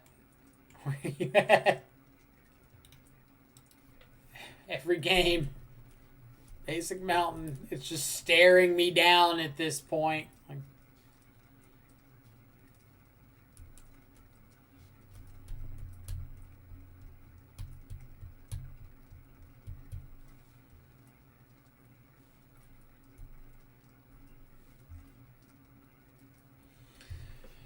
All right. Decision time already. I can Thoughtseize. It's been every match I've seen it at least once. And some matches multiple times. So I can Thoughtseize into what could be represented Veil of Summer. We saw Breeding Pool game 1, so we know they're on green. We saw the Gilded Gooses. I can Polluted Delta pass, but that means that I can't Lightning Bolt my opponent at the end of their turn. It's the only other... Or I could get Blood Crypt, but, like, that seems less than ideal to get double red here. I could pass with Polluted Delta with the plan of, like, Stubborn Denialing a Thopter Foundry. I could...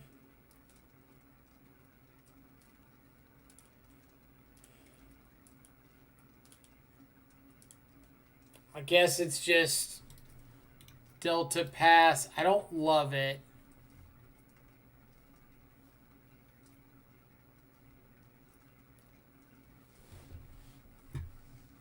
We adding a command.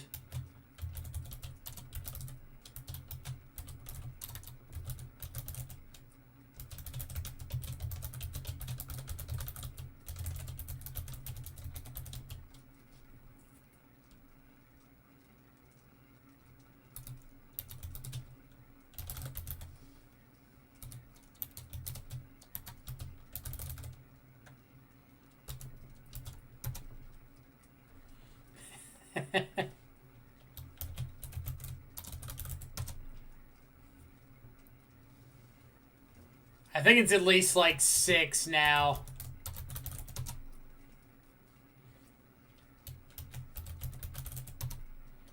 We gotta catch up at the very least.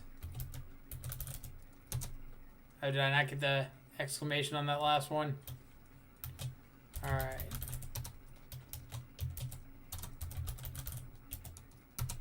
There we go. We're up to date. So opponent is on their upkeep, wondering why we're stopped. I don't have the guts to tell them it's because we've drawn Basic Mountain 100 trillion times. Damping Sphere. Sure. I am... They just think we're prowess? Is that what's going on here?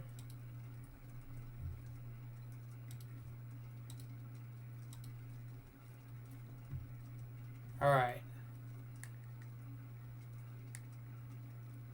I kind of want to just play out a 1/1 Scourge.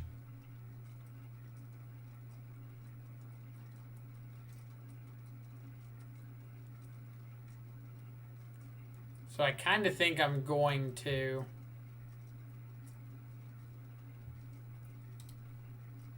Like, I can't Shadow plus, like, Thoughtseize this turn. If they have Gilded Goose into Make Food, Crack Food, then they get to kill my Scourge, but I get to, like, untap, dismember the Gilded Goose, play a big Shadow. So...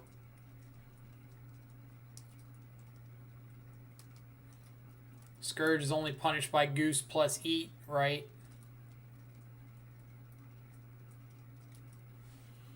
Alright. What's my plan here? I can attack with Scourge. If they block, I Lightning Bolt their face. And then play Thoughtseize second main. So I think it's a free attack.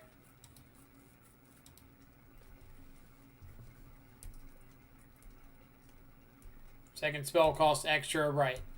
Like, I can dismember, pay 4 life, then play Shadow, something like that. Opponent decides to call my bluff.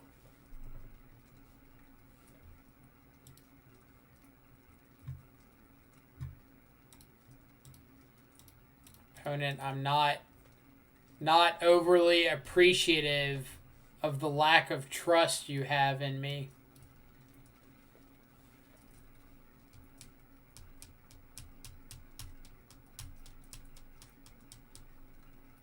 So if I take Urza, they can double spell with Emery, Thopter, Foundry next turn. So I think I'm just going to take Thopter, Foundry. And if they want to Emery to try to play it back the turn after, I can dismember the Emery. Gregorita, sorry, new viewer. Nothing to be sorry about. Nah, get involved. This is a community channel. We amigos here.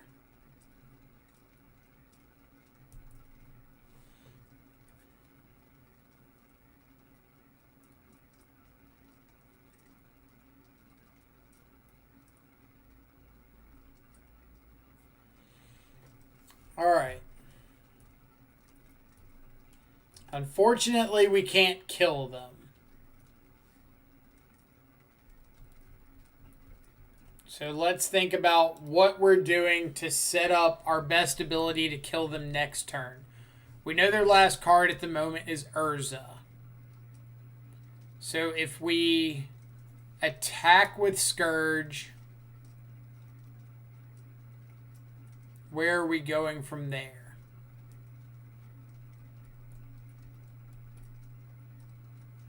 So they can 4-mana play Urza, tap EE and Sphere to blow up the EE, kill Scourge, kill their Sphere. They've got a Construct, they've got an Urza. So I think we're just dismembering Shadow here. But I'll give them the opportunity to block because I would rather dismember the Urza. But I don't think opponent's going to give me the opportunity to.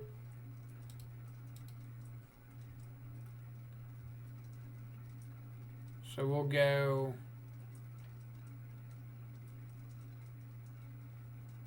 Does the fetch matter? I guess we'll go Stomping Ground, dismember the Emery, play Shadow, hold up Stubborn Denial, say go.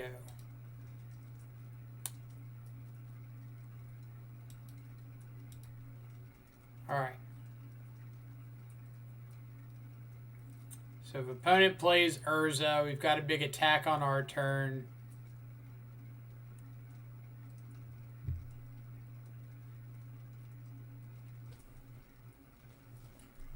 I don't think that there's anything besides Urza we really care about.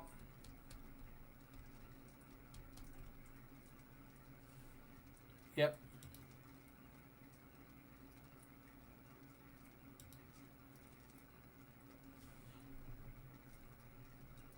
Something like Urza plus Archmage's Charm here would be really sweet. We'd stub the hell out of it, but it would be sweet.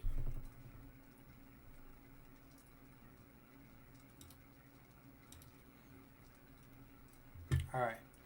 So Scourge is what we would call good is dead. So let's crack in. They pretty well have to fire off this EE. Which means, like, even if they do have some way of stopping the Shadow from killing them, I do just get to, like, play another Shadow plus hold up stub this turn.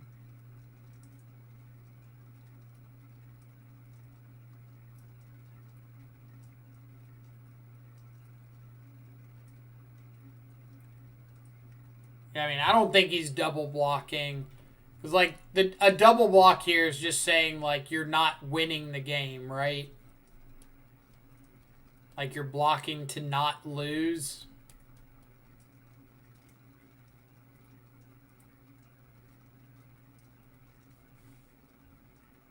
No blocks. Okay? You make the first move.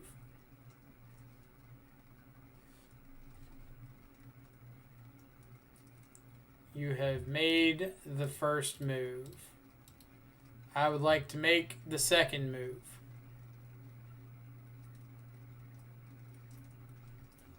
Alright. So, what did I think about the list that league? Come back here.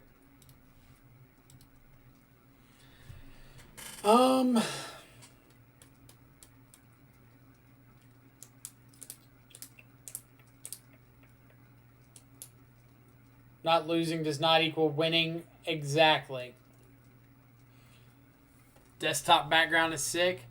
So I've got 3 monitors, like a chat monitor and then 2. And it's like Overgrown Tomb, Watery Grave, and Steam Vents. And it's pretty awesome. Alright. Thoughts on the list. I ran into Basic Mountain a lot, which we saw. Which doesn't mean that it's wrong. It just means that, like, I saw that side of variance where I shouldn't see the Basic Mountain that much. But we did. Can't do much about it. there was a lot of times that I really wanted access to the breeding pool, but like we said, we didn't have it in the list. Not much we can do about that. I felt like the games that I was winning were when we just found like a good threat.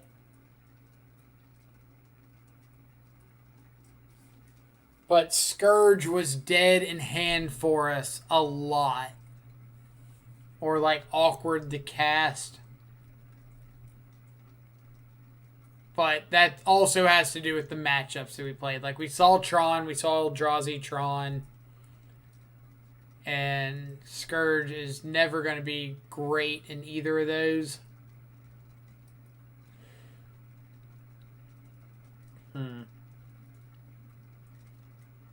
Lurrus as a companion didn't come up too much. But again, like a good bit of those matchups were kind of decided before Lurrus would have been relevant. So I don't really know what it would have been doing for us. The mana base definitely was a little bit of a bump. God, it's tough because like Swiftspear Thoughtseize really wants you to be on Blood Crypt turn 1, right? So you want to be able to like go Thoughtseize or Swiftspear into Tarmogoyf on turn 2, which means you want Overgrown Tomb.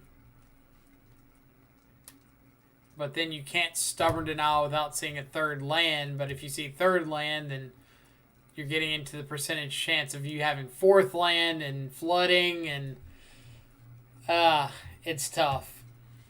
I think what I'm going to do after I send everybody off on a raid is take a look at the mana base and take a look at some of those matches and try to figure out, like, if Breeding Pool were there, what it would have looked like from there, what some of the fetches would have been, how they would have changed up, and try to see if there's any notes I could come up with.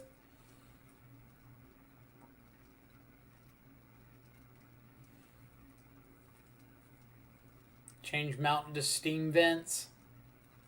That might be a bit memey. It would give you Steam Vents into Overgrown Tomb to just cover all of your colors. But like so many of the shock choices depend on what fetches you have available. Because you're always going to run into the issue of like Polluted Delta doesn't get Stomping Ground. Wooded Foothills doesn't get Watery Grave. Bloodstained Mire doesn't get Breeding Pool. So how are you going to mitigate that? But I'll take a look and like compare it to some of the 4-colored lists I've played previously and see if we can come up with anything. I can't guarantee any improvements, but I like the idea behind the list. So I'll see if I can come up with any brief ideas that might help tie things together a little bit. In the meantime, I'm going to send everybody over to Eggy Benny, who was on Tron when we played them earlier, but is currently playing some Goryo's Vengeance. So if you want to stick around, feel free to share some love from the channel. Yeah, Eggy streams. We raided Eggy way back after our Shadow Watch stream. But for everybody who's hanging out or checking out the channel for the first time, if you haven't yet, feel free to hit the follow button. Doesn't cost you anything, just lets you know whenever we go live. So you can come check out some sweet Death Shadow action, hang out with the chat, see what's going on. Yeah, I will definitely get back to you with any notes of anything that I've come across from the list. I think it's a really cool list, and I'm excited to have my minor opinion asked for or taken into consideration. But yeah, hope everybody has a fantastic rest of their Thursday. Stay safe, enjoy some good food, good company, and we will see you back tomorrow as we try to get the final touches on whatever we're going to play this weekend. So, adios until then.